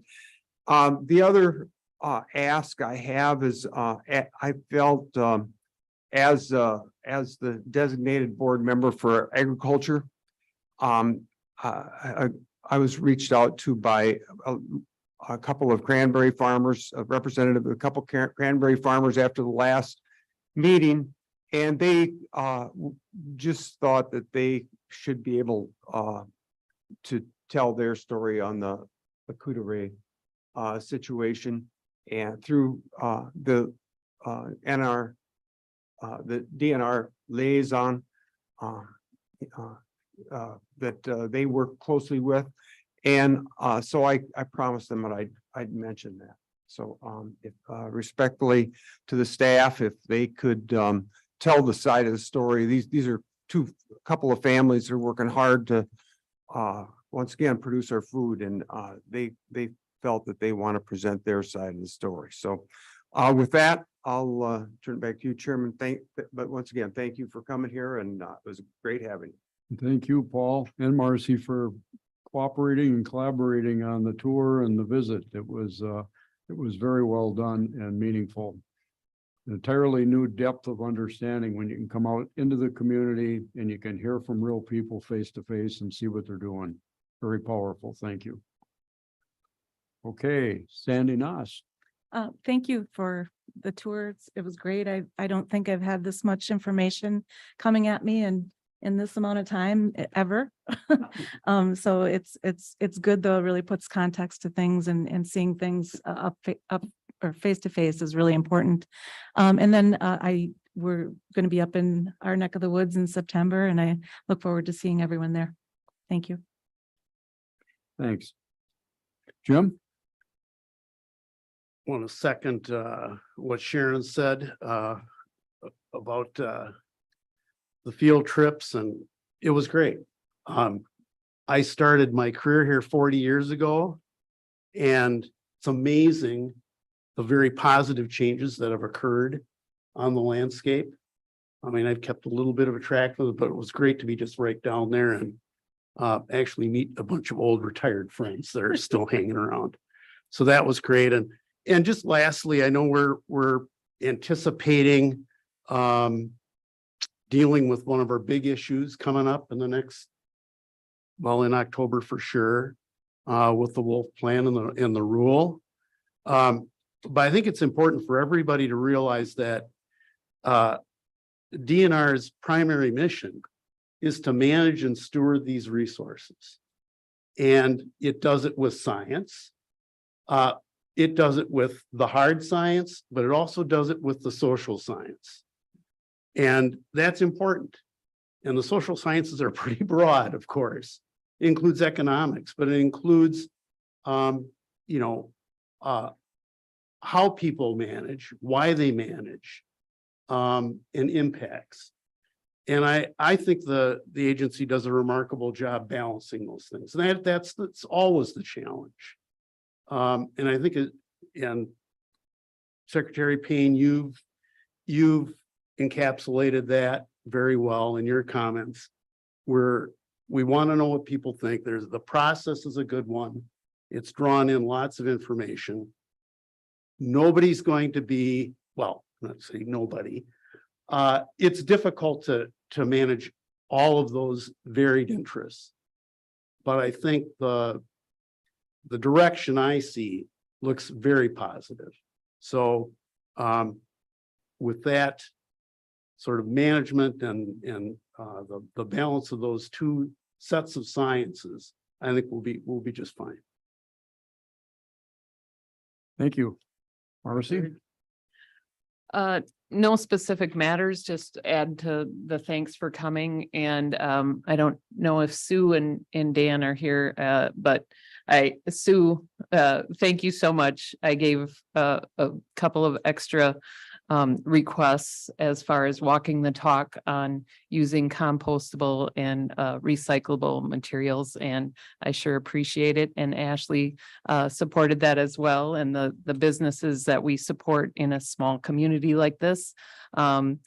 We love getting you guys out of Madison to see our corner of the world and to see what rural communities are facing. So much appreciated. I look forward to being in the north in September. Thank you. And that shortened up my message because I also wanted to thank everybody, in particular the field staff that supported the tour stops, and also the staff that routinely support our meetings. I know it's extra effort to bring the board out Yes. into these local communities, and we very much appreciate your extra effort. And I hope you can see the value that it brings to the board in being here, being accessible to the public, and having a better level of communication and understanding when we leave. So thank you all. We have one more decision. Well, we have two on the agenda. Approval of the 2024 Natural Resources Board meeting dates. We've got a copy of those, chance to look at it. When you're ready, we'll need a motion to approve or amend. So moved. Karen, was So that moved. an approval? Approval. A motion to approve Second. and a second from Marcy. Any discussion? One thing, I'm a little confused by the January 2025 date. It says 21st to 24th. That's a 3-day period. Is there any reason that that's listed as 3 days? It should be. Could be 2 days. Okay, so which days are they? Thank you for picking that out. It should be the 23rd and 24th. All right, Get that up. okay, so is it acceptable if we amend that? Absolutely. You Okay. got agree. good catch. Thank you. Yep. And thank you. Yeah. Any other comments on the 2024 dates? Okay, we got a motion to approve and a second. No further discussion. Just to say, I love the fact that I'm still going to be able to participate in the Birkebeiner and not have a conflict with. Oh, gee. Okay, so as amended you there here somewhat informally to the date in January of 25, it's 23 and 24. Okay, understanding that, all those in favor signify by saying aye. Aye. Opposed, say no. Motion carries. We got our schedule for next year. And with that, the last item of business is a motion to adjourn. So moved. Second. A motion to adjourn in a second. Any further discussion? Thankfully, no. All those in favor signify by saying aye. Aye. Opposed, say no. Motion carries. We're adjourned. Thank you all. Thank you. Safe Safe travel. travels, everyone.